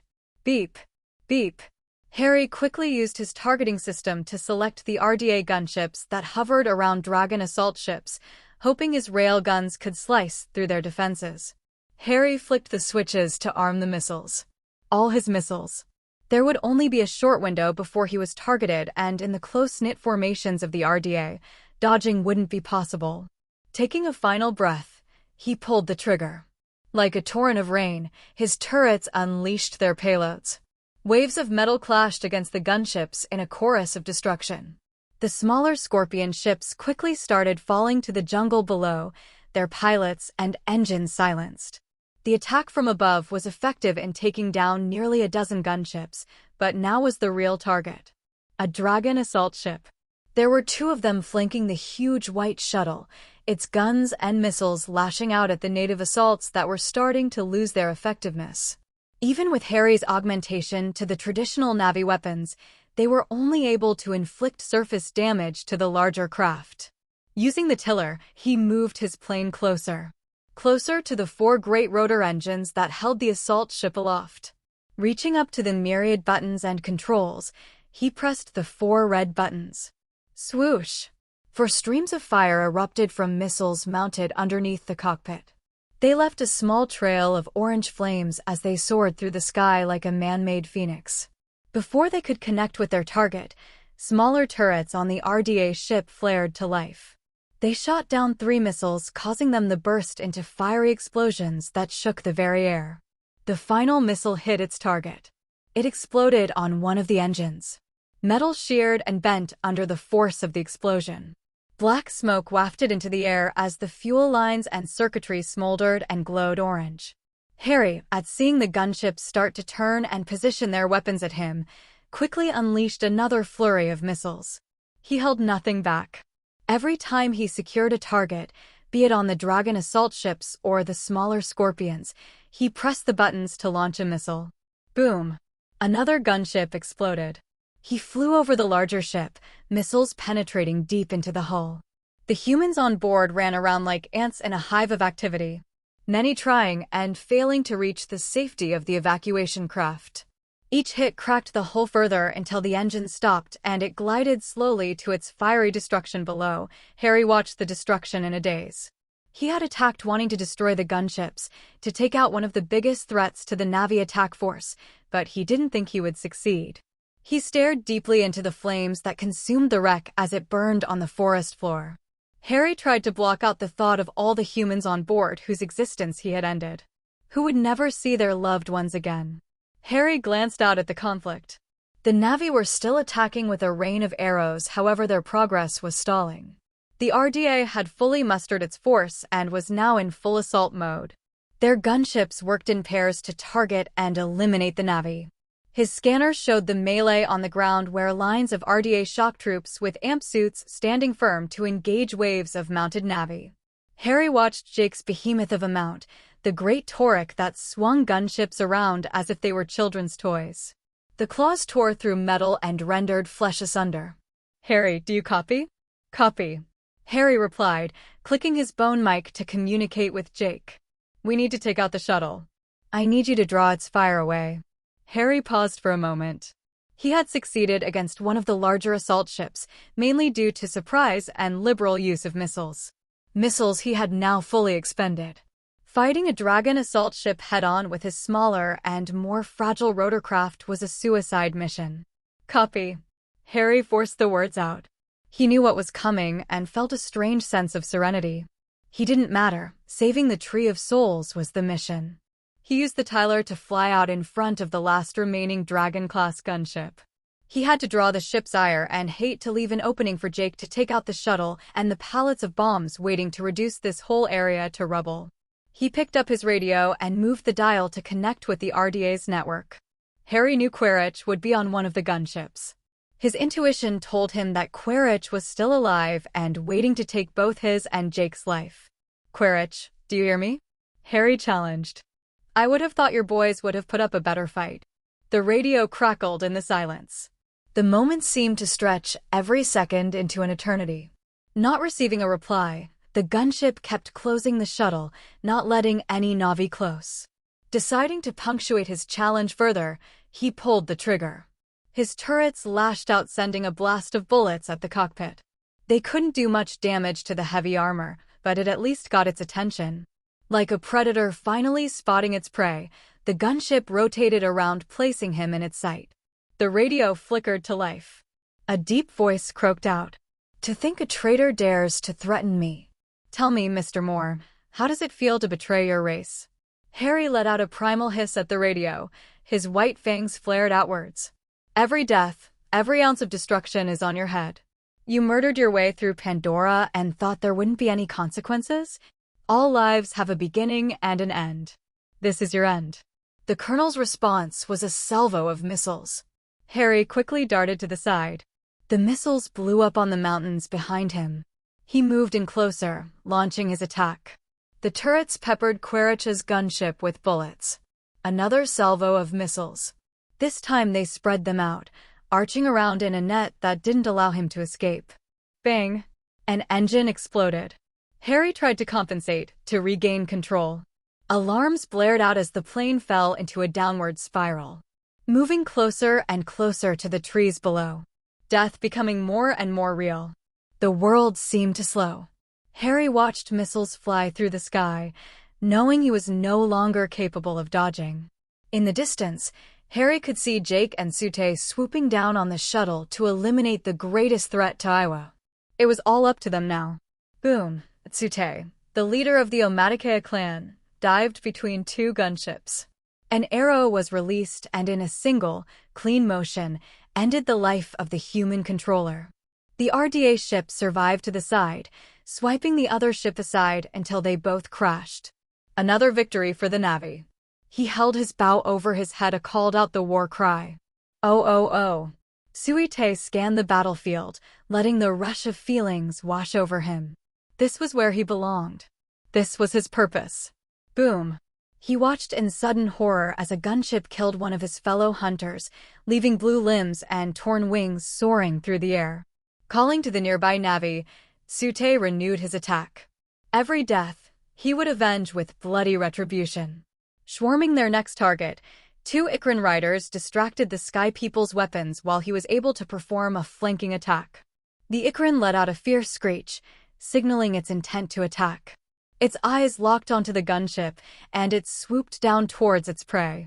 The RDA soldier inside the gunship knew that he was in danger. He had been trained to deal with all sorts of threats, but the sight of the massive Ikran hurtling towards him was enough to make him break out in a cold sweat. He reached for his weapon, knowing that he had to act fast if he wanted to survive.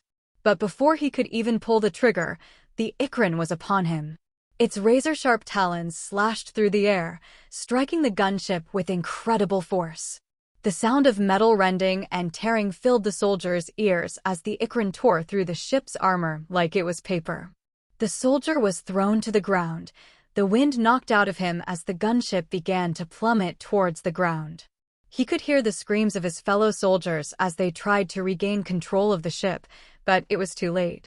The Ikran continued its attack, ripping through the gunship's hull with its powerful claws. The soldier could see the beast's eyes glowing with a fierce intensity as it relentlessly tore the ship apart. As the gunship spiraled towards the ground, the soldier knew that he was running out of time. He struggled to free himself from the wreckage, his heart pounding in his chest as he realized that he was about to die. But then, he saw the Ikran's beak coming down towards him. With a last burst of adrenaline, he managed to roll out of the way just in time, narrowly avoiding the creature's deadly strike. As the soldier stumbled to his feet, he saw the Ikran circling for another attack. He knew that he had to keep moving if he wanted to survive, and he broke into a run, his heart pounding in his chest as he raced towards safety. But the Ikran was too fast, too powerful. With one final swoop of its wings, it lunged at the soldier, its talons slashing through the air as it aimed for his throat. Sute was painted red by the spurt of blood from the crew that his mount had eviscerated. Leaving the metal bird to continue its plummet, he looked to regain the battle. The greatest threat remained the shuttle. It dwarfed even some of the floating mountains with its sheer size. The very sight of it, so white and straight, opposed everything he loved about Pandora and Iowa. The Sky People could create terrifying machines, but they lack life and therefore would have served Iowa better by staying in the ground as metal. Jake Sully, the Tauric Macto, had tried to explain to him the terrifying consequences if the metal bird was able to reach the Tree of Souls. A part of him still doubted Jake, that nothing could be so destructive, but there was no time for debate. Iowa had made her choice of champion clear, he couldn't and wouldn't question that. Seeing the avatar fly closer, almost casually tearing into a gunship leaving it ripped nearly in two, Sute waved his bow and indicated the shuttle. Jake's voice came from the small device on his neck. He disliked having Sky People technology so close to him, but it was a necessary concession. "Brother, I will take the engines out. Attack the ramp and stop the explosive dropping."